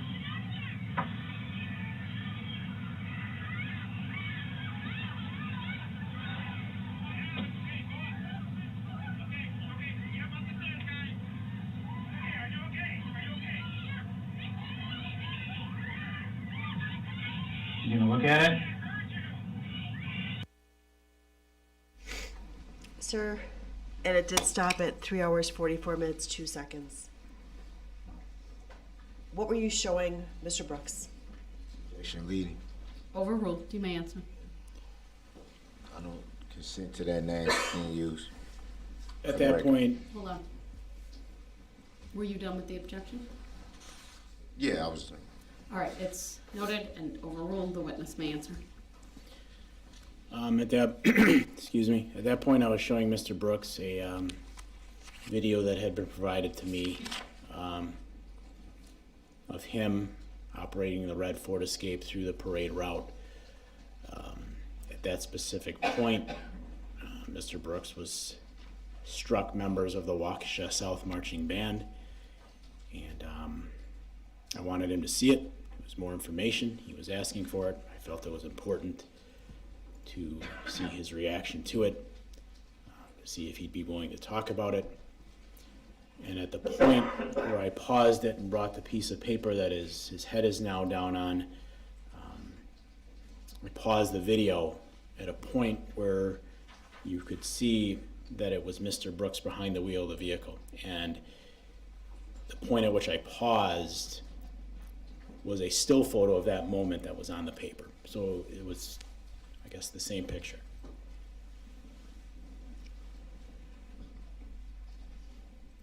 Did you get any further with Mr. Brooks in the next hour that's contained in this interview? No, I did not. Objection. I don't consent to being called that name. Overruled. The witness's answer may stand. On the 22nd, did you end up collecting DNA from Mr. Brooks? Yes, I did. How was that obtained? Overruled. Through buccal swab, so they're basically Q-tips out of a sterile package. I used 2 of them, one to swab the inside of the right inside of his mouth and the other the left inside of his mouth. Sir, just direct your attention back to this video one last time. Did the defendant ever watch that video? Leading. Overruled, the witness may answer. No, ma'am, he did not. Nothing further. All right, we will pause for our lunch break now. It's 12:43. I appreciate everyone's patience as we were able to at least complete the direct examination. When we come back from lunch, Mr. Brooks, you can start your cross-examination. We'll take an hour and 15 minutes, so come back at 2 p.m., everyone. All rise for the jury, please.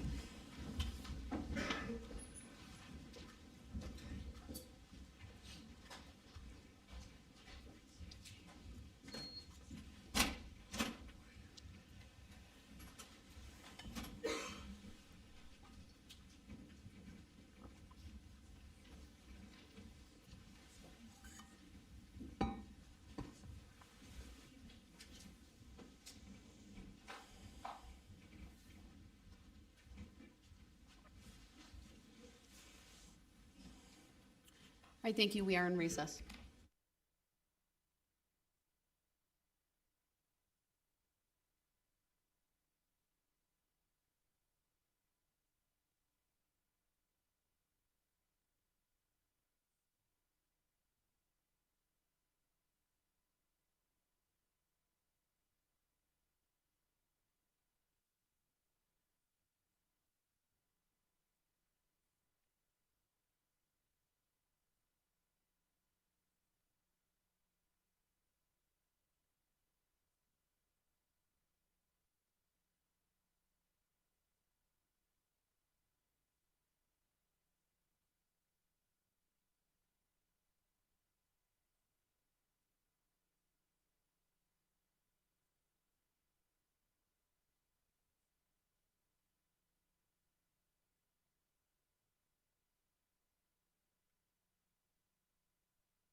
On the record and State versus Brooks appearances are as they were before.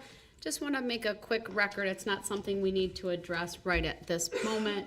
I provided to the parties the pattern jury instruction 152 related to jury view, and then an instruction I drafted based on that, and I say based on that because this has to do with the view of the vehicle, because I view a view of a scene differently from a view of a vehicle, which is evidence. So again, we don't need to go over this now, but I at least wanted to give those to the parties so that when the appropriate time comes, we can discuss whether the court should say anything regarding the view of the vehicle, if that is in fact still the request of the state, and then if so, what that should be. So I've provided that to both the parties in written form. Go ahead. Actually, I appreciate that, and I wanted to bring this up this afternoon so we can plan.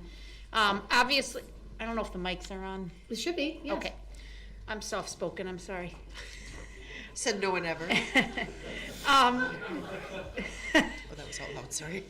So, with the court's permission, we would like to schedule the jury view to occur at 12 noon tomorrow. Now, we may not be through testimony at that point with the state's case, but like we did with the interpreter, if we could get a commitment from the court to pause whatever we're doing around 11:45 or 12 noon tomorrow and lead the jury to the location for the jury view.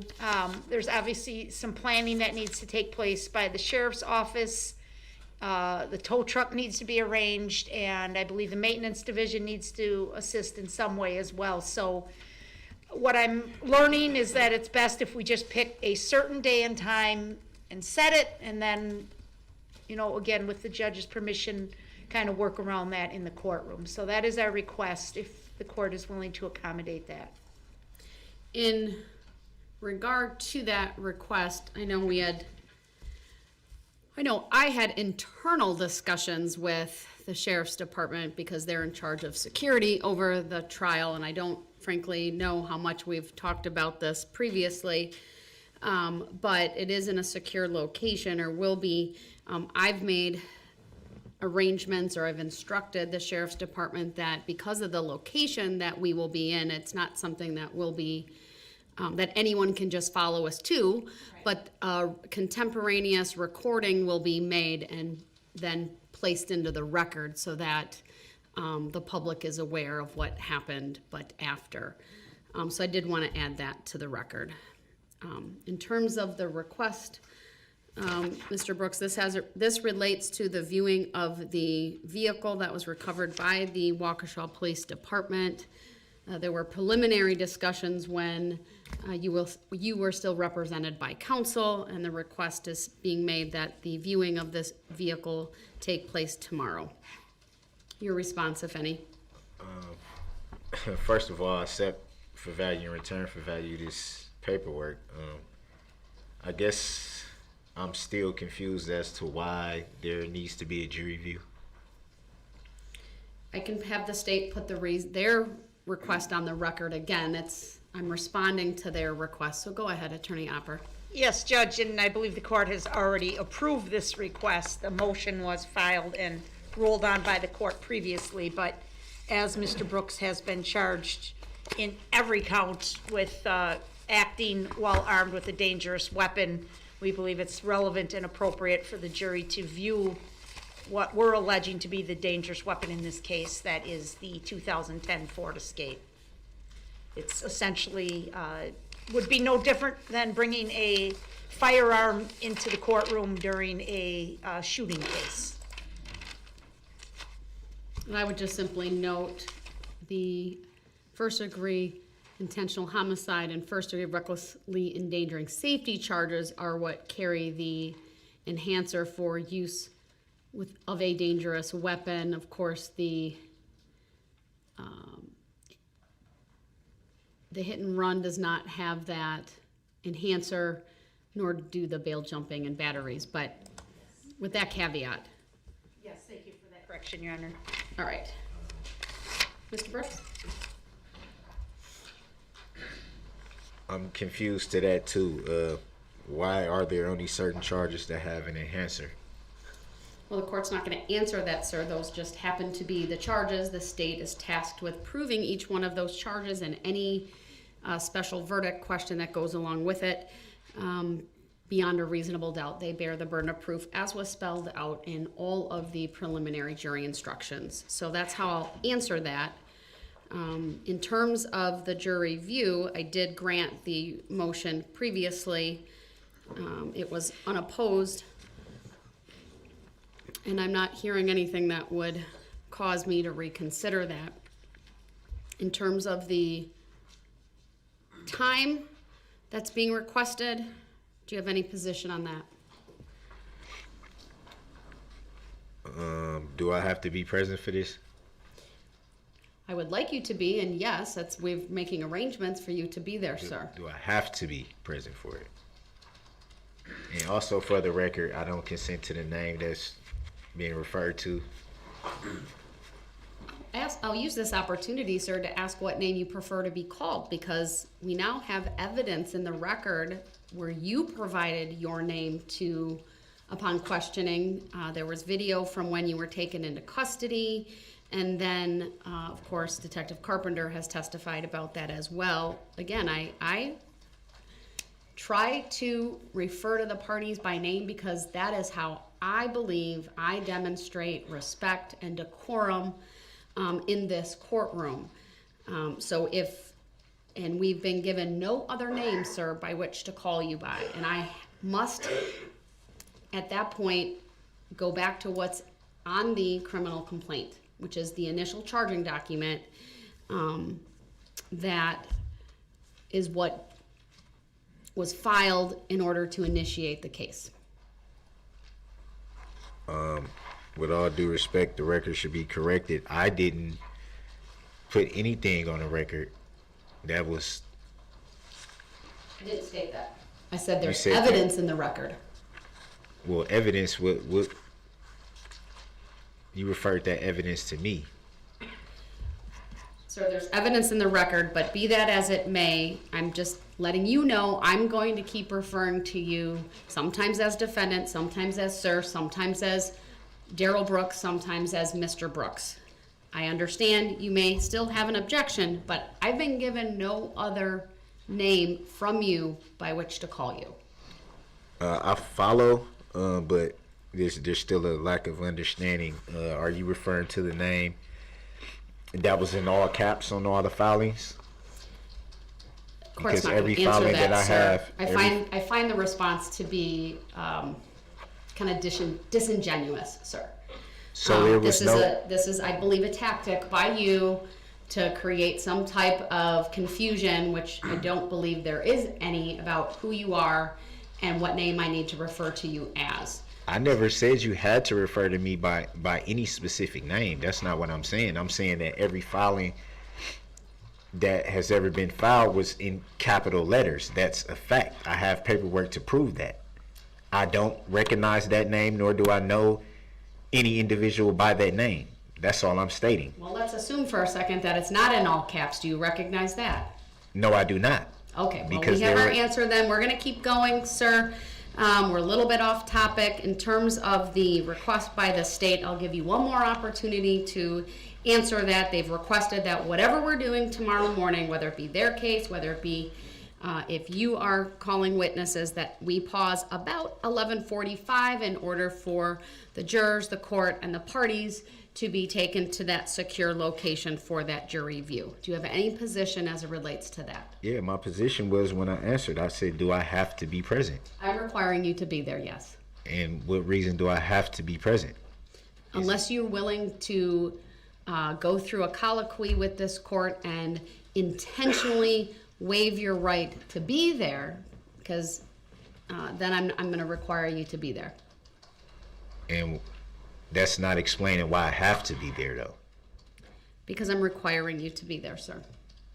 And you just made that decision now? All right, he's not answering the question that I asked him. We will pause at I'm trying to get approximately understanding, that's all. 11:45 tomorrow morning for that jury view of the vehicle to take place as soon as we're able to walk over there, but I think given the logistics of everything, it is on campus, but it is in a secure location. That will take place approximately at noon, and as I indicated, the court will require the Sheriff's Department to make a contemporaneous video of that view, which will subsequently be made part of the record to capture that. Don't I have rights though, Your Honor? All right, then with that, Could I ask another question? Go ahead. Scheduling, Your Honor.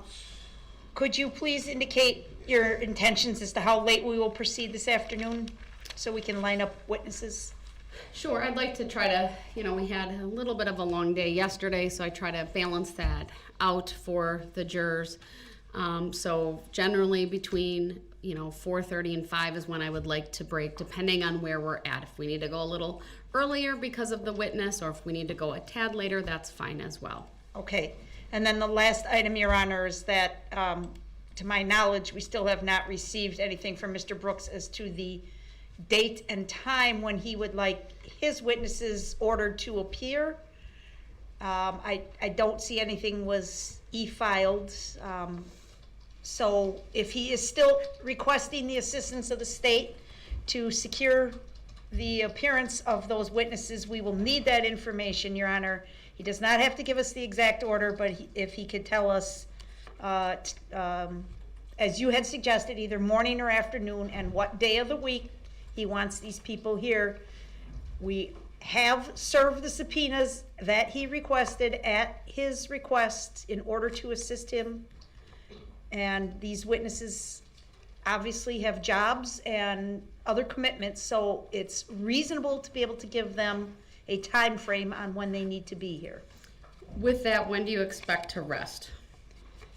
We're still hoping to rest by the close of business tomorrow, Your Honor, unless something unforeseen happens. So we're talking about Thursday and Friday at this point. Yes. Which is what I suggested from the beginning yesterday. But Mr. Brooks, we need to know which particular witnesses on which day and whether it's AM or PM. Don't need to give me the order. We'll have them come in groupings, but it's not reasonable that they all come on the same date. I never said it was. All right, so you need to provide that to the DA. How am I supposed to provide that to the DA? You can write that down, or you can put it orally on the record right now. I asked you to bring it with this morning, and I didn't cover that this morning, so you were put on notice of that. But I'll give you until... I was put on notice of what? Let me ask Attorney Opper a question. Would tomorrow morning first thing be sufficient for the state to make those arrangements, given that you don't believe you will close your case until the end of the business day tomorrow? I understand what the court's saying. I think that's reasonable, with the understanding that if somebody needed to give notice to an employer and it can't be accommodated, then that may affect things for Mr. Brooks. But I think 24 hours notice is generally reasonable, and we will do our best. We can assure the court we will do our best to get them here, but I don't know if we'll be able to exactly accommodate the timing that he may or may not want. All right, so Mr. Brooks, Objection to that, because when the subpoenas were served to them, I'm assuming that they would have let any employers or anything know that they were expected to testify in a trial. I don't understand why it will become a problem at the last second. Well, if you recall, sir, near the end of last week, I don't recall exactly what day we were on, but we knew we weren't gonna finish with the state's case at some point, and we had a discussion on the record. If there was any objection by you, if the state told those witnesses they didn't need to appear on Friday, so it obviously had to have been before Friday, that they didn't need to appear, and that they would work with those witnesses to provide them with a more definitive time. So now is the time when we need to provide them with more definitiveness. So by the start of court tomorrow, you need to bring with you, either in writing or be prepared to put it on the record orally, which witnesses you want. We'll start with Thursday morning, then Thursday afternoon, Friday morning, and Friday afternoon. I don't need to know the order, but I need to know the day of the week, right? So Thursday or Friday. I would just note the dates for those. Thursday is the 20th, Friday's the 21st, and then which witnesses. Only you know how much you want to question them, so you should be able to gauge if we can get 2 in each morning or afternoon, 3, 4, whatever. Use your best judgment on that. Yeah, I don't know how I'm gonna come up with exacts on that. I presume you're gonna prepare some questions and you might be able to kind of gauge how quickly that will go or not. If not, No. we'll do our best, but you've got to provide some definitiveness. It's not reasonable to just have these witnesses all come on one day. I'm informed of what you're saying. I just feel like that same courtesy wasn't afforded to me by the prosecution. They didn't have to tell me exactly what witnesses was being called on what day and all this and that. Why is it not even I am requiring it, sir, because they are assisting you, because they graciously agreed to do that because you are representing yourself. If you want them to be out of the loop on that, then I can just put it on your responsibility and your shoulders, but that is up to you. What do you mean by putting it on my shoulders? You can contact them. How am I supposed to do that? You have access to a phone in the jail. So I'm supposed to call everybody that I subpoenaed, not knowing their information? That is one way to do it, sir. Their information is in the police reports. That is highly unreasonable. When one person that's on my witness list, I'm not even permitted to have contact That with. would be a good exception to that, so that's very astute of you to point that out, sir. That would be one exception. But other than that, in any event, sir, we're kind of a bit off track.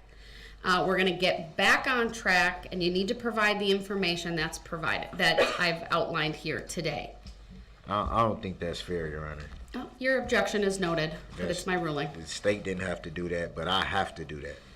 Sir, I remind you that you are nonetheless required to follow the rules of procedure, just as any attorney would have to if they were representing you. You've chosen to represent yourself. The state has graciously agreed to assist.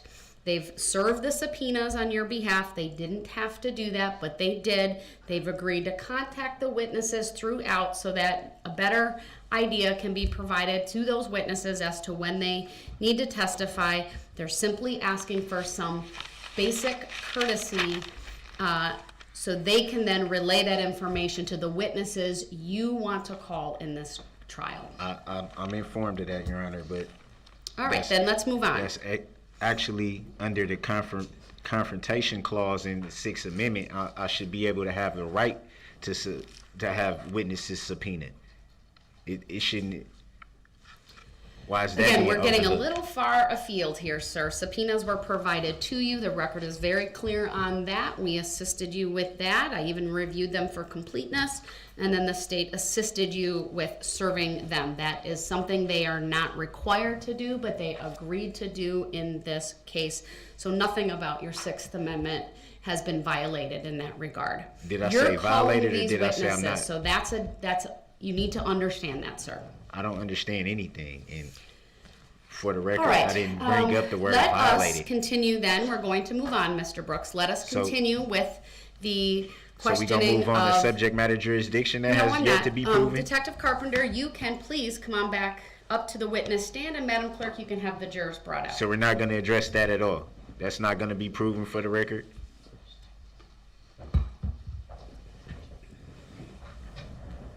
Is that a judicial determination that you don't have to answer the question, Your Honor?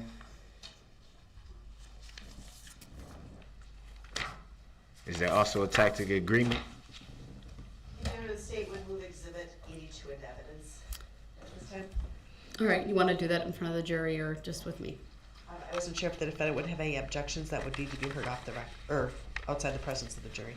Well, can you have them hold for a second? Do you have any objection to Exhibit 82? Yeah, I got objection. What's the objection, sir? What is the relevancy of Exhibit 82? 82 is your interview with Detective Carpenter and Detective Stern. Your objection is to relevance? Your objection's noted, it's overruled, and I will receive Exhibit 82. The court will let the jury know that when they come So in. are Yes. you overruling the fact that the true nature and cause has not been presented to me, that I don't know what the true nature and cause of the charges are?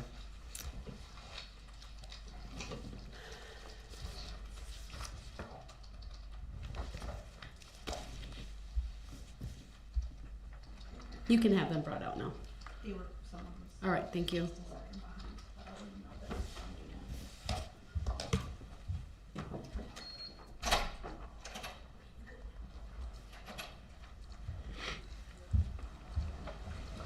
All right.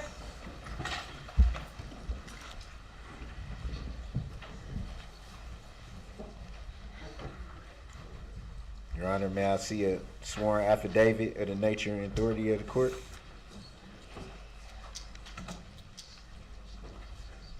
Or is that a judicial determination? You won't answer that as well? Welcome back, ladies and gentlemen of the jury. I hope the record reflects that.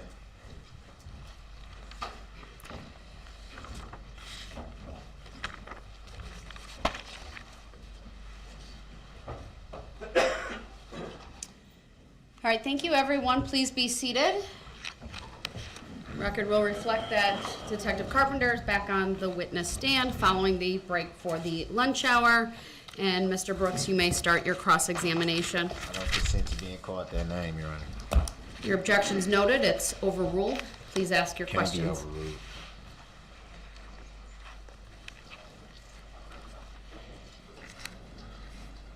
Detective Carpenter.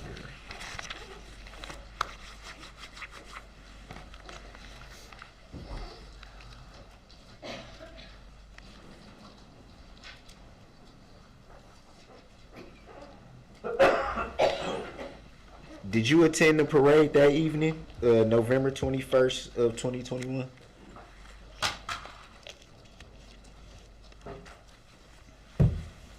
Yes, In what capacity? as a member of the Honor Guard. And what time did you arrive? I don't recall the exact time. What time did you leave? I don't recall the exact time. And when you left, where did you go? Our temporary police department. Temporary. Explain what do you mean by temporary? So at the time of the incident, the building we are in currently, which was our main building, was under construction. So we were displaced. What do you mean by at the time of the incident? At the time of the parade. And so the regular station was, what did you say, under some type of construction or something? Correct. And so what were you guys using for the temporary police station?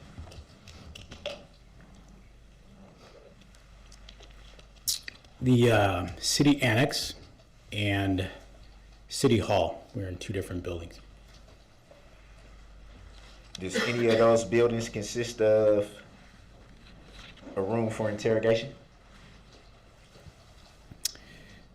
There is at the annex.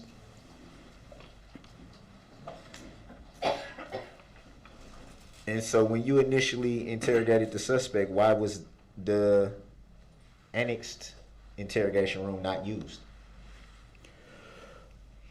Well, when I interrogated you, Mr. Brooks, the annex room was not used because the situation was very fluid. There was a lot of information being learned. We knew this was going to be drawn out. There is no municipal lockup facility at the annex, so it could not be utilized. And so the police holding room in the hospital was more sufficient. You asked to go up there for medical clearance. So the police holding room in the hospital was more sufficient than your temporary station, which would have been more suitable? Yes, it was more sufficient. And why would a hospital police room be more sufficient than the actual police station that you were utilizing at the time?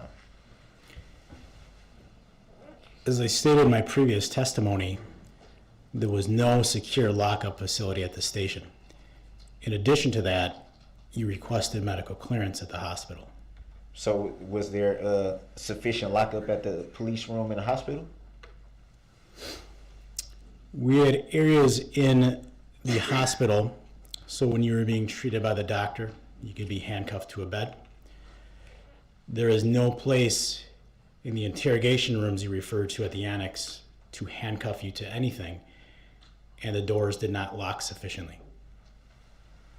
And to the best of your knowledge, would a detainee have that information that you just stated? No.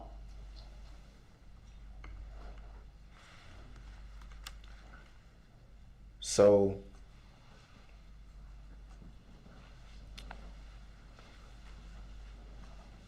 how come the suspect couldn't be handcuffed at the annex for the interrogation without having to be handcuffed to a specific bench or whatever you refer to it as? Well, I guess essentially what I'm asking is, could the suspect still be properly detained while being interrogated at the annex versus the police holding room in the hospital? so let me make sure I have this straight. Your question is about detainment. Do I have that right? I think the question was very clear, Detective. I can't answer it if I'm not going to get clarification.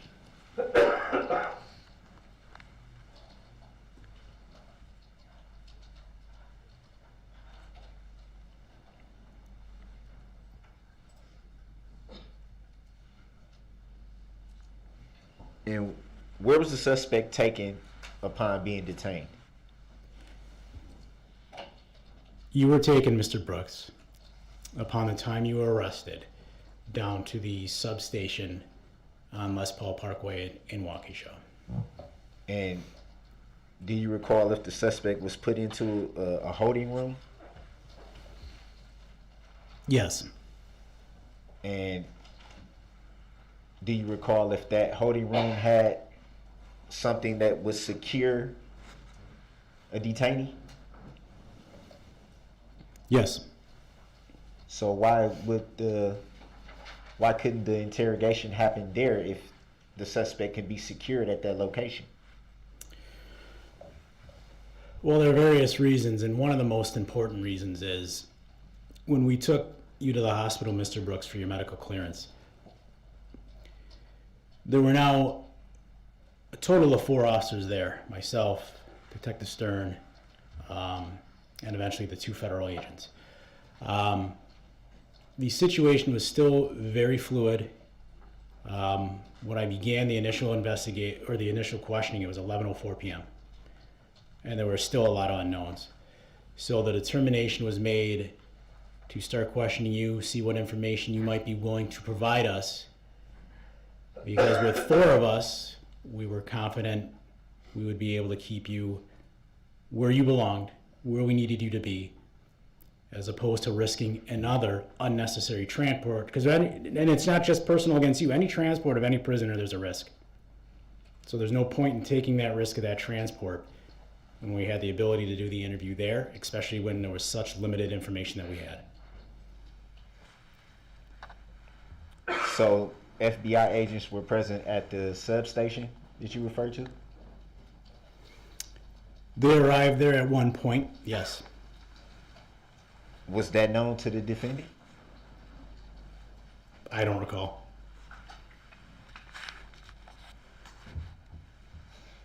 Is it fair to say that the detainee could have been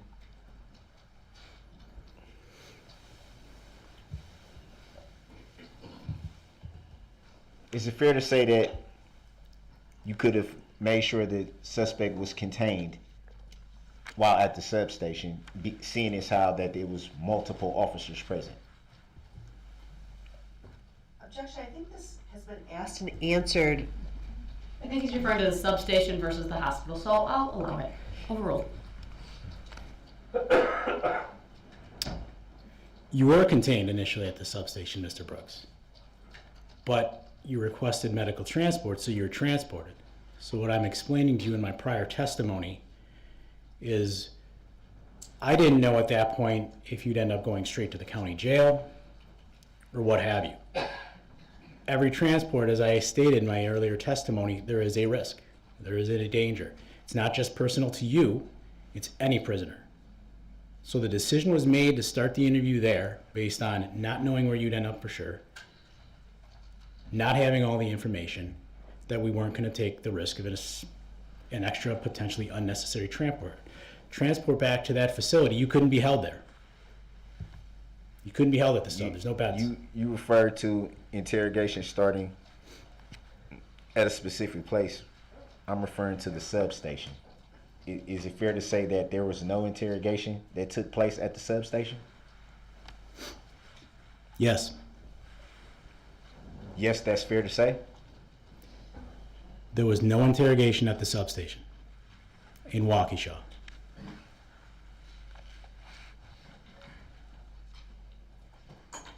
Do you recall what information was obtained at the substation? Yes. Do you recall what that was? Yes. Can you state for the jury and for the record what information you obtained at the substation?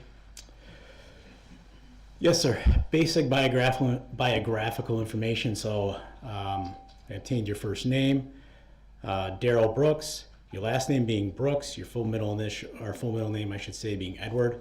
I learned that you were a junior, the date of birth, February 21st, 1982. Additional information obtained was your home address, which was you provided as 4014 North 19th Street in the city of Milwaukee. Phone number, your emergency contact, which you provided as Dawn Woods, whether you were employed, going to school. I remember talking with you about your tattoos and other physical marks that might be on your body, your hair color, eye color, photographs were taken, things of that nature. Kept mentioning that name, pretty slick. Sure, disregard that last statement, sir. Please ask questions. You'll have an opportunity to testify later. Oh, I got a lot of questions.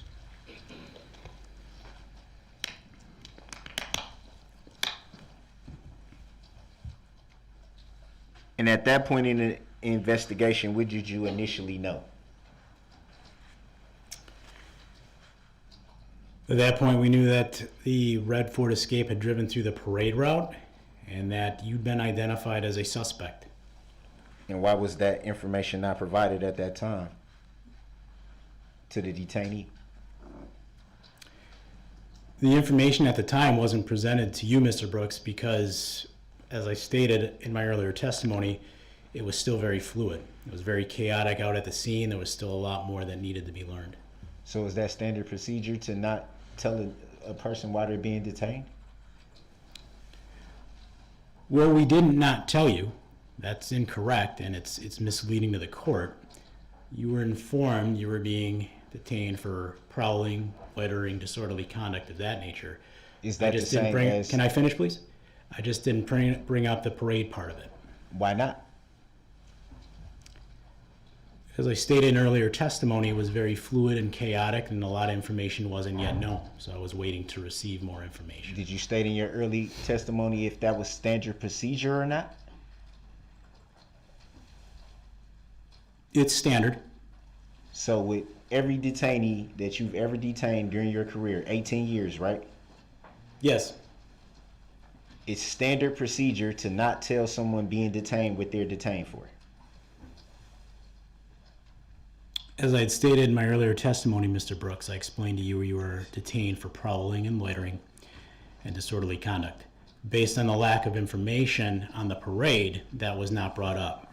So what I can clarify for the court at this point is that in situations where so limited information exists early on, it is standard not to convey that information to suspects. And what do you mean by it's standard? I mean that I don't tell them because I don't have all the facts yet, and I'm not looking to necessarily accuse them before I know the nature of what they did or didn't do exactly pertaining to that incident. So it'd be fair to say that it was not a fact as far as the information you learned to that point in the investigation. Objection then. Grounds. Sustained is to the form of the question. So at that point in the investigation, it wasn't a fact. Objection, same question. Grounds. Sustained is to the form of the question. At that point in the investigation, the information you had at that time, you weren't sure about. I guess which part? All the information that you had up until that point. Okay, about the prowling or parade, I don't understand which part of it you're talking about. All the information that you've obtained at that point in the investigation, you weren't sure about. As you just said, you don't try to assume guilt or anything like that until you have all the facts. So at that time, at that point in the investigation, is it fair to say that the information that you had obtained so far, you were not sure about? I wasn't sure if you were the driver initially, but it was believed you were involved. And you knew that to be fact? Yes, the information being provided was that you were involved. So it'd be fair to say you knew that as a fact? Well, hold on, I'm gonna not allow him to answer that. This jury will determine the facts of this case. If you want to ask him his opinion, you do that at your discretion. He said fact. He said facts. You asked the question, sir, so But he brought it up first. I'm going to strike the question from the record, and Mr. Brooks, you're directed to rephrase. I will rephrase, but I do not consent to being called that name for the record. Noted and overruled.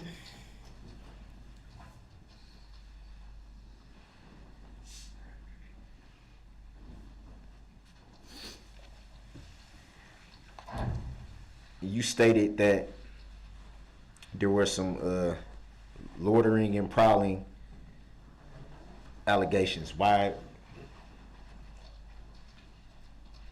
To your knowledge, were those ever charged? Objection relevance. Grounds. Overruled. The witness may answer. No. And do you recall why not? No.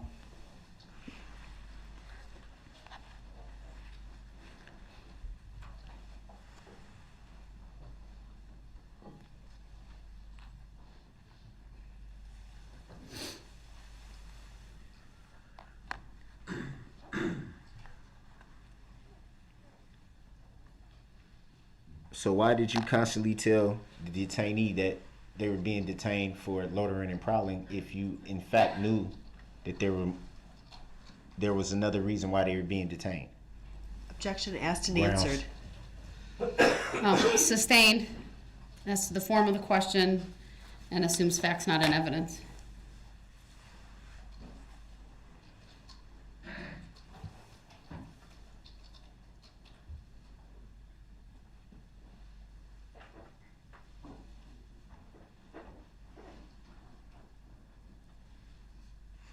What was the significance of the FBI being present? The significance of the FBI presence was the early on concern that this was a terrorist style event.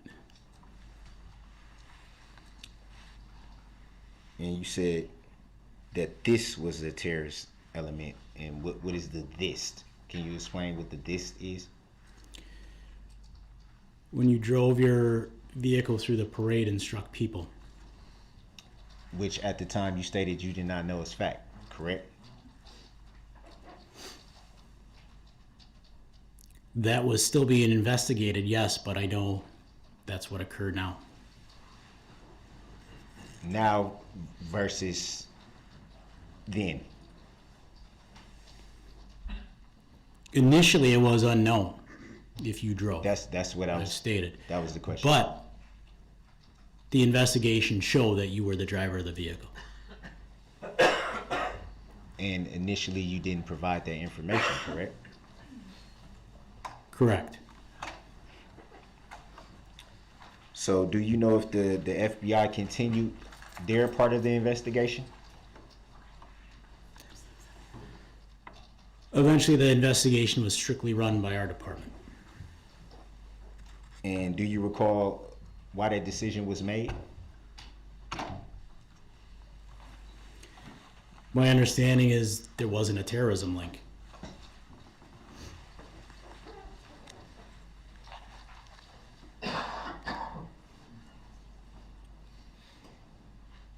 I'm sure throughout your career you've done lots of interrogations. Are there usually multiple officers that do the interrogation, or usually just one?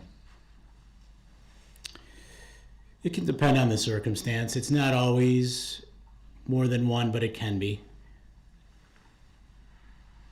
And what would you estimate would be the normal procedure for interrogation as far as law enforcement wise?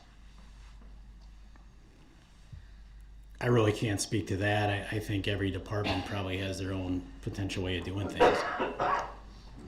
Up until that point in your career, when you interrogated the detainee, had you ever conducted an interrogation with FBI present? Not prior to that date, no.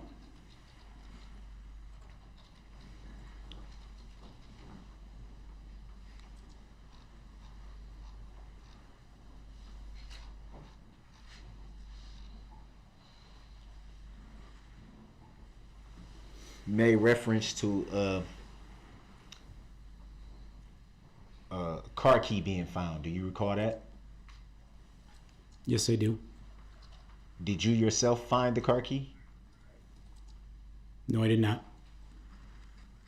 Were you told by other law enforcement? I guess told what exactly? That a car key was found. I was not specifically. Your items that were located on you during the search were turned over to Detective Stern, and the car key was one of those items. And to the best of your knowledge, you didn't have that information at the time, correct? At which time? At the time that the detainee was detained in the substation. Thank you for that clarification. Go ahead and answer. I just want to make sure I guess that I understand. So you're asking me what I knew about the key, or if I knew where it was found at the substation? I don't understand. Can you clarify that, sir? I guess the clarity that you may be looking for is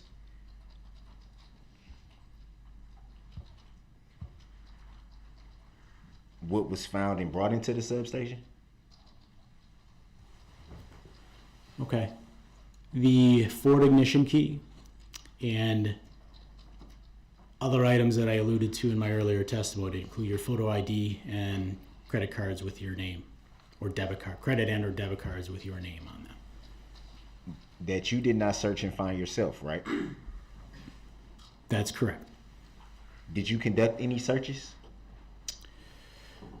I don't recall if I did or not of your person.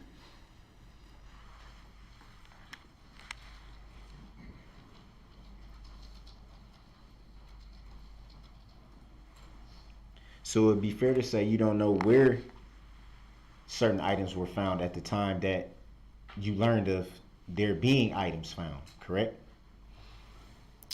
No. No, as in?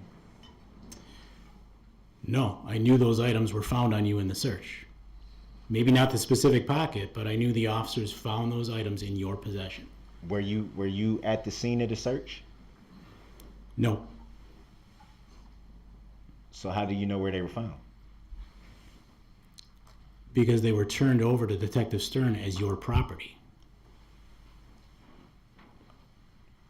How do you know where they were found, though, if you weren't at the scene? Because I was aware officers searched you, and it's not reasonable to believe they were randomly in the grass at the house you were at in a city that you've indicated you're not familiar with. Can you strike that last answer from the record? I didn't refer to any house, grass. You asked City. an open-ended question. His answer will stand. Your request is denied. So it'd be fair to say that in the question I did not mention a house, grass, or a city? That'd be fair to say? You didn't mention it, but I know you were found at a house in the city of Waukesha. And I know you're not familiar with Waukesha because that's what you told me when I interviewed you.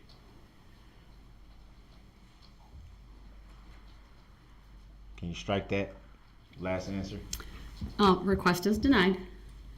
On what grounds, Your Honor? You asked the question, he answered it. If you want to limit, ask leading questions and direct him. That is your right. You made reference to the house where the detainee was found, the grass, the city. Could it be possible that that's where they were found? The items that you are referring to? No.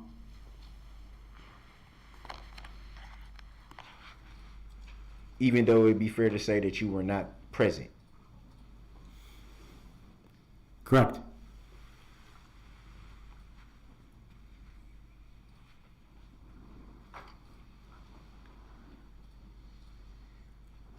You made a lot of reference to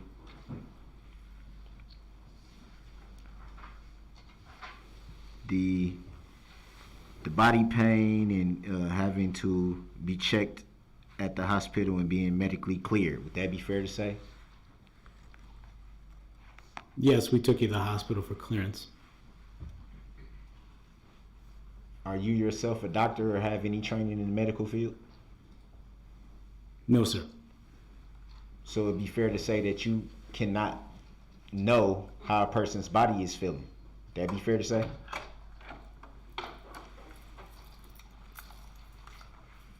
I can't explain exactly what another's body's feeling, correct. So it'd also be fair to say that there's a possibility that you can be incorrect about assumptions made to pain reference. That'd be fair to say?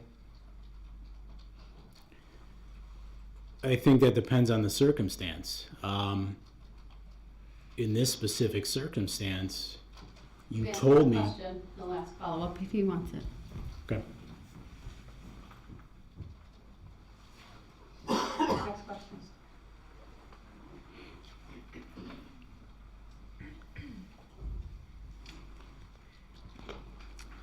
You made a reference on one of the exhibits. I'm not sure exactly which one it was.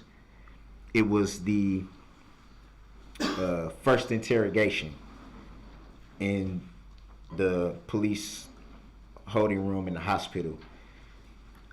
In that exhibit, you made reference to the FBI being present because you were short-staffed. Do you recall that?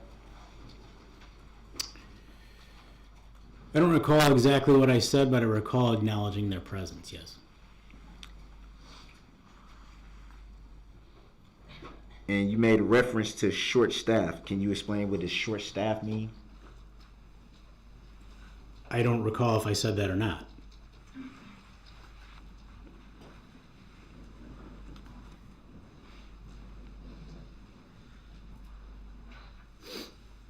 I don't know if it's exhibit 172 I'm referring to.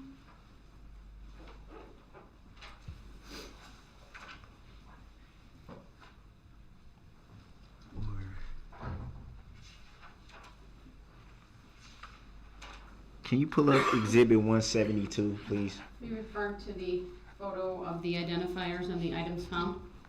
Is that That's 172? 172, yes. Well, I don't think, is it 81 then I'm referring to? 81 is the audio recording. Okay, it's I'm 81. sorry, 81 is the video and audio. Of the, Was it just the audio? I was right the first time. It's okay, I think it's 81. You would like the audio recording from the hospital. Yes, Your Honor. Is there a part you'd like to direct the state to when they pull it up? Because it's the audio, I'm assuming it'd be probably as soon as the defendant is brought into the room. It was played starting at 4 minutes and 25 seconds through 14 minutes and 25 seconds. Do you want it started right at 4:25? Yes, Your Honor. Okay. The state would please assist with that. How long would you like it to be played? Do you know how long you want it played, or do you want the whole thing? The I don't- same clip? I don't need the whole thing played. From what I recall, the point that I would refer to is pretty early in that. Well, how about we start at 4:25 and then you say pause, please, when you want it to be paused by the state. Okay. All right, go ahead.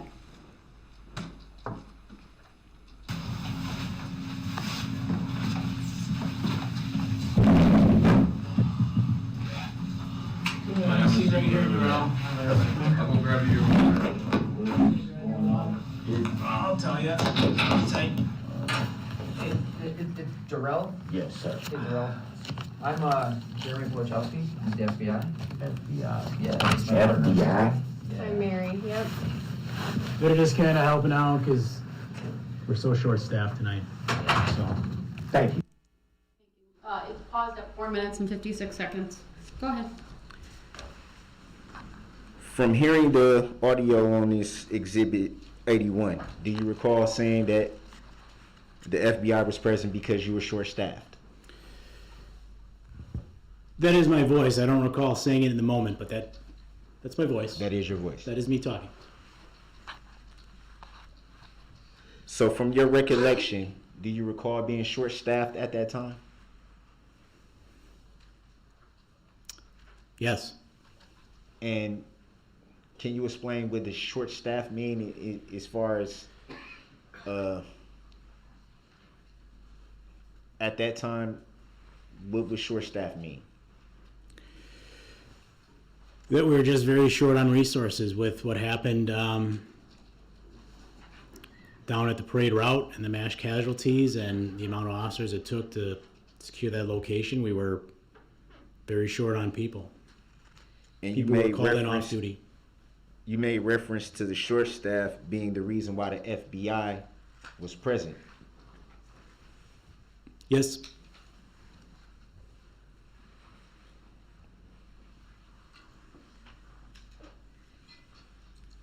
Is FBI usually present in the situation of short staffing?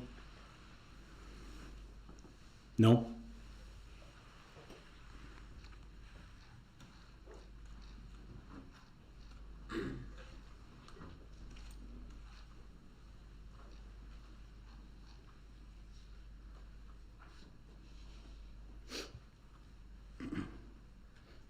May we put that off, or do yes, you need it? I'm sorry. Your Honor. No, it's okay. I just want to make sure if you needed it, it's up. All right, it's Sometimes taken I down. forget it's still up there.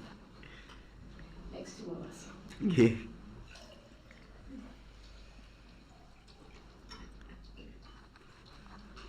And you made reference to recording the interrogation on your phone, correct? Yes. And why would you use your phone to record an interrogation? Especially one of this magnitude. Because the camera in the room didn't have audio capability. And were you informed of that? Or let me back up. When were you informed that the camera that was in the room did not have audio? I don't recall exactly. Prior to the interrogation. And who were you told by? Hospital security. Was that the first time you had ever used that police holding room in that hospital? No.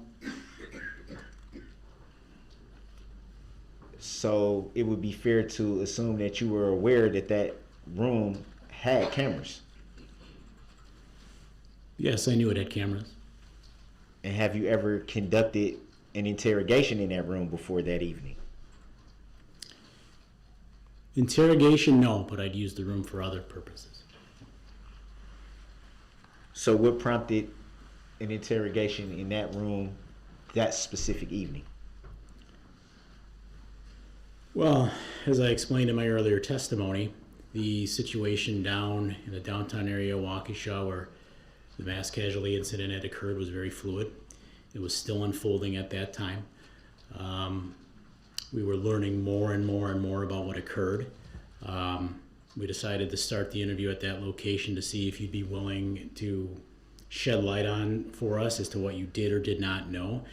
And again, I'll go back to statements I made earlier. There's a risk inherent with every transport. I didn't know where your ultimate final location was going to be that night, so to now start bouncing you from facility to facility to facility unnecessarily was just something we made the decision not to do. And at some point, the detainee was moved to the Muskego Police Department, correct? Yes, you were moved to the Muskego Police Department later in the evening. And when did you learn that that would be a location that the detainee would be going to? We made the decision to try to use that location after the first interrogation attempt. I'm sorry that I didn't hear the last part. I'm sorry, after the first interrogation attempt. First interrogation attempt. How would you define attempt? Well, when we were at Waukesha Memorial Hospital that night in the police holding room that we've discussed, I read you your Miranda rights verbatim from the Waukesha Police Department Miranda statement form. And at that time you indicated you didn't wish to speak with me. So it would be fair to say that the Fifth Amendment right was exercised at that point. Right to silence. Under the Fifth Amendment. Yeah. So acknowledging now the fact that the Fifth Amendment right was invoked not to speak, or as you say, the right to silence, why did you continue to record on your phone? So we are trained at our police department, when you do an interrogation, the recording is to be left on pretty much until you try to effect transport. So typically what we would do is, if our building hadn't been under construction, and when we'd been able to get you back to our police department, where in that situation we may very well have transported you, just because we would have had a municipal lockup there and we could have held you for the night. But that again was difficult based on the fact that we didn't have that possibility at the time. So if someone's in an interview room and at our police department, we'll leave that, even after the interrogation's over, we'll leave that video running until we come back and remove the individual from that room. Even once a detainee has invoked their right to silence, you still continue to record? Is that a standard practice of your agency? Yes, it is, for as long as they remain in the room. And so when did you start recording? Are you talking at Waukesha Memorial Hospital? Correct. Prior to you entering the room. So you started recording before the detainee entered the room, and you said you keep the recording on until they leave the room. So would it be fair to say that there should only be recording while the detainee is in the room? No. And you did say for the record that that's standard procedure in your agency. In regards to the interview rooms at our normal police department, which wasn't available at that time, yes. Would it be fair to say that you were not at the normal police department? Yes, however, with the audio, I was still trying to make sure I followed the policy to the best of my ability. Can you show proof of that policy? I don't have it. So it'd be fair to say that there's no way to determine if that truly is policy if it can't be proven. Objection, argument. Grounds. Sustained. As to the form of the question, it's argumentative. How can that policy be proven? Objection. Grounds. Sustained on relevance grounds.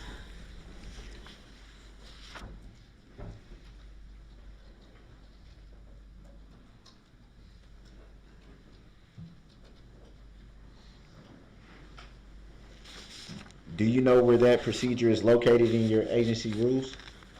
Objection, Grounds. relevance. Sustained. Grounds for the sustain, Your Honor? Relevance grounds. Relevance. Not relevant. Next question. It's not relevant? No, keep going. We can take it up later outside the presence of the jury at our afternoon break, but for now, keep going. I follow, Your Honor. I apologize. Keep going, okay.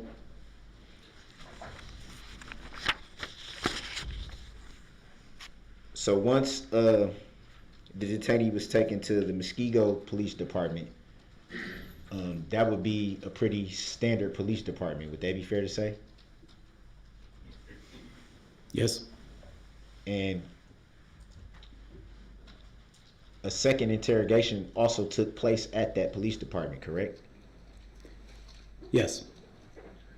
Any reason why the first interrogation couldn't take place at the same police department that the second one took place at? Well, the first interrogation, again, wasn't at a police department. You know, Muskego was utilized as they had a lockup facility, so we interviewed you there. Around what time was the detainee taken to the Muskego Police Department? I don't recall the exact time. And you also stated that another law enforcement Mr. Brooks, officer. I apologize for the interruption, but I just want to make sure my jury is in good shape. If you want to just take a moment to stand. It's a little slow, I think, for them, so we're just going to stand for a minute. Again, my apologies for the interruption.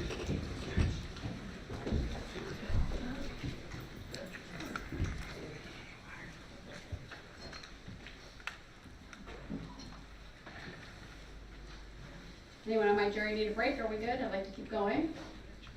Anyone? Okay. No response to that. They said they're good. All right, we'll sit back down. And again, my apologies, Mr. Brooks. Hopefully you know where you were. Yeah.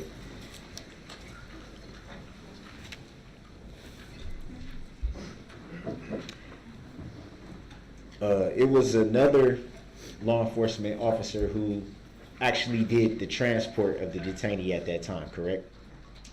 Yes. And you stated earlier in testimony that you and your partner followed behind that transport. Is that fair to say? Yes. And I'm assuming at some point that you will actually strike that. You stated to being present during the booking process into the Muskego Police Department. Is that fair to say? Yes. So why couldn't interrogation be conducted at that time, which would have been more ideal considering that you said there was a lockup. I forgot how you referred to it, but basically like a room that the detainee could be secured. Well, you had been talking about at that point when we arrived at the facility with you that you hadn't eaten all day, you hadn't slept, so we wanted to give you an opportunity to eat, sleep, clear your mind, and refresh yourself.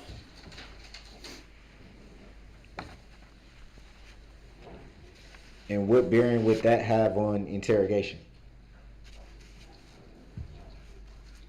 Well, I mean, you said you hadn't eaten, you hadn't slept. So I think a person is more focused when they're fed and they're rested. So, you know, we wanted to give you the opportunity to do that. In your opinion, how would that have affected interrogation?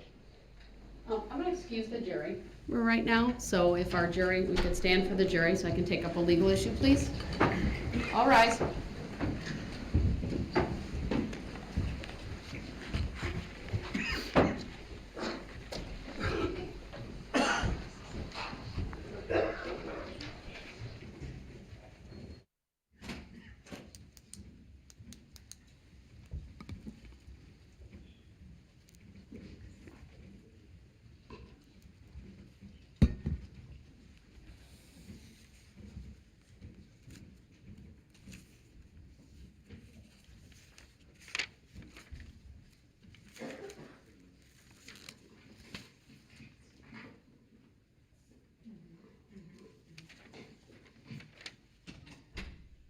All right, thank you. Be seated. So I'm going to take up two issues right now. One is when I paused earlier and told Mr. Brooks I would allow him to, it was regarding the policies. I want to know, as the proponent of the evidence, why you think that's relevant.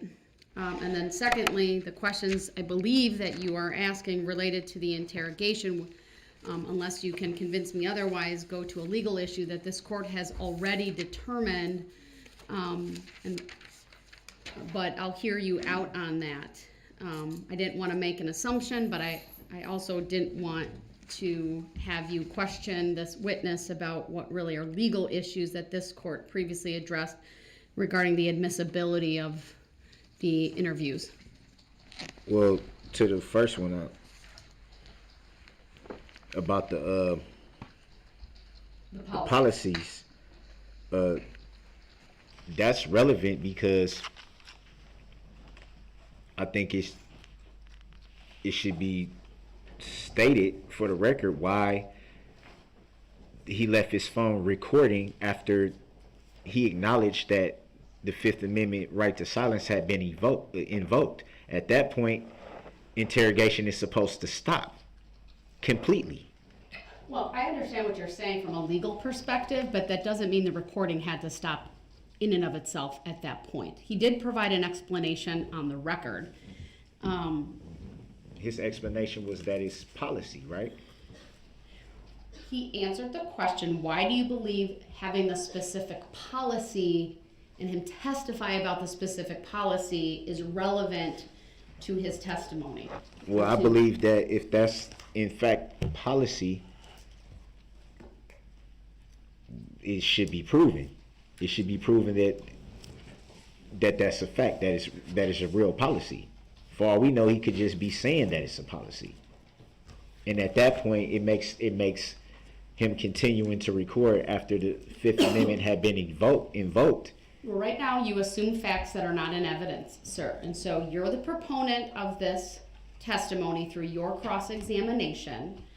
And so without something more, sir, I don't see where there's relevance as to what the specific policy is. Can you see what I'm getting at, though, Your Honor?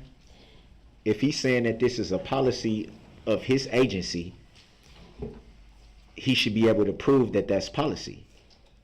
Because at that point, if there's no way to know that that is the correct procedure that they use every time, then You're, why? again, making a lot of generalizations that I don't think are accurate as to what he said. This is a trial, sir, where the allegations in this case are that you drove through the Christmas parade, right, and caused death and injury to a number of individuals. There's also those other charges related to the bail jumping, the battery, and frankly, his conduct isn't on trial. We're not here about a police misconduct trial. I'm not saying that some of this information might not be relevant to his credibility, things of that nature, but you have to, again, you're the proponent of this. Why do you believe those policies relate to an issue of fact in this case or otherwise go to your defense? I believe that is relevant because it can show that at the very minimum that first interrogation and anything related to it should not be admissible as evidence. That's a legal determination that I've already raised. Your attorneys represented you at that time. They made a variety of arguments. So to then make this trial about that interrogation, it's not relevant. I'm not making the whole trial of it. But the issues are legal issues that this jury will not be asked to answer. I've already ruled on the admissibility. That's a legal determination. So I'm not seeing the relevance to those specific policies, and there is simply no requirement that the state or this witness has to prove those policies. You are representing yourself. Hold on, let me finish. You're representing yourself. I'm not aware of any subpoena that required him to bring those policies with. So that would have been on you if you felt it important to cross-examine him on those policies to require that. I'm not aware of that. Have you done that? Obviously, it was going to come up. Did you issue a subpoena ducis tecum to this witness to bring with any of his policies related to interrogation? How can I do that myself, Your Honor? How can I do that from a jail cell? You were given all of those blank subpoena copies, sir. And you could have filled that out in a way for this witness to require. You didn't do that. So who would have served him? The state would have. They served your other subpoenas. But be that as it may, that's not what we have here.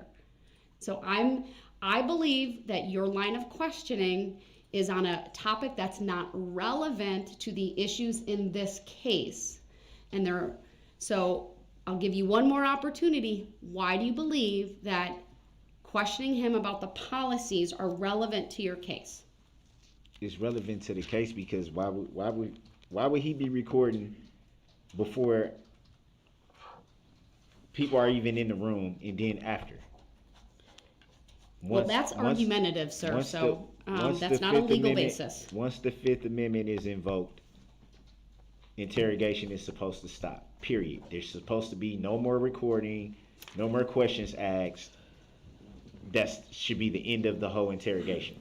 These are legal issues that you're trying to raise before the jury. I've already dealt with the admissibility, so you've not provided a legal basis to further question this officer about policies related to the interrogation and the recording. He has answered questions. I gave you some leeway on that, and his answers are before the jury.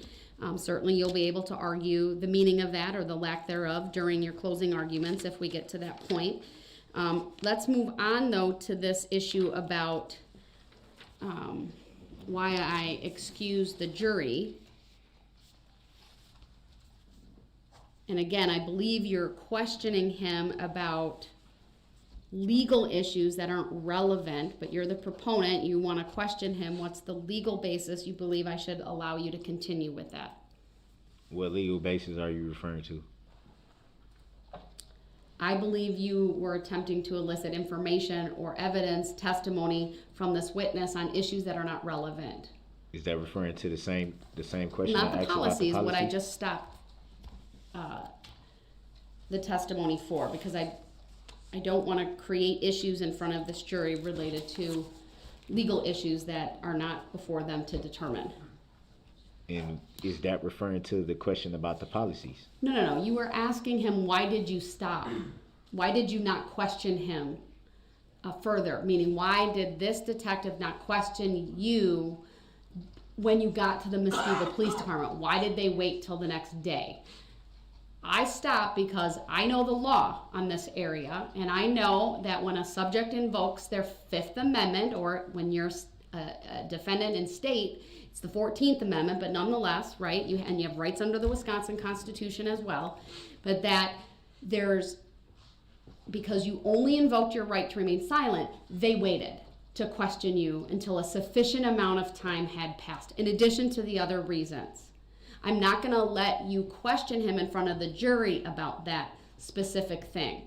Or at least I'm cautioning you that I'm stopping it because I don't see where that's relevant, but if you keep pressing him on that, you're going to open up the door to him saying, because I was following the constitutional requirements and giving you a break in the questioning so that I could, right, get a statement I believe would be admissible later on. That's what I'm trying to avoid. With all respect, Your Honor, I don't think he would have said that. My concern was we were headed down that path. So if there's some other So the reason you 14th, the want to 14th question Amendment him, would have been referring to the having the attorney present. I'm sorry, say that again? So you said, when you stated that you know the law in that area about the Fifth Amendment and the 14th Amendment, what were you referring to on the 14th Amendment? I'm not gonna explain that any further, sir. Let me just ask the state if they see this any other way, if you think I'm mistaken, and I was concerned we were headed down that path, which would be a legal determination, but if there's something the state sees that differently, please let me know. I actually thought that Mr. Brooks was questioning this witness about why they didn't do the first interrogation at Muskego. So I thought that there was some miscommunication between the two of them. And I just wasn't sure. I didn't want to object for that reason because I just wasn't sure what Mr. Brooks was talking about at that time. Well, And that's fair enough, because if that's what you were trying to question him I on, agree. then I think that's fair game. I But agree with Attorney might have been Basie. interpreting That's it what I was differently. getting at. I didn't mean to cut you off, Go but I ahead, agree go ahead. with Attorney Basie. That's exactly what I was getting at. All right, well, you understand it's my job to protect the record too, so I want to make sure that, all right, so with that understanding that you are questioning this witness about why they didn't take you to Muskego for the first interview, is that where you're wanting to go with all of this? That was the question. All right, well, I might have misunderstood, but in any event, it gave us an opportunity to talk about the other thing, so that's okay. So Oh. is that a fair question to ask then? Because I'm confused now if I'm even allowed to ask that question. I think part of the issue sometimes, sir, is there's either, sometimes the questions aren't as artfully worded as they could be. I know you're doing your best. I like to look at it this way. Questions that are a sentence at a time, meaning a thought at a time, because then they're not compound, are the easiest for a witness to answer. And when you start bringing in other things, it can be confusing, and then I might not understand, or a party or a witness might not understand what you're asking. So, looks like it's one of those situations where I was a bit unclear. It's been clarified. If that's the line of questioning that you are going to go, then that's fine. Then I would allow that. I'm not gonna stand in the way of that. If the state objects, obviously that's a different story, then I'll have to rule on it, but I think we're all on the same page now. And just for the record, Jared, I will be objecting. I don't want there to be, just because I think this has been asked and answered. He was taken to Waukesha Memorial Hospital for medical clearance. They want to minimize the number of times that he's transported, and they needed the information sooner rather than later. So I will be objecting as to asked and answered. I just didn't want to, he asked the question that the court suggests, and then I object, and so I do want to put that on the record just so that the court's prepared for it. Understood. The question of why wasn't the first interview conducted at Muskego Police Department had not been answered. I'm gonna let you ask that question. So even if they object, we'll put everyone on notice. So, because I think it's reworded a bit differently, so I think it's fair. I'm gonna let you ask that. All right? Let's bring the jury back out.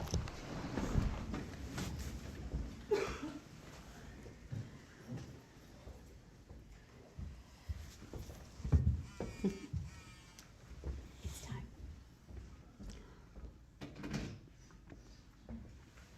I might have you get me more water too. Thank you so much. You have enough water, sir? You have water? Yeah. You have enough? Run through this one. All right, we'll make sure there's another one. I can't see behind the monitor. What you got or don't have. Thank you. Mm-hmm.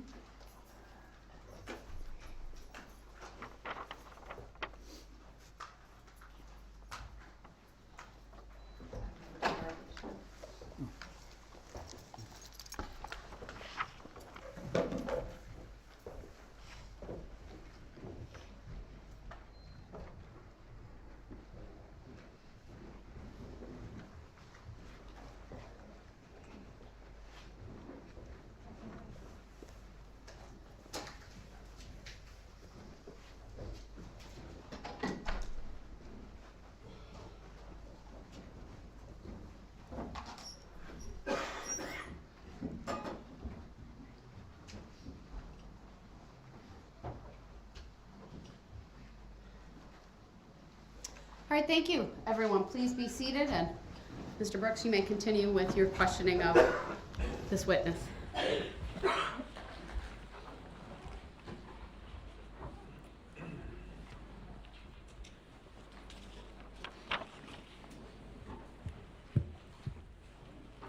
And do you recall why the first interview was not conducted at Muskego Police Department? Yeah, so in regards to the first interview at that point, as I kind of stated in my earlier testimony, we didn't know exactly where you'd end up. Muskego didn't become an option and something we thought of as a final place for you until after the first interrogation was attempted and was over with.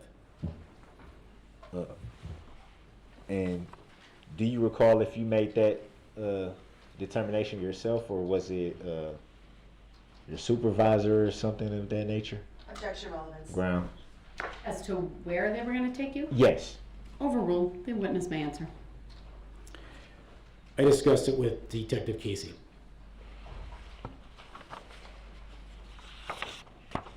And at that time, that's when you learned that Muskego police station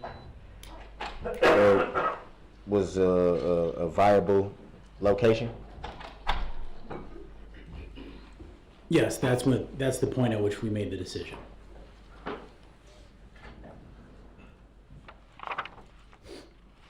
Had you ever used that police station before in any of your investigations before that evening? Objection, relevance. Grounds.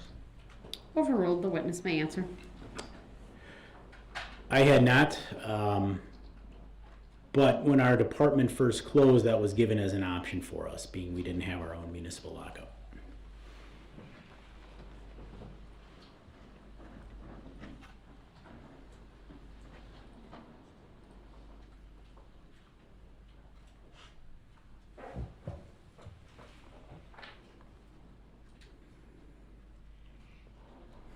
And do you recall around what time you started to conduct the second interrogation? Yes, 12:11 p.m. on the 22nd. And do you recall how the interrogation started? Yes, I explained to you I had more information about the domestic, and that's what I was looking to speak to you about. Do you recall making a statement that we all know how women can be? They're crazy? I do. And what did you mean by that? It was just additional rapport building that I've talked about in my earlier testimony. Speaking to you on a person-to-person level, quite honestly, it wasn't a judgment I generalized towards all women in the world. It was just wanted you to feel comfortable talking to me as a person. I felt we had rapport. I felt I could tell the night before you were comfortable speaking to me. And it was just a continuation of that. So it'd be fair to say that that comment doesn't reflect your opinion of women. Correct. Why did you feel that would have been necessary to build a rapport that you stated that you already felt that you had? Because it was just being relaxed. I was relaxed. I didn't want to make you feel unnecessarily nervous. We had been, talking to each other in the casual conversation from the night before, very civilly, very openly about non-custodial topics. And I was just continuing to go along those lines. It wasn't anything other than to just communicate with you on a stiff level, relaxed level.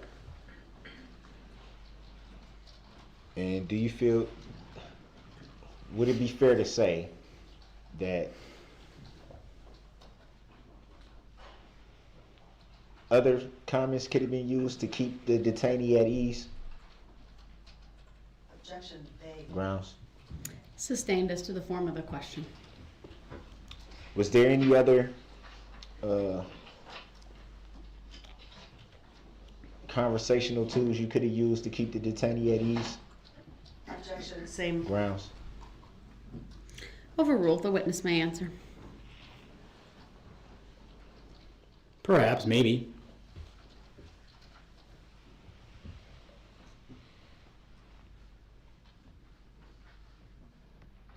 So it'd be fair to say for the situation, you felt that the conversational tool you used would be more appropriate at that time? So ask that one more time, please. You felt that, would it be fair to say that you felt that at that time, the conversational tool that you used would be more appropriate for the situation? I don't know that I was really thinking about appropriateness.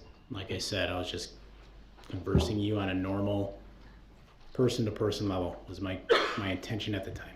So it would be fair to say that you assume that that would put the detainee more at ease by starting the conversation with along those lines? I wanted you to be relaxed. That's not anything that I did just specifically for you, Mr. Brooks. I always want people to be as relaxed as they can be. I want them to feel comfortable to talk to me if they are willing. It doesn't change the fact that ultimately I have to read Miranda. But I always want all the people I talk to feel comfortable and be willing and know that they can talk to me if they want to. Speaking of Miranda, do you recall reading the Miranda rights in the second interrogation? Yes, I do. Do you recall how long into the interrogation before you read the Miranda rights? Objection. Grounds. Objection, misstatement, and mischaracterization of the evidence. Grounds. Well, sustained as to the form of the question. It would be fair to say that the second interrogation was pretty long. Would that be fair to say? Yes, sir. Do you recall when in the second interrogation you read the Miranda rights? Your Honor, I am going to object again to the form of the question. Grounds. The interrogation began, the court made a finding as to when the interrogation began prior. I'm going to sustain the objection as to the form of the question. It calls for a legal conclusion. Next question. Did you immediately start the second interrogation with the reading of Miranda rights? No, that is not the first thing I stated to you. First, I explained to you what I was wishing to talk to you about. And do you recall how long you were in that explanation phase of the interrogation? Maybe around 15 minutes, 16 minutes. So it'd be fair to say that you didn't read the Miranda rights till somewhere after already interrogating the detainee for 15 minutes at least. Objection. Grounds. Misstatement. Sustained. Calls for a legal conclusion. Misstates the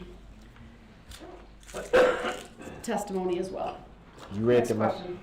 You read the Miranda rights after 15 minutes. Yes, thereabouts. Do you recall why you didn't start the second interrogation with the Miranda rights? I'm not required to read them immediately, so those first 15 minutes were verifying your personal information, explaining that I now wish to talk to you about a domestic involving your girlfriend, and then I read them before asking you any specific questions about that event. Would it be fair to say that you had already obtained personal information the night before?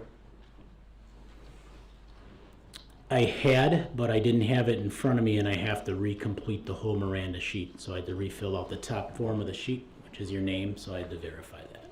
So it'd be fair to say that you had obtained personal information that you didn't bring with you for the second interrogation? I did not have your information written down at that point. Yes. Do you recall why at that time? You didn't have the personal information that you had already obtained? No, No, as in, I don't recall why I didn't have it.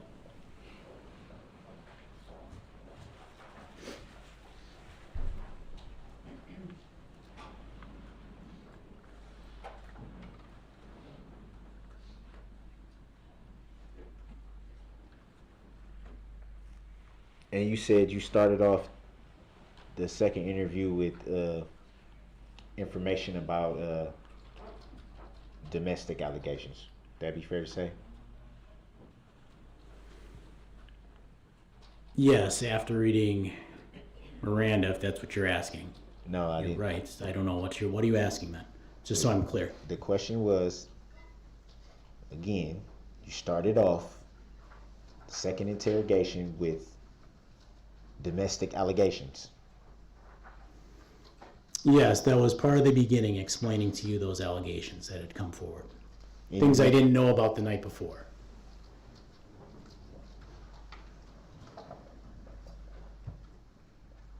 Any reason why you wouldn't explain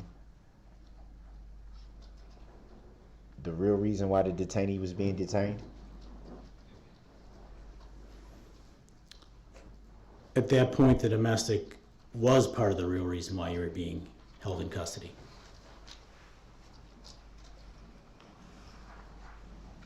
Did you have any more knowledge about the incident from the previous night at that time? Are you referencing the parade aspect of it? Yes.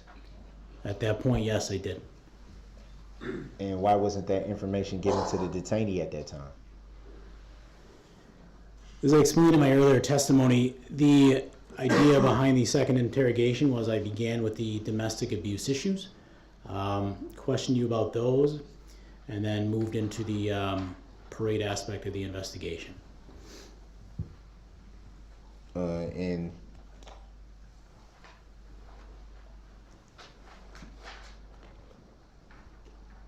why not start with all the information you knew? Objection, relevance. Grounds.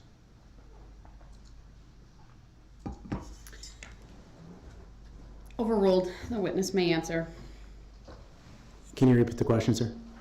Why would you not start the second interrogation with the information that you knew? In regards to the parade?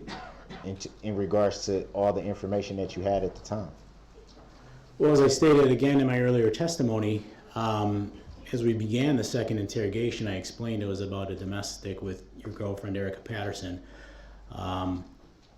But again, I can't give you all the details because part of gauging truthfulness and avoiding I'm not leading you is not telling you every single thing. I had told you she alleged there were physical injuries, but I can't really tell you what they were because I want to see if you're going to be honest and tell me what they were. Additionally, telling you what the injuries were as far as Mr. Patterson could cause you to create a lie to avoid those, and it's the same issue with the parade. Did you speak to the complainant of the domestic allegations at that time? Objection. The use of the word complainant. Sustained as to the form of the question. Had you spoken with Ms. Patterson about the alleged domestic allegations? I did not. So it would be fair to say that you, at that time, didn't know if they were true or not? No, that wouldn't be fair to say. And why would that not be fair to say? Well, hold on. It's for this jury to determine the facts of this case, including the domestic allegations. So I'm not going to let a witness comment on his belief or not on any other witness's testimony or information. Fair enough? I apologize. All right, next question.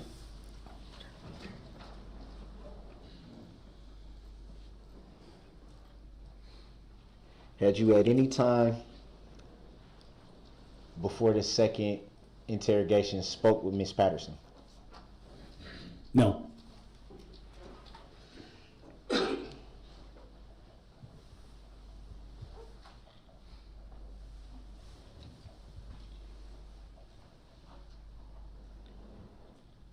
You made reference, I believe it was in both interrogations, to reading. It was in reference to the Miranda rights, stating that if I was at home on my couch, do you recall making that statement? Yes. And what do you mean by that? At home on my couch. What do you mean by that? Well, Miranda is strictly custody based, so I could interrogate you or question you about a matter in which you were a suspect at your home, and I would not be required to read those warnings. Being we were in custody, we were at the Muskego Police Department, you've been handcuffed, you've been transported, custody was obvious. I'm required by law, therefore, to read you those rights based on you being in custody.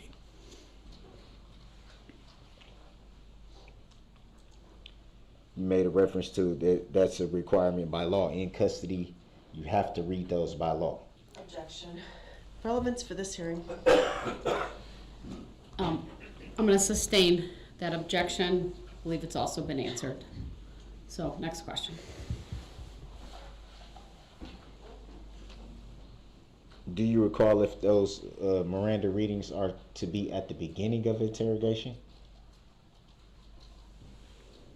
This has been asked and answered as well. Sustained. It has. It also calls for a legal conclusion, which is not appropriate. Next question.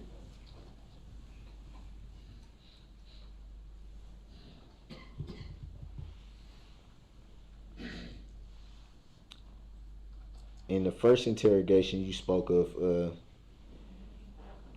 the detainee being detained for loitering and prowling. Did you make reference to that in the second interrogation? No, I did not. Any reason why? By the time of the second interrogation, the primary focus had shifted to the domestic incident between yourself and Erica Patterson, and also the parade, because by this point I had more information about the parade and that incident specifically. So what happened to the initial loitering and prowling allegations? Why were they discarded? At that point, they were not the primary concern. Eventually, the interrogation came to a stalemate, so to speak, and we didn't discuss it. The primary concern was the domestic issue between you and Ms. Patterson, which at the time I began to start the first interrogation, I didn't know anything about. And then the fact I now had more knowledge on the parade.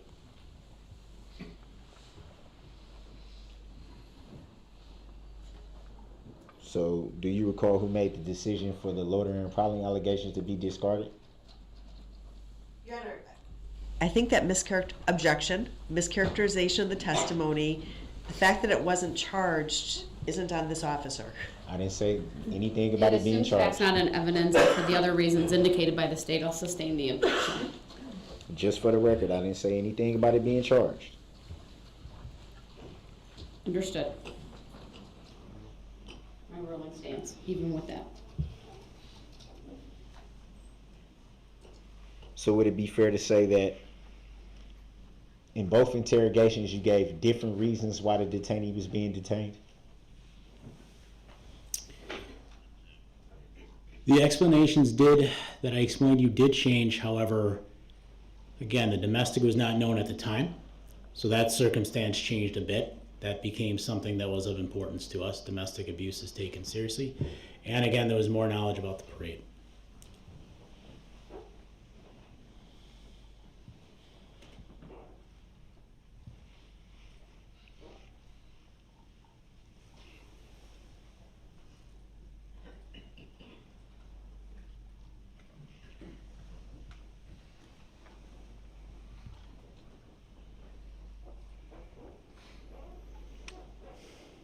Would it be fair to say that because of the change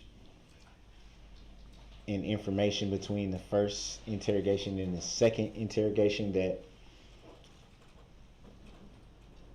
that can be misleading? Objection calls for speculation from whose perspective? Sustained as to the form of the question.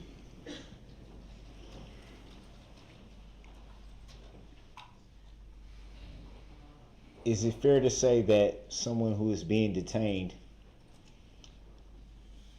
would perceive that as being misleading when there's two different reasons why they're being detained that was told to them? Objection, speculation. This witness cannot know what is in Sustained. someone else's mind. Calls for speculation.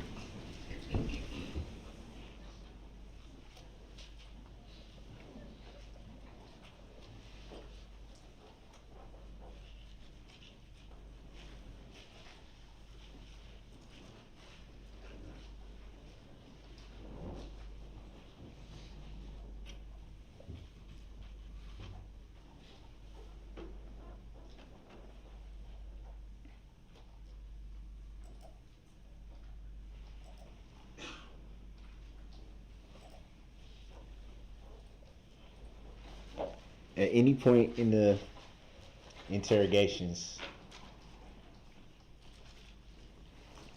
did you knowingly lie about the information that you had? There was information I withheld from you, yes. So it'd be fair to say that you lied. Objection mischaracterizes this Right. officer's answer. It's argumentative, sustained as to the form of the question. Just for the record, there is a point in there where you Sustained Stated as to that the he form of lied. the question. why did you continue to withhold information repeatedly? I guess at which point? Through the whole, are we talking about in the middle of the second interrogation at this point? What Do both when are we talking about? interrogations. Do both of them. Well, there really wasn't a first one, because when I got interrogation doesn't truly begin until I'm asking you incriminating questions potentially after you've agreed to waive your rights and speak, something you didn't do on the first day. On the second one, quite honestly, it goes back to what I've stated in my earlier testimony. I wanted to make sure the information I was getting from you was truthful. I wanted to make sure that I didn't lead you down a path of potential lies. And third, quite frankly, Mr. Brooks, I didn't believe if I gave you the information you were going to tell me anything. You made reference to the first interrogation saying that there was no waiver of that interrogation? Objection. I'm referring to what he just said at the beginning of the answer. I'm going to sustain the objection. Next question. Grounds for the sustain? Next question. Grounds for the sustain, Your Honor? Next question. So I can't get no grounds. Okay.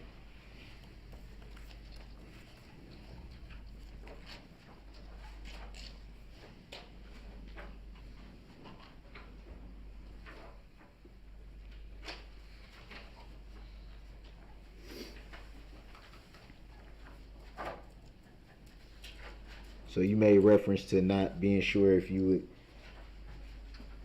I'm trying to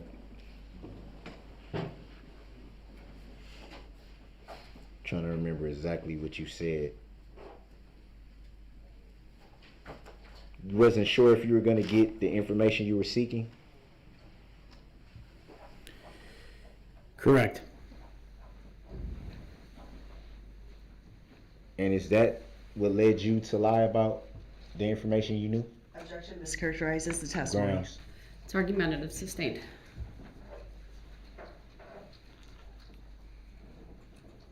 Did that lead you to not be forthright about the information you knew? Objection. Argumentative. Sustained as to the form of the question. His words were that he withheld. You may. That led you to withhold information that you had obtained? I'm sorry, did what part with all that? Can you restart the question? Because you were not sure if you were going to get the information you were seeking, that led you to withhold information that you had obtained.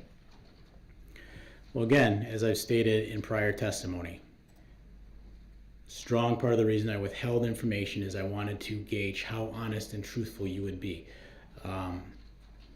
I think it's important to note, you lied to me, and this was proven by evidence, about your mother owning a vehicle. You know, you lied about coming out here in a tan, possible Kia. So there were lies that were told at this point. You lied about being body slammed by officers. That was later proven to be not true.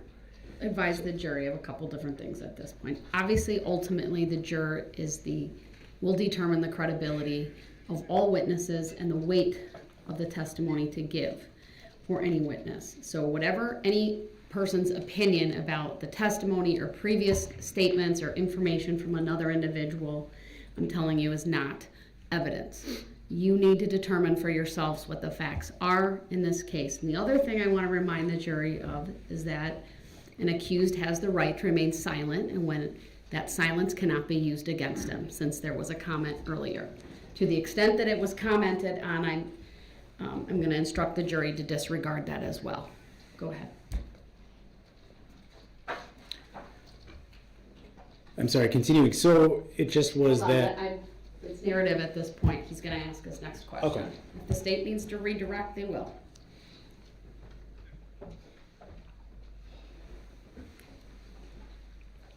You made reference to, well, let me back up from that. Is it standard practice in your agency to withhold information in an interrogation? Yes, it can be to gauge truthfulness. And what do you mean by it can be? So obviously, so a person understands what's going on, you'll give them the basics of why you want to question them, but you're never going to tell them every detail because you want to see if they're being truthful. You want to see what details come out.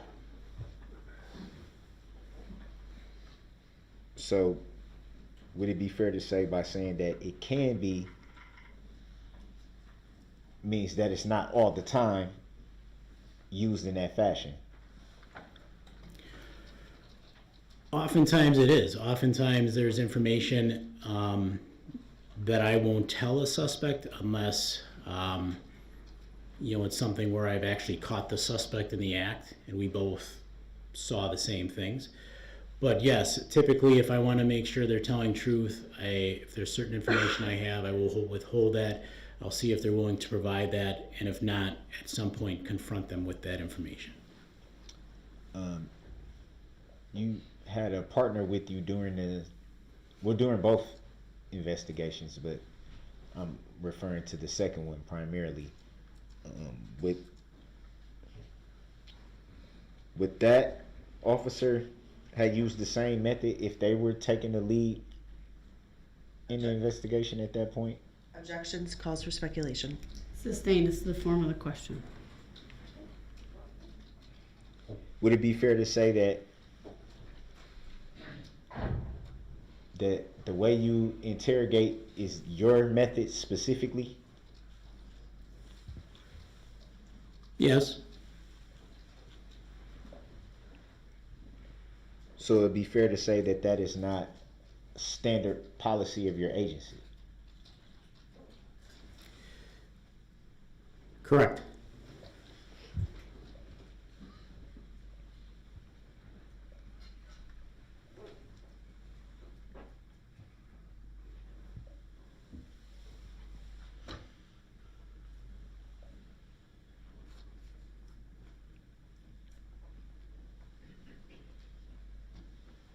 You made reference to the suspect's family. Specifically, I'm referring to the children. How were you able to come into the knowledge of the suspect's children? I believe I asked you about them. I'm referring specifically to where they lived at the time of the incident. That was information that came afterwards. Well, actually, I don't recall. I don't remember if you told me specifically where your older daughter lived that day or not. Well, we be fair to say we saw a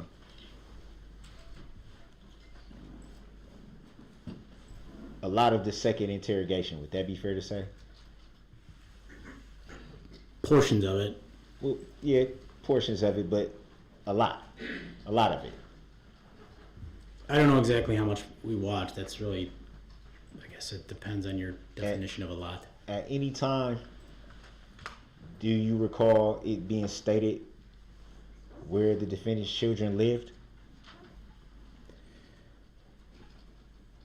Not that I can recollect watching today. Had you seen that video before today? Yes. The second interrogation? Yes. Have you seen it in its entirety? Yes.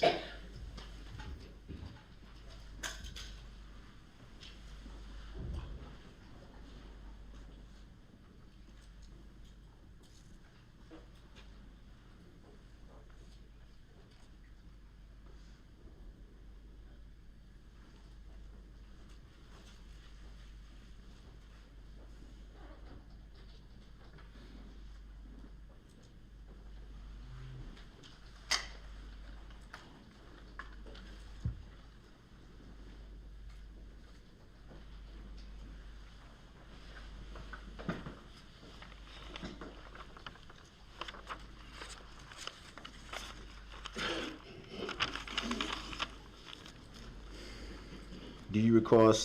Well, scratch that.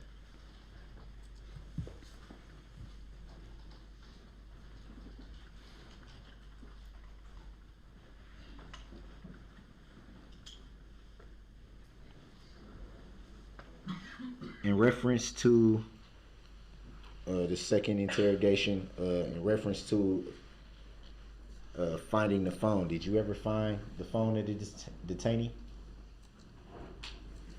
You asking if I personally did? Yes. I didn't, no. Do you recall where the phone was recovered? In your vehicle. When you say your vehicle, who are you referring to? Your mother's red Ford Escape that you were driving that day. So it'd be fair to say it wasn't my vehicle, as you stated. Grounds. Sustained as to the form of the question. And what was obtained from that phone, if you recall? I don't recall. Do you recall asking for the code to get into the phone? Yes, sir, I do. At any time, did you learn at any time if the phone was able to be opened up? I don't know if it was or not.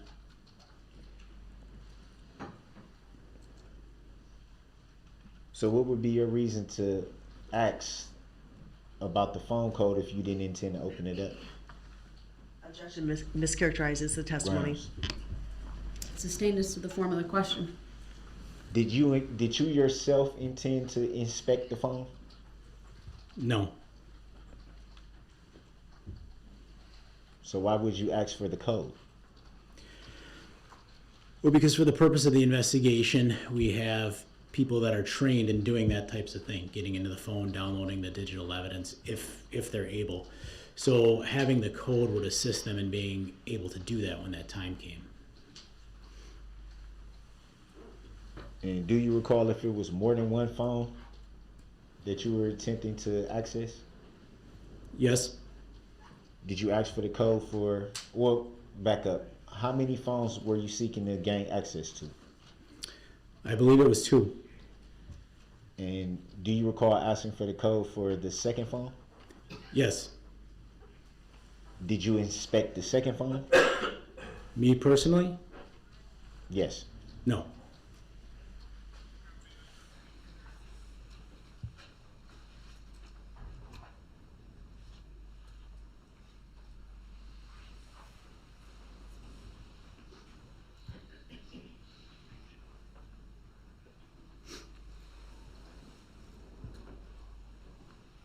from your recollection, what would be the significance of the phones at that point in the investigation?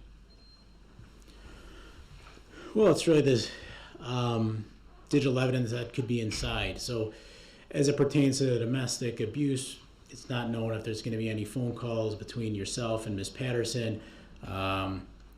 Some of the data, location data, can be relevant. Although you were arrested in Waukesha, it still helps to show that data as well. So things of that nature. We really don't know what could or could not help us until we try to see what's in there.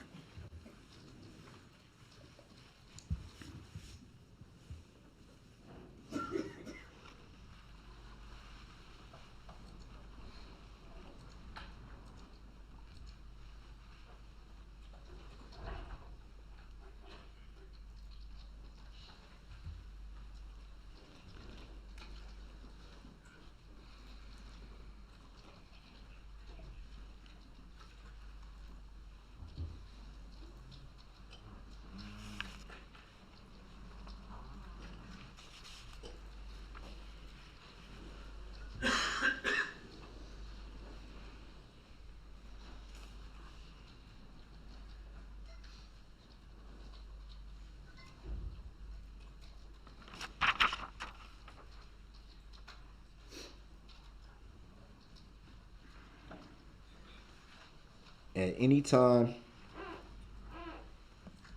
during the first night that you were with the detainee and during the second day, which would primarily be the second interrogation, do you recall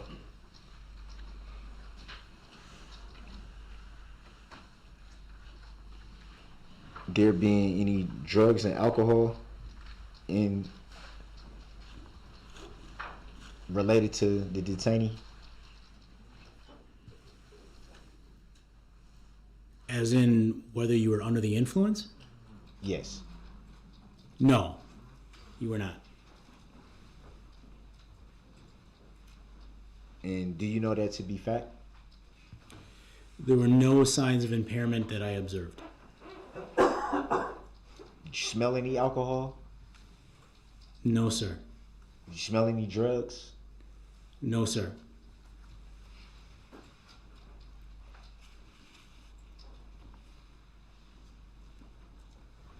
Did you find any alcohol or drugs? No, sir.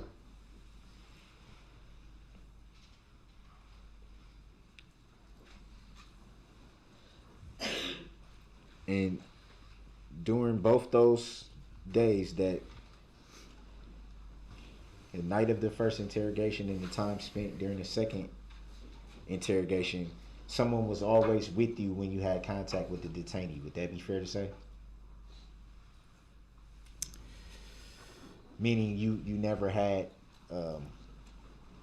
interactions with the detainee just strictly by yourself? Not that I recall. So it was always you and someone else? I believe so.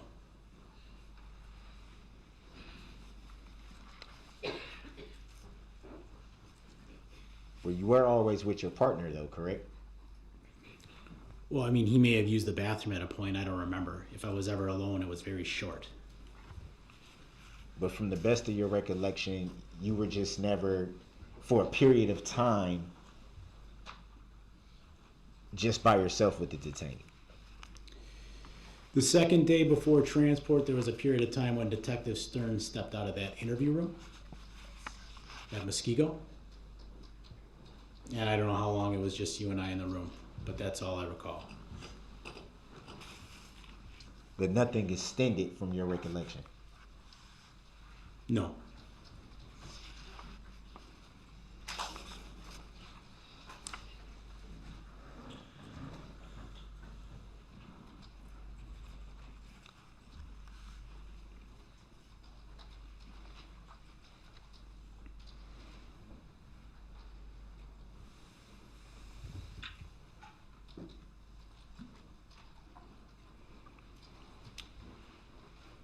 And was it your belief at the time that you were set to conduct the second interrogation that you believe that without the FBI present, the detainee would likely be more willing to speak with you? Objection, speculation. Grounds. I'm sorry, can you repeat that again? Was it your belief that the second interrogation without the FBI's presence, was it your belief that the detainee would be more likely to speak with you at that time? He may answer. Go ahead. Yes. And do you recall how you came to that determination? Yes, it was a sense of how I felt you interacted with me, you know, the night before. As I stated with you, or stated in testimony, you know, we had casual conversations. Part of those casual conversations were talking about sports you played, sports you enjoyed, the Packer game that day. You seemed very calm, very relaxed. How you seem right now, Mr. Brooks. And I sensed the nervousness with the FBI being present. I thought you might be comfortable talking with me, and that's why I decided to just have it me and Detective Stern. You made reference to how I seem right now would be consistent with how I seemed that first night. How would you be able to tell that just by observation? Calm, lucid, your speech is clear. You seem to be knowing what you want to ask. I understand there's been some questions that have been clarified, but you know where you are and you know what you're doing right now. Would it be fair to say that you can't say for sure how I'm feeling at this moment? Objection. Not the question that was asked, and argumentative. Sustained as to the form of the question.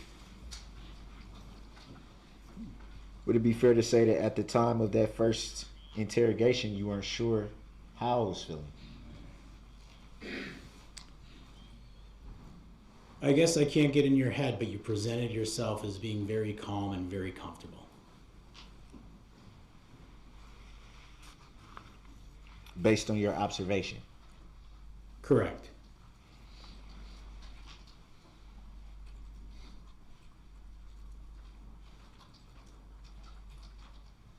Do you yourself have any training in psychology? No, sir.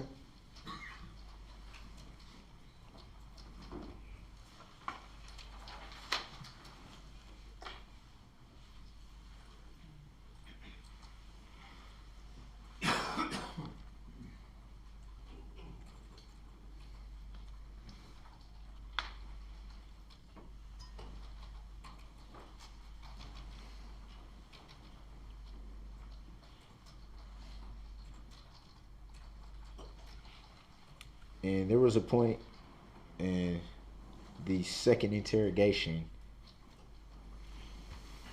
when you were attempting to show the detainee a video.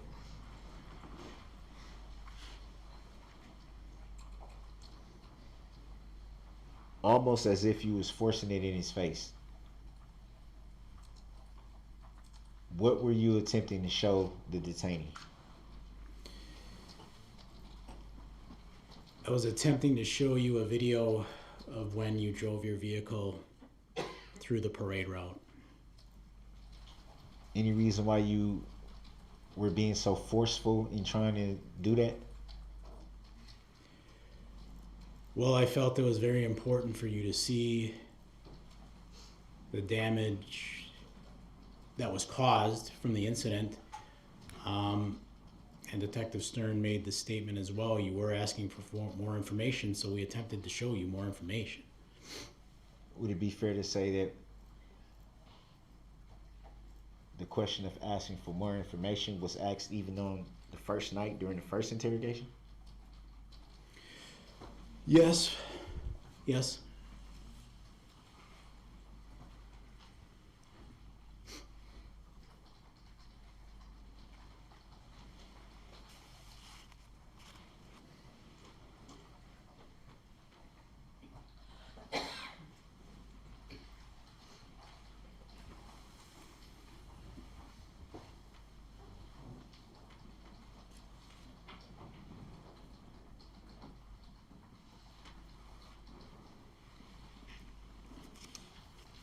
Do you recall making a report of the night that? Let me back up. Do you recall writing a report of your interactions with the detainee on the first night and the second morning? Yes. And did you write the report yourself? So how it's done is I dictate it and then it is typed by someone else. What do you mean by dictated? So there's a phone system that I talk into and it's recorded and then it's later typed. Do you recall who types it? One of our clerical staff, I don't know specifically who it was. So you made reference to a phone. You gesture with your right hand and made a phone, I guess, symbol. So I'm assuming that records what's being said. That'd be fair to say? Yes, when I'm speaking into the phone.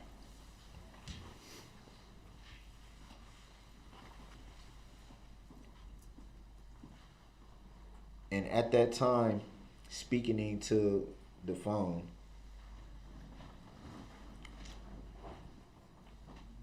were you stating verbatim? Was it off the top of your head what you remember, or did you, I guess what I'm saying is, did you speak into that phone based on a report that you had already previously written or had obtained?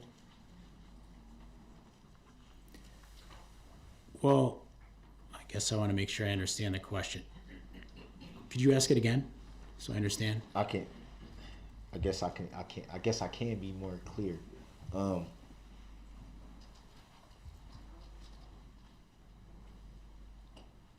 I guess what I'm trying to say is, like, by speaking into this phone, would that have been what you recalled at the time, or would it been based on a report that was already written by you or someone else? Okay. There was no prior report, so that what I speak into that phone and what is typed is my best recollection of the events at that time. That just gave me a little clarity. I knew what I was trying to say, I just couldn't.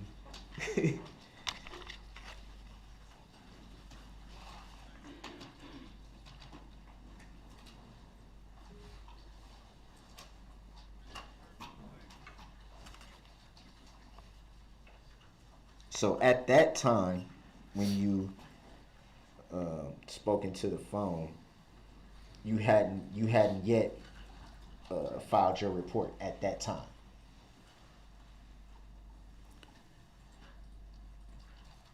Correct. As I'm talking, I'm completing it. So it goes into a recording and then it's later typed. And then is it filed after being typed? Yeah, eventually it's sent to court. Do you recall if that was, I'm guessing that would be the night of the second interview or sometime after that?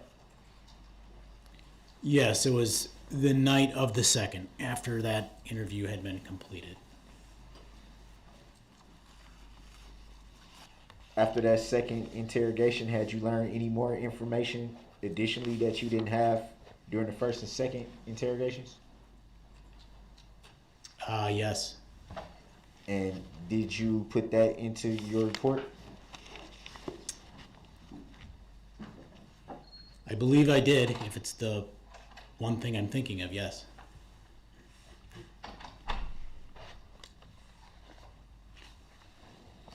Do you recall how many reports you filed in relation to this incident? I think 4, maybe 5. Why so many? Well, you know, you have to understand that after the second interrogation, the investigation wasn't simply complete. There were additional things that need to be done, and additional things I assisted with that led to other supplements being done. And do you recall, well, let me back up a minute. You said 4 or 5 reports? I believe so. I don't know the exact number. Do you recall when the last one was completed? I believe in June. And would the June report contain additional information that you didn't have in November of 2021?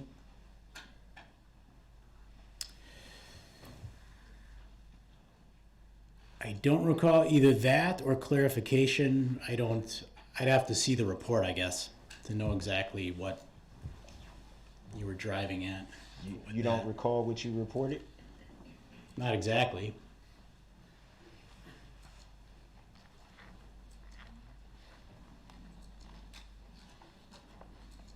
Do you recall what you reported in the second report?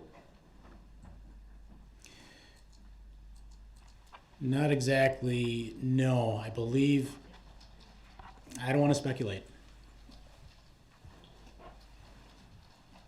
So it'd be fair to say you don't recall what you reported in any report except for the first. That is the one that is most clear because it was such a substantial piece of what I did in this investigation. And that was the one when you spoke into the phone and it was recorded and then typed? Well, they were all done the same way. All reports are done the same way.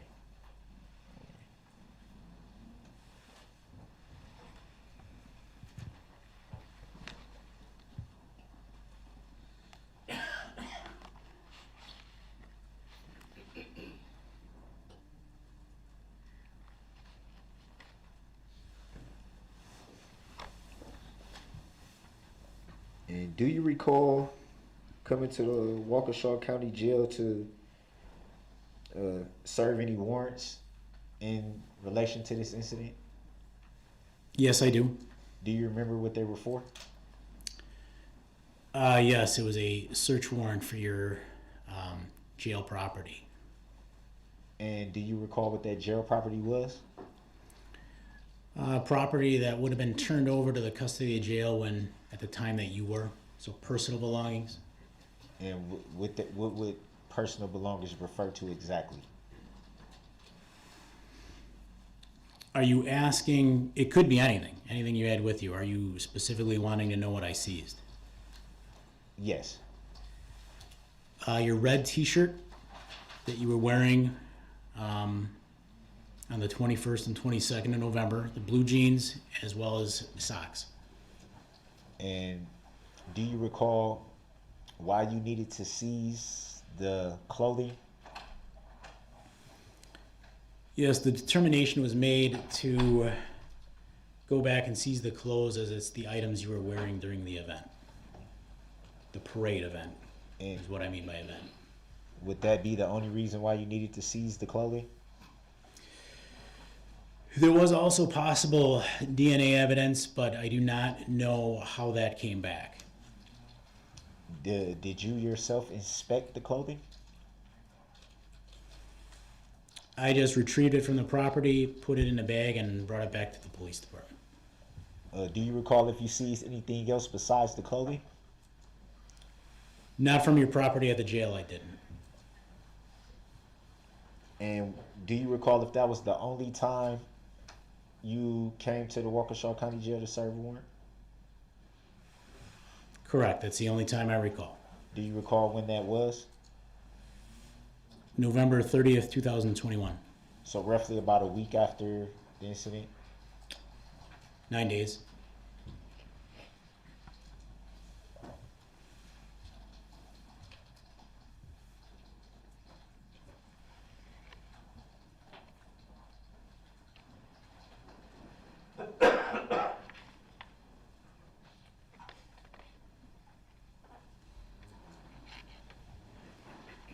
And you made reference to bringing it back to the department. Did you learn who would be inspecting the clothing? No, I believe it would have gone out to the state crime lab. Did you obtain any additional information from the state crime lab? I don't believe I received any information from the state crime lab personally.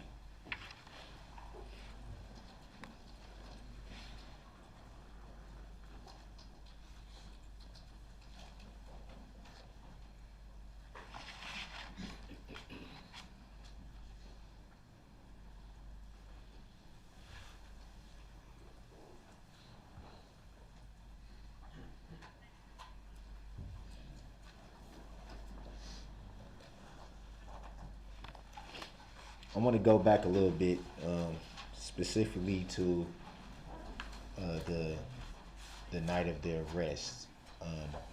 When did you arrive on scene to Elizabeth Street?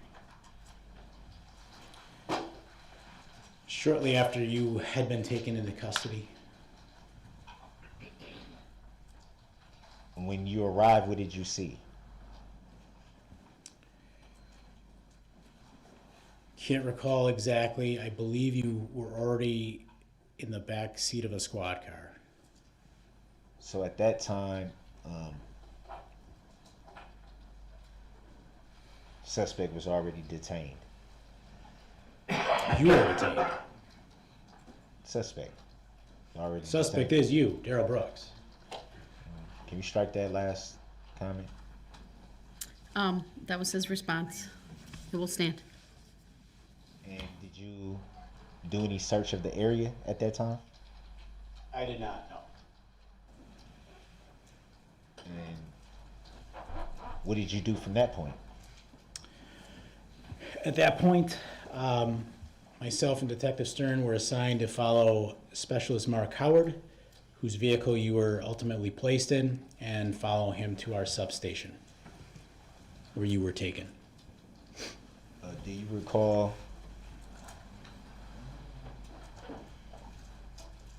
well, let me back up. Do you recall seeing a lot of different law enforcement there from different jurisdictions? Yes, I do.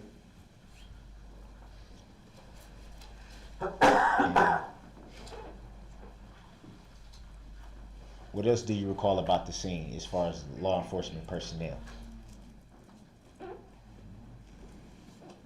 Basically just that they were there. Do you recall any weapons being drawn at that point, or?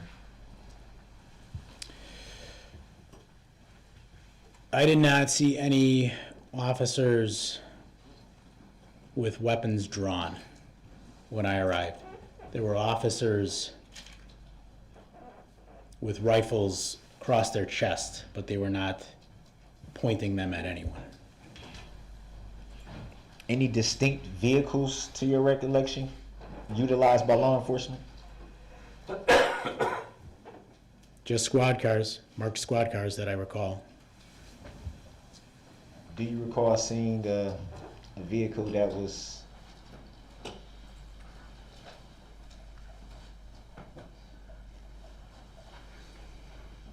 more like a ground rover type vehicle?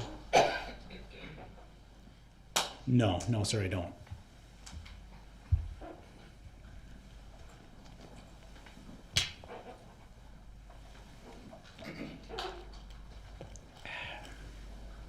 And so once you came to the scene, learned that the suspect was in custody, you followed the other officer to I'm guessing the police station or whatever it was? The substation. Substation, I'm sorry, substation. Yes.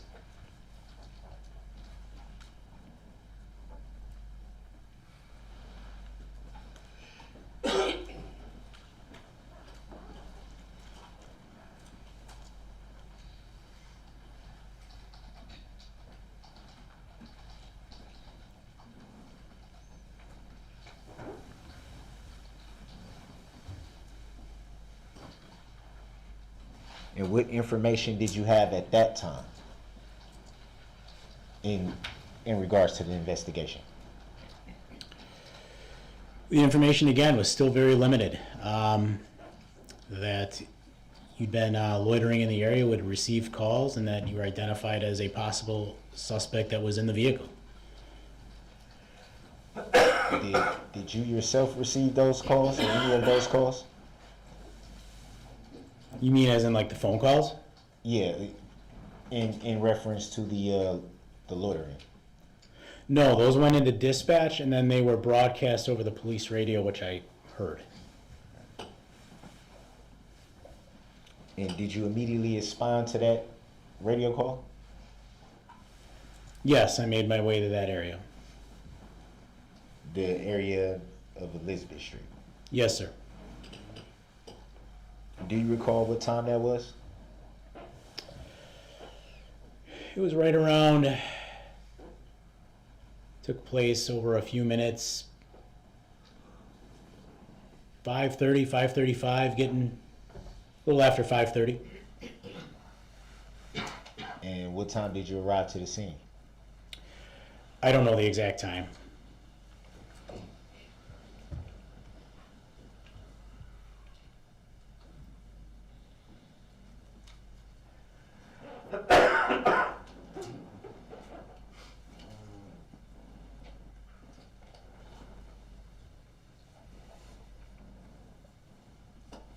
I want to go back to the phone really quick in reference to the phone. In the exhibit that we were shown, you made reference to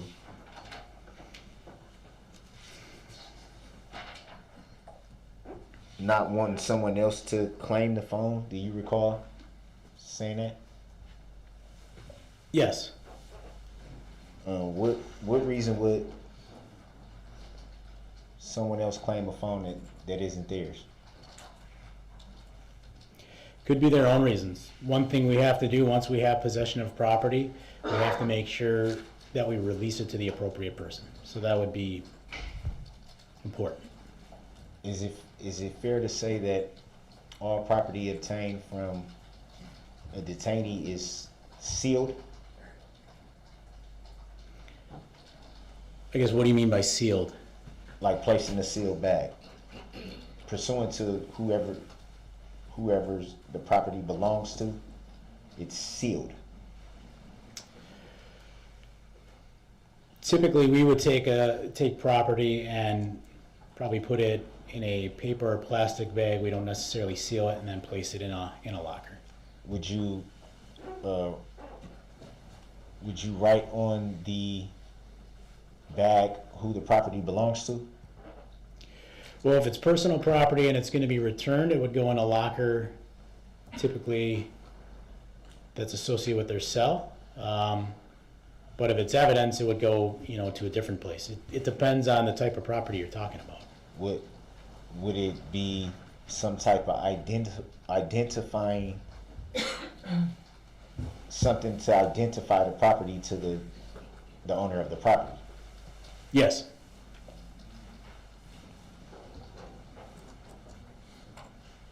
When you came to the Waukesha County Jail to serve the warrant for the clothing or personal property, as you stated it, was that property sealed? It was in a secure room. Was it sealed? Like the bag it was in? No. The bag was just wide open? I don't recall if it was wide open. They have it in a property bag that I don't remember the exact conditions of it. Did it have any identifying name on it, or a birth date, or? They utilized a system in which they looked up your name, and the bag had a number. The number was associated to your name. So they were able to find it that way. And then, once I got in the bag, I recognized the clothing as your clothing. So it'd be pretty fair to say that the system that they use is pretty easy to identify what property belongs to whom. It seemed to be. To get the specifics on it, you'd have to ask them, but I mean, they looked up your name, hit a number, and your bag came right across.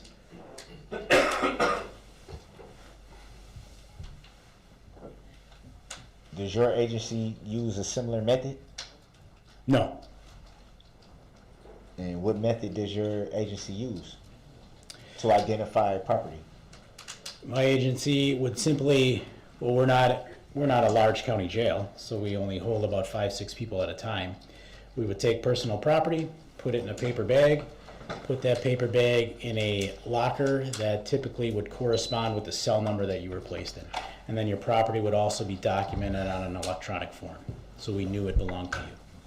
You made reference to not being a large county jail. Are you referring to the holding station? Our standard department that we're back in now has a municipal lockup. Correct. It's very small. So it'd be the holding station. They call it the police station, the booking room. Police station, substation, holding station. Yeah, correct.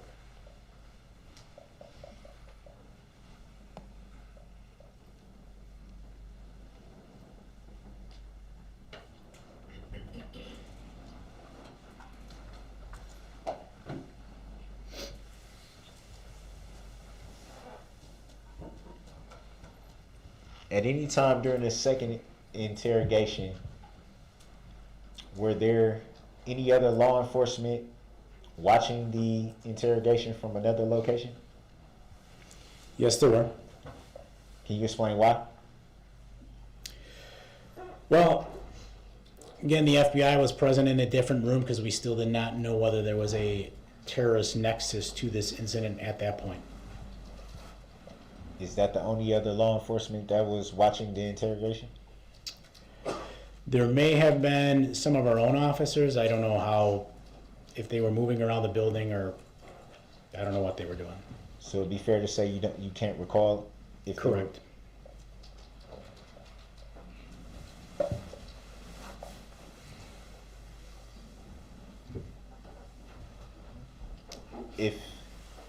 If at that time there was still uncertainty about the nature of the incident, to the point that the FBI still were kind of involved at that point, any reason why they wouldn't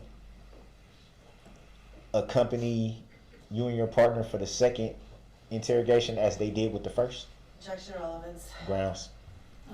Sustained. Relevance, 90611.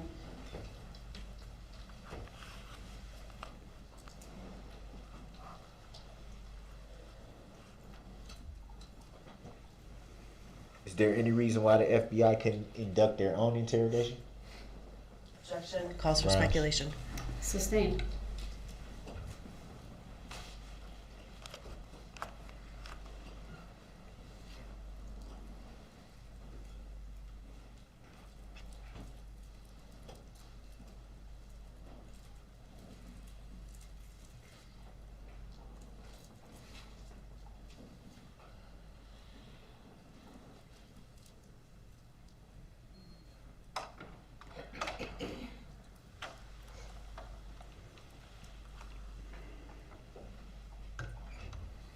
If you knew at that time that you and your partner would be conducting the second interrogation,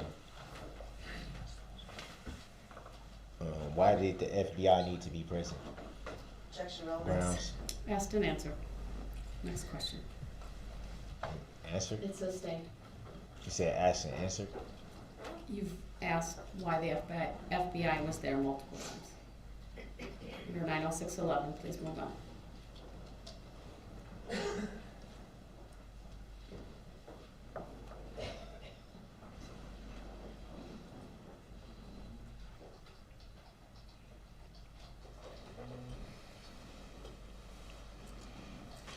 Is it standard procedure for other law enforcement to watch interrogations from another location?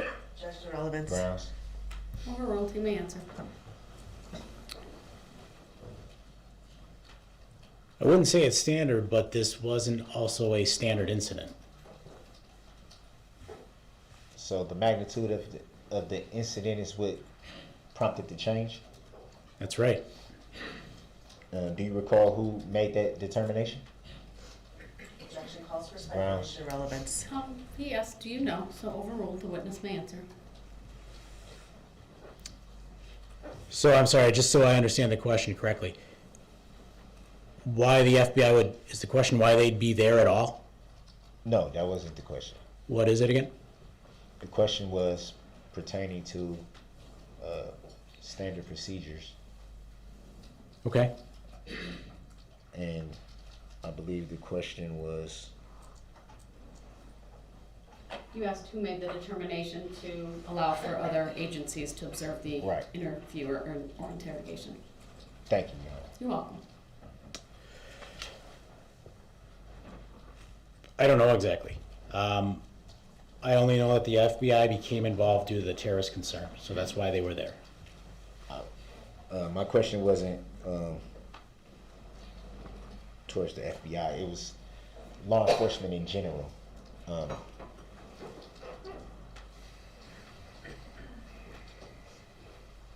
Just to give more clarity, the question was, did you know who made the determination for other law enforcement to watch from another location? No.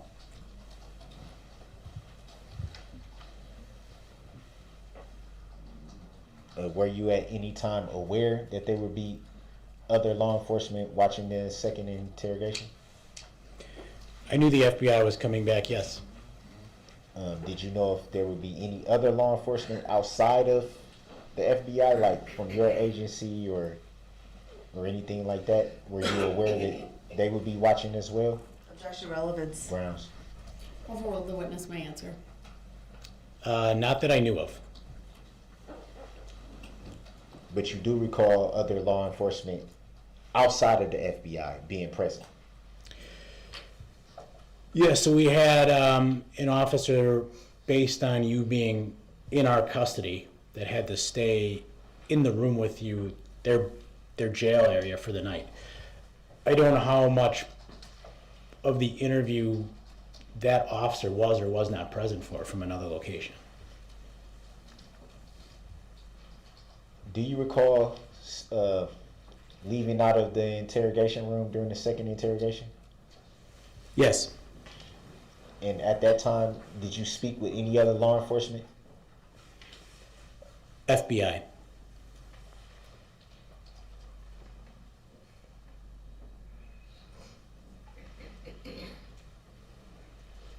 And do you recall what those conversations were about?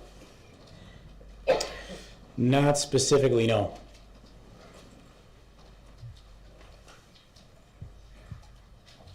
Do you recall if there was directives given by the FBI? Objection hearsay. Grounds.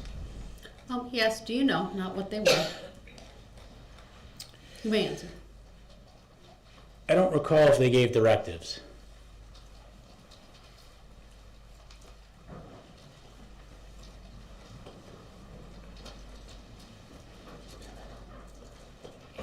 Do you recall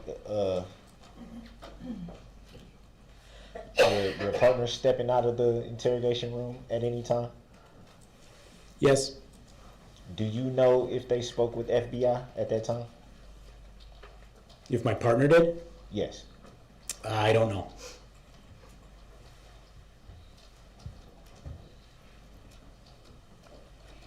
At any time during the second interrogation, did the FBI leave? Not that I know of.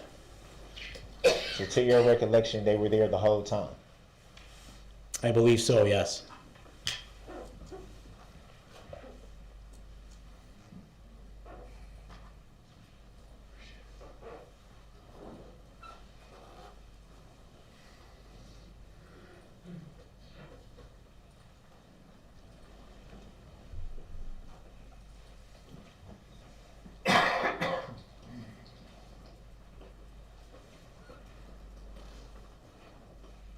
And I want to go back to the phone for one quick second. You made a reference to the kind of code on the phone. Do you recall what that was?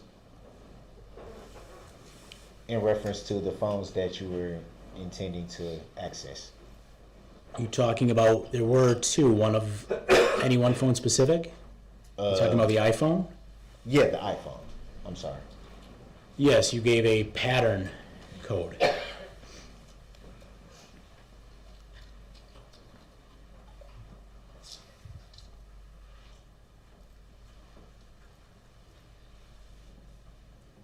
And what about the other phone?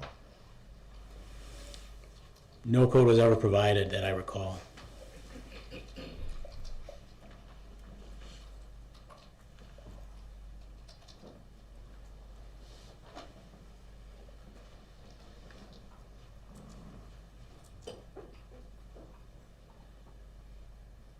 And do you recall if those two phones were placed in the evidence? Yes, they would have been. And did you place them in evidence? I did not. Do you recall whom? I do not.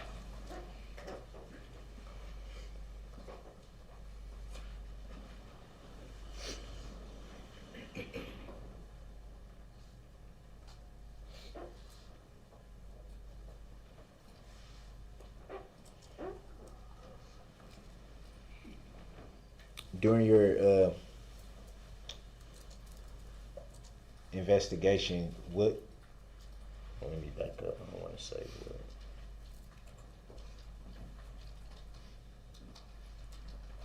what. You made reference to the suspect being involved. During that initial information that you received, did you receive information that there were multiple suspects at any time? We're talking about the parade incident at this point, yes, no? The parade incident, yes. Initially, yes, so, and I've covered this in prior testimony as well, it was very chaotic early on, and there were reports of possible multiple suspects, yes.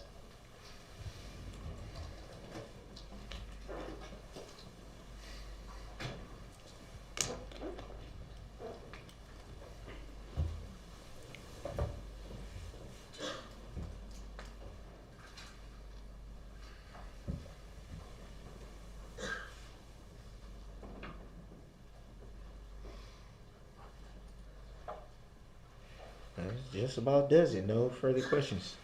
How much redirect, if any? I have some, I would think I could get done in 10 minutes. All right, I'm just gonna have my jury stand for a minute. I need one too. And anyone else in the courtroom may do that.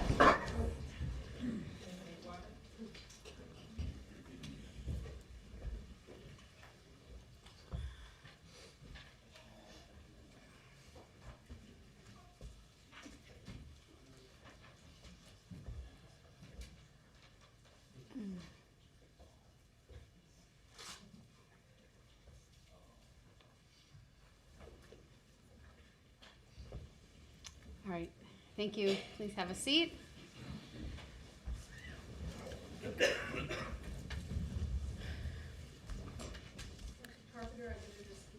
Exhibit 174, which has previously been admitted into evidence. Do you recognize this form? Objection, leave. Overruled, the witness may answer. It's been testified to previously. Yes, I do. Sir, if you talk to the same person 3 different times while they're in custody, do you have to fill out a separate form each time you talk to them? Objection. Overruled, the witness may answer. 3 times. Yes. Would you have to fill out that top portion of the form each time? Yes. That's all I need for that exhibit. When we talk about, do you recall Mr. Brooks' questioning of you with regard to the recording Objection. made by your cell phone at Waukesha Memorial Hospital during the first meeting with the defendant? Objection. I don't consent to being called that name. Noted, overruled, the witness may answer.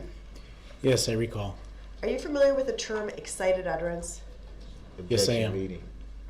Oh, overruled, the witness may answer. What is that? It's It's when an individual, whether it be Mr. Brooks or any individual, begins making statements on their own accord and not response to a question. Typically, an utterance made reference why they're in custody in the situation that you were either questioning them about or preparing to question them about. Is it important to capture those types of utterances on tape or recording? Objection, speculative. Overruled, the witness may answer. Yes, it is. Would that be a reason to continue recording after an interview's been ended? Objection, answered that already. Overruled, the witness may answer. It's redirect. Yes, it would. With regard to the two phones, you indicated that someone else located the phones in the defendant's car. Is that correct? Yes. And in order to access the contents of a phone, if it's passcode protected, do you need the passcode to enter it? Objection, leading. Overruled, the witness may answer. It makes it easiest. They can, the men that do that, the men and women that do that do have ways around it, but it makes it much more difficult without it. And would it be fair to say that there's not all software can enter into all phones without the passcode? Objection, speculative.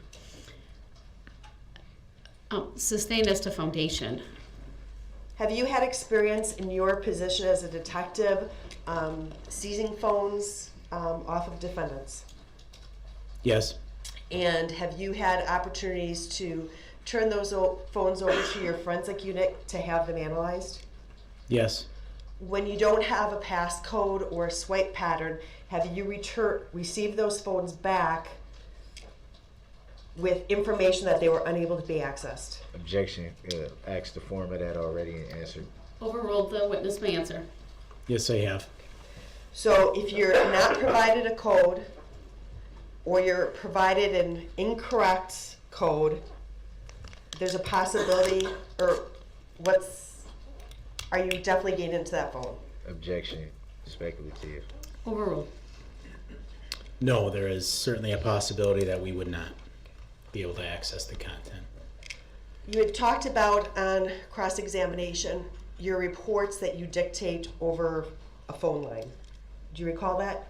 Yes. Those you testified were based upon your recollection? Correct. Do you take notes during interviews? Objection, speculative. Overruled. You may answer. Yes, I do. Do you use those notes at all when dictating your report? Yes, I do.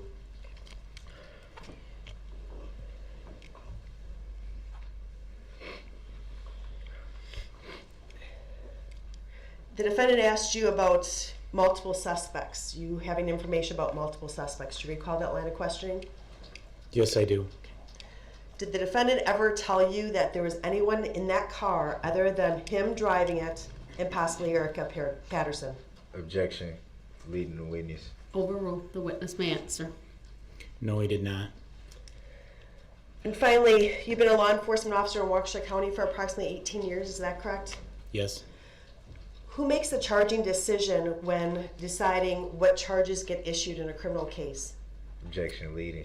Overruled, the witness may answer. The prosecuting attorney at the Waukesha County District Attorney's Office. You don't decide on the charges? No. Objection, relevancy. It's overruled. We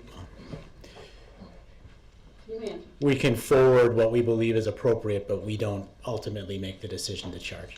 So when Mr. Brooks asked you, what am I being charged with, did you have any ability to tell him that? Objection, I don't consent to being called that name. Noted, overruled. You may answer the question. No, ma'am, not with 100% certainty, no. Nothing further, thank you. All right, thank you. Detective, you may step down.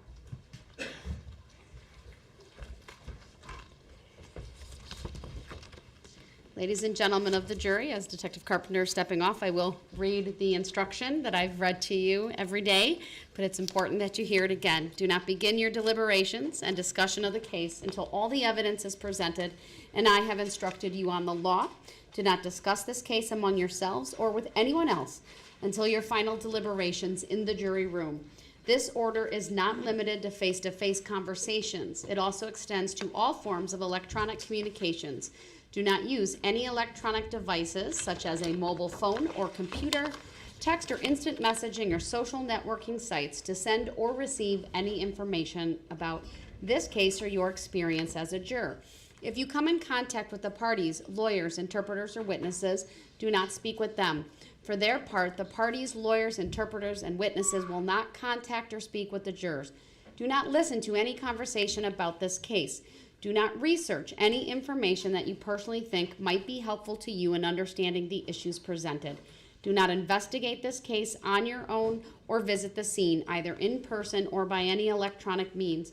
Do not read any newspaper reports or listen to any news reports on radio, television, over the internet, or any other electronic application or tool about this trial. Do not consult dictionaries, computers, electronic applications, social media, the internet, or other reference materials for additional information. Do not seek information regarding the public records of any party or witness in this case. Any information you obtain outside the courtroom could be misleading, inaccurate, or incomplete. Relying on this information is unfair because the parties would not have the opportunity to refute, explain, or correct it. Do not communicate with anyone about this trial or your experience as a juror while you are serving on this jury. Do not use a computer, cell phone, or other electronic device, including personal wearable electronics applications or tools with communication capabilities, to share any information about this case.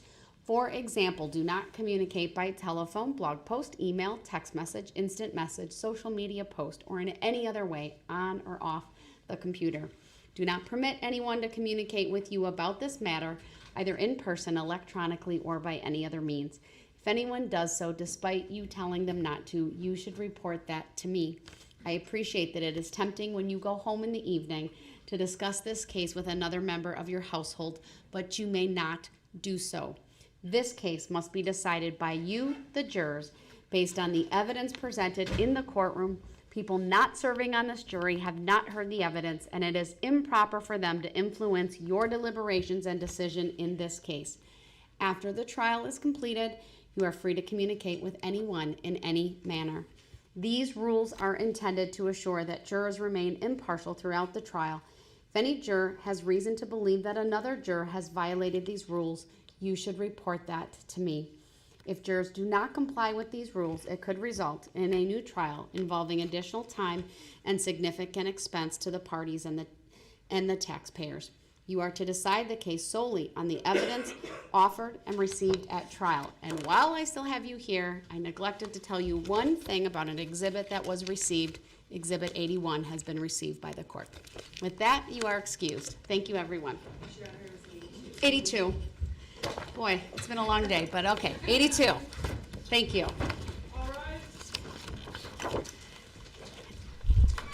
Yep, you're right. 82. Had 81 in the brain.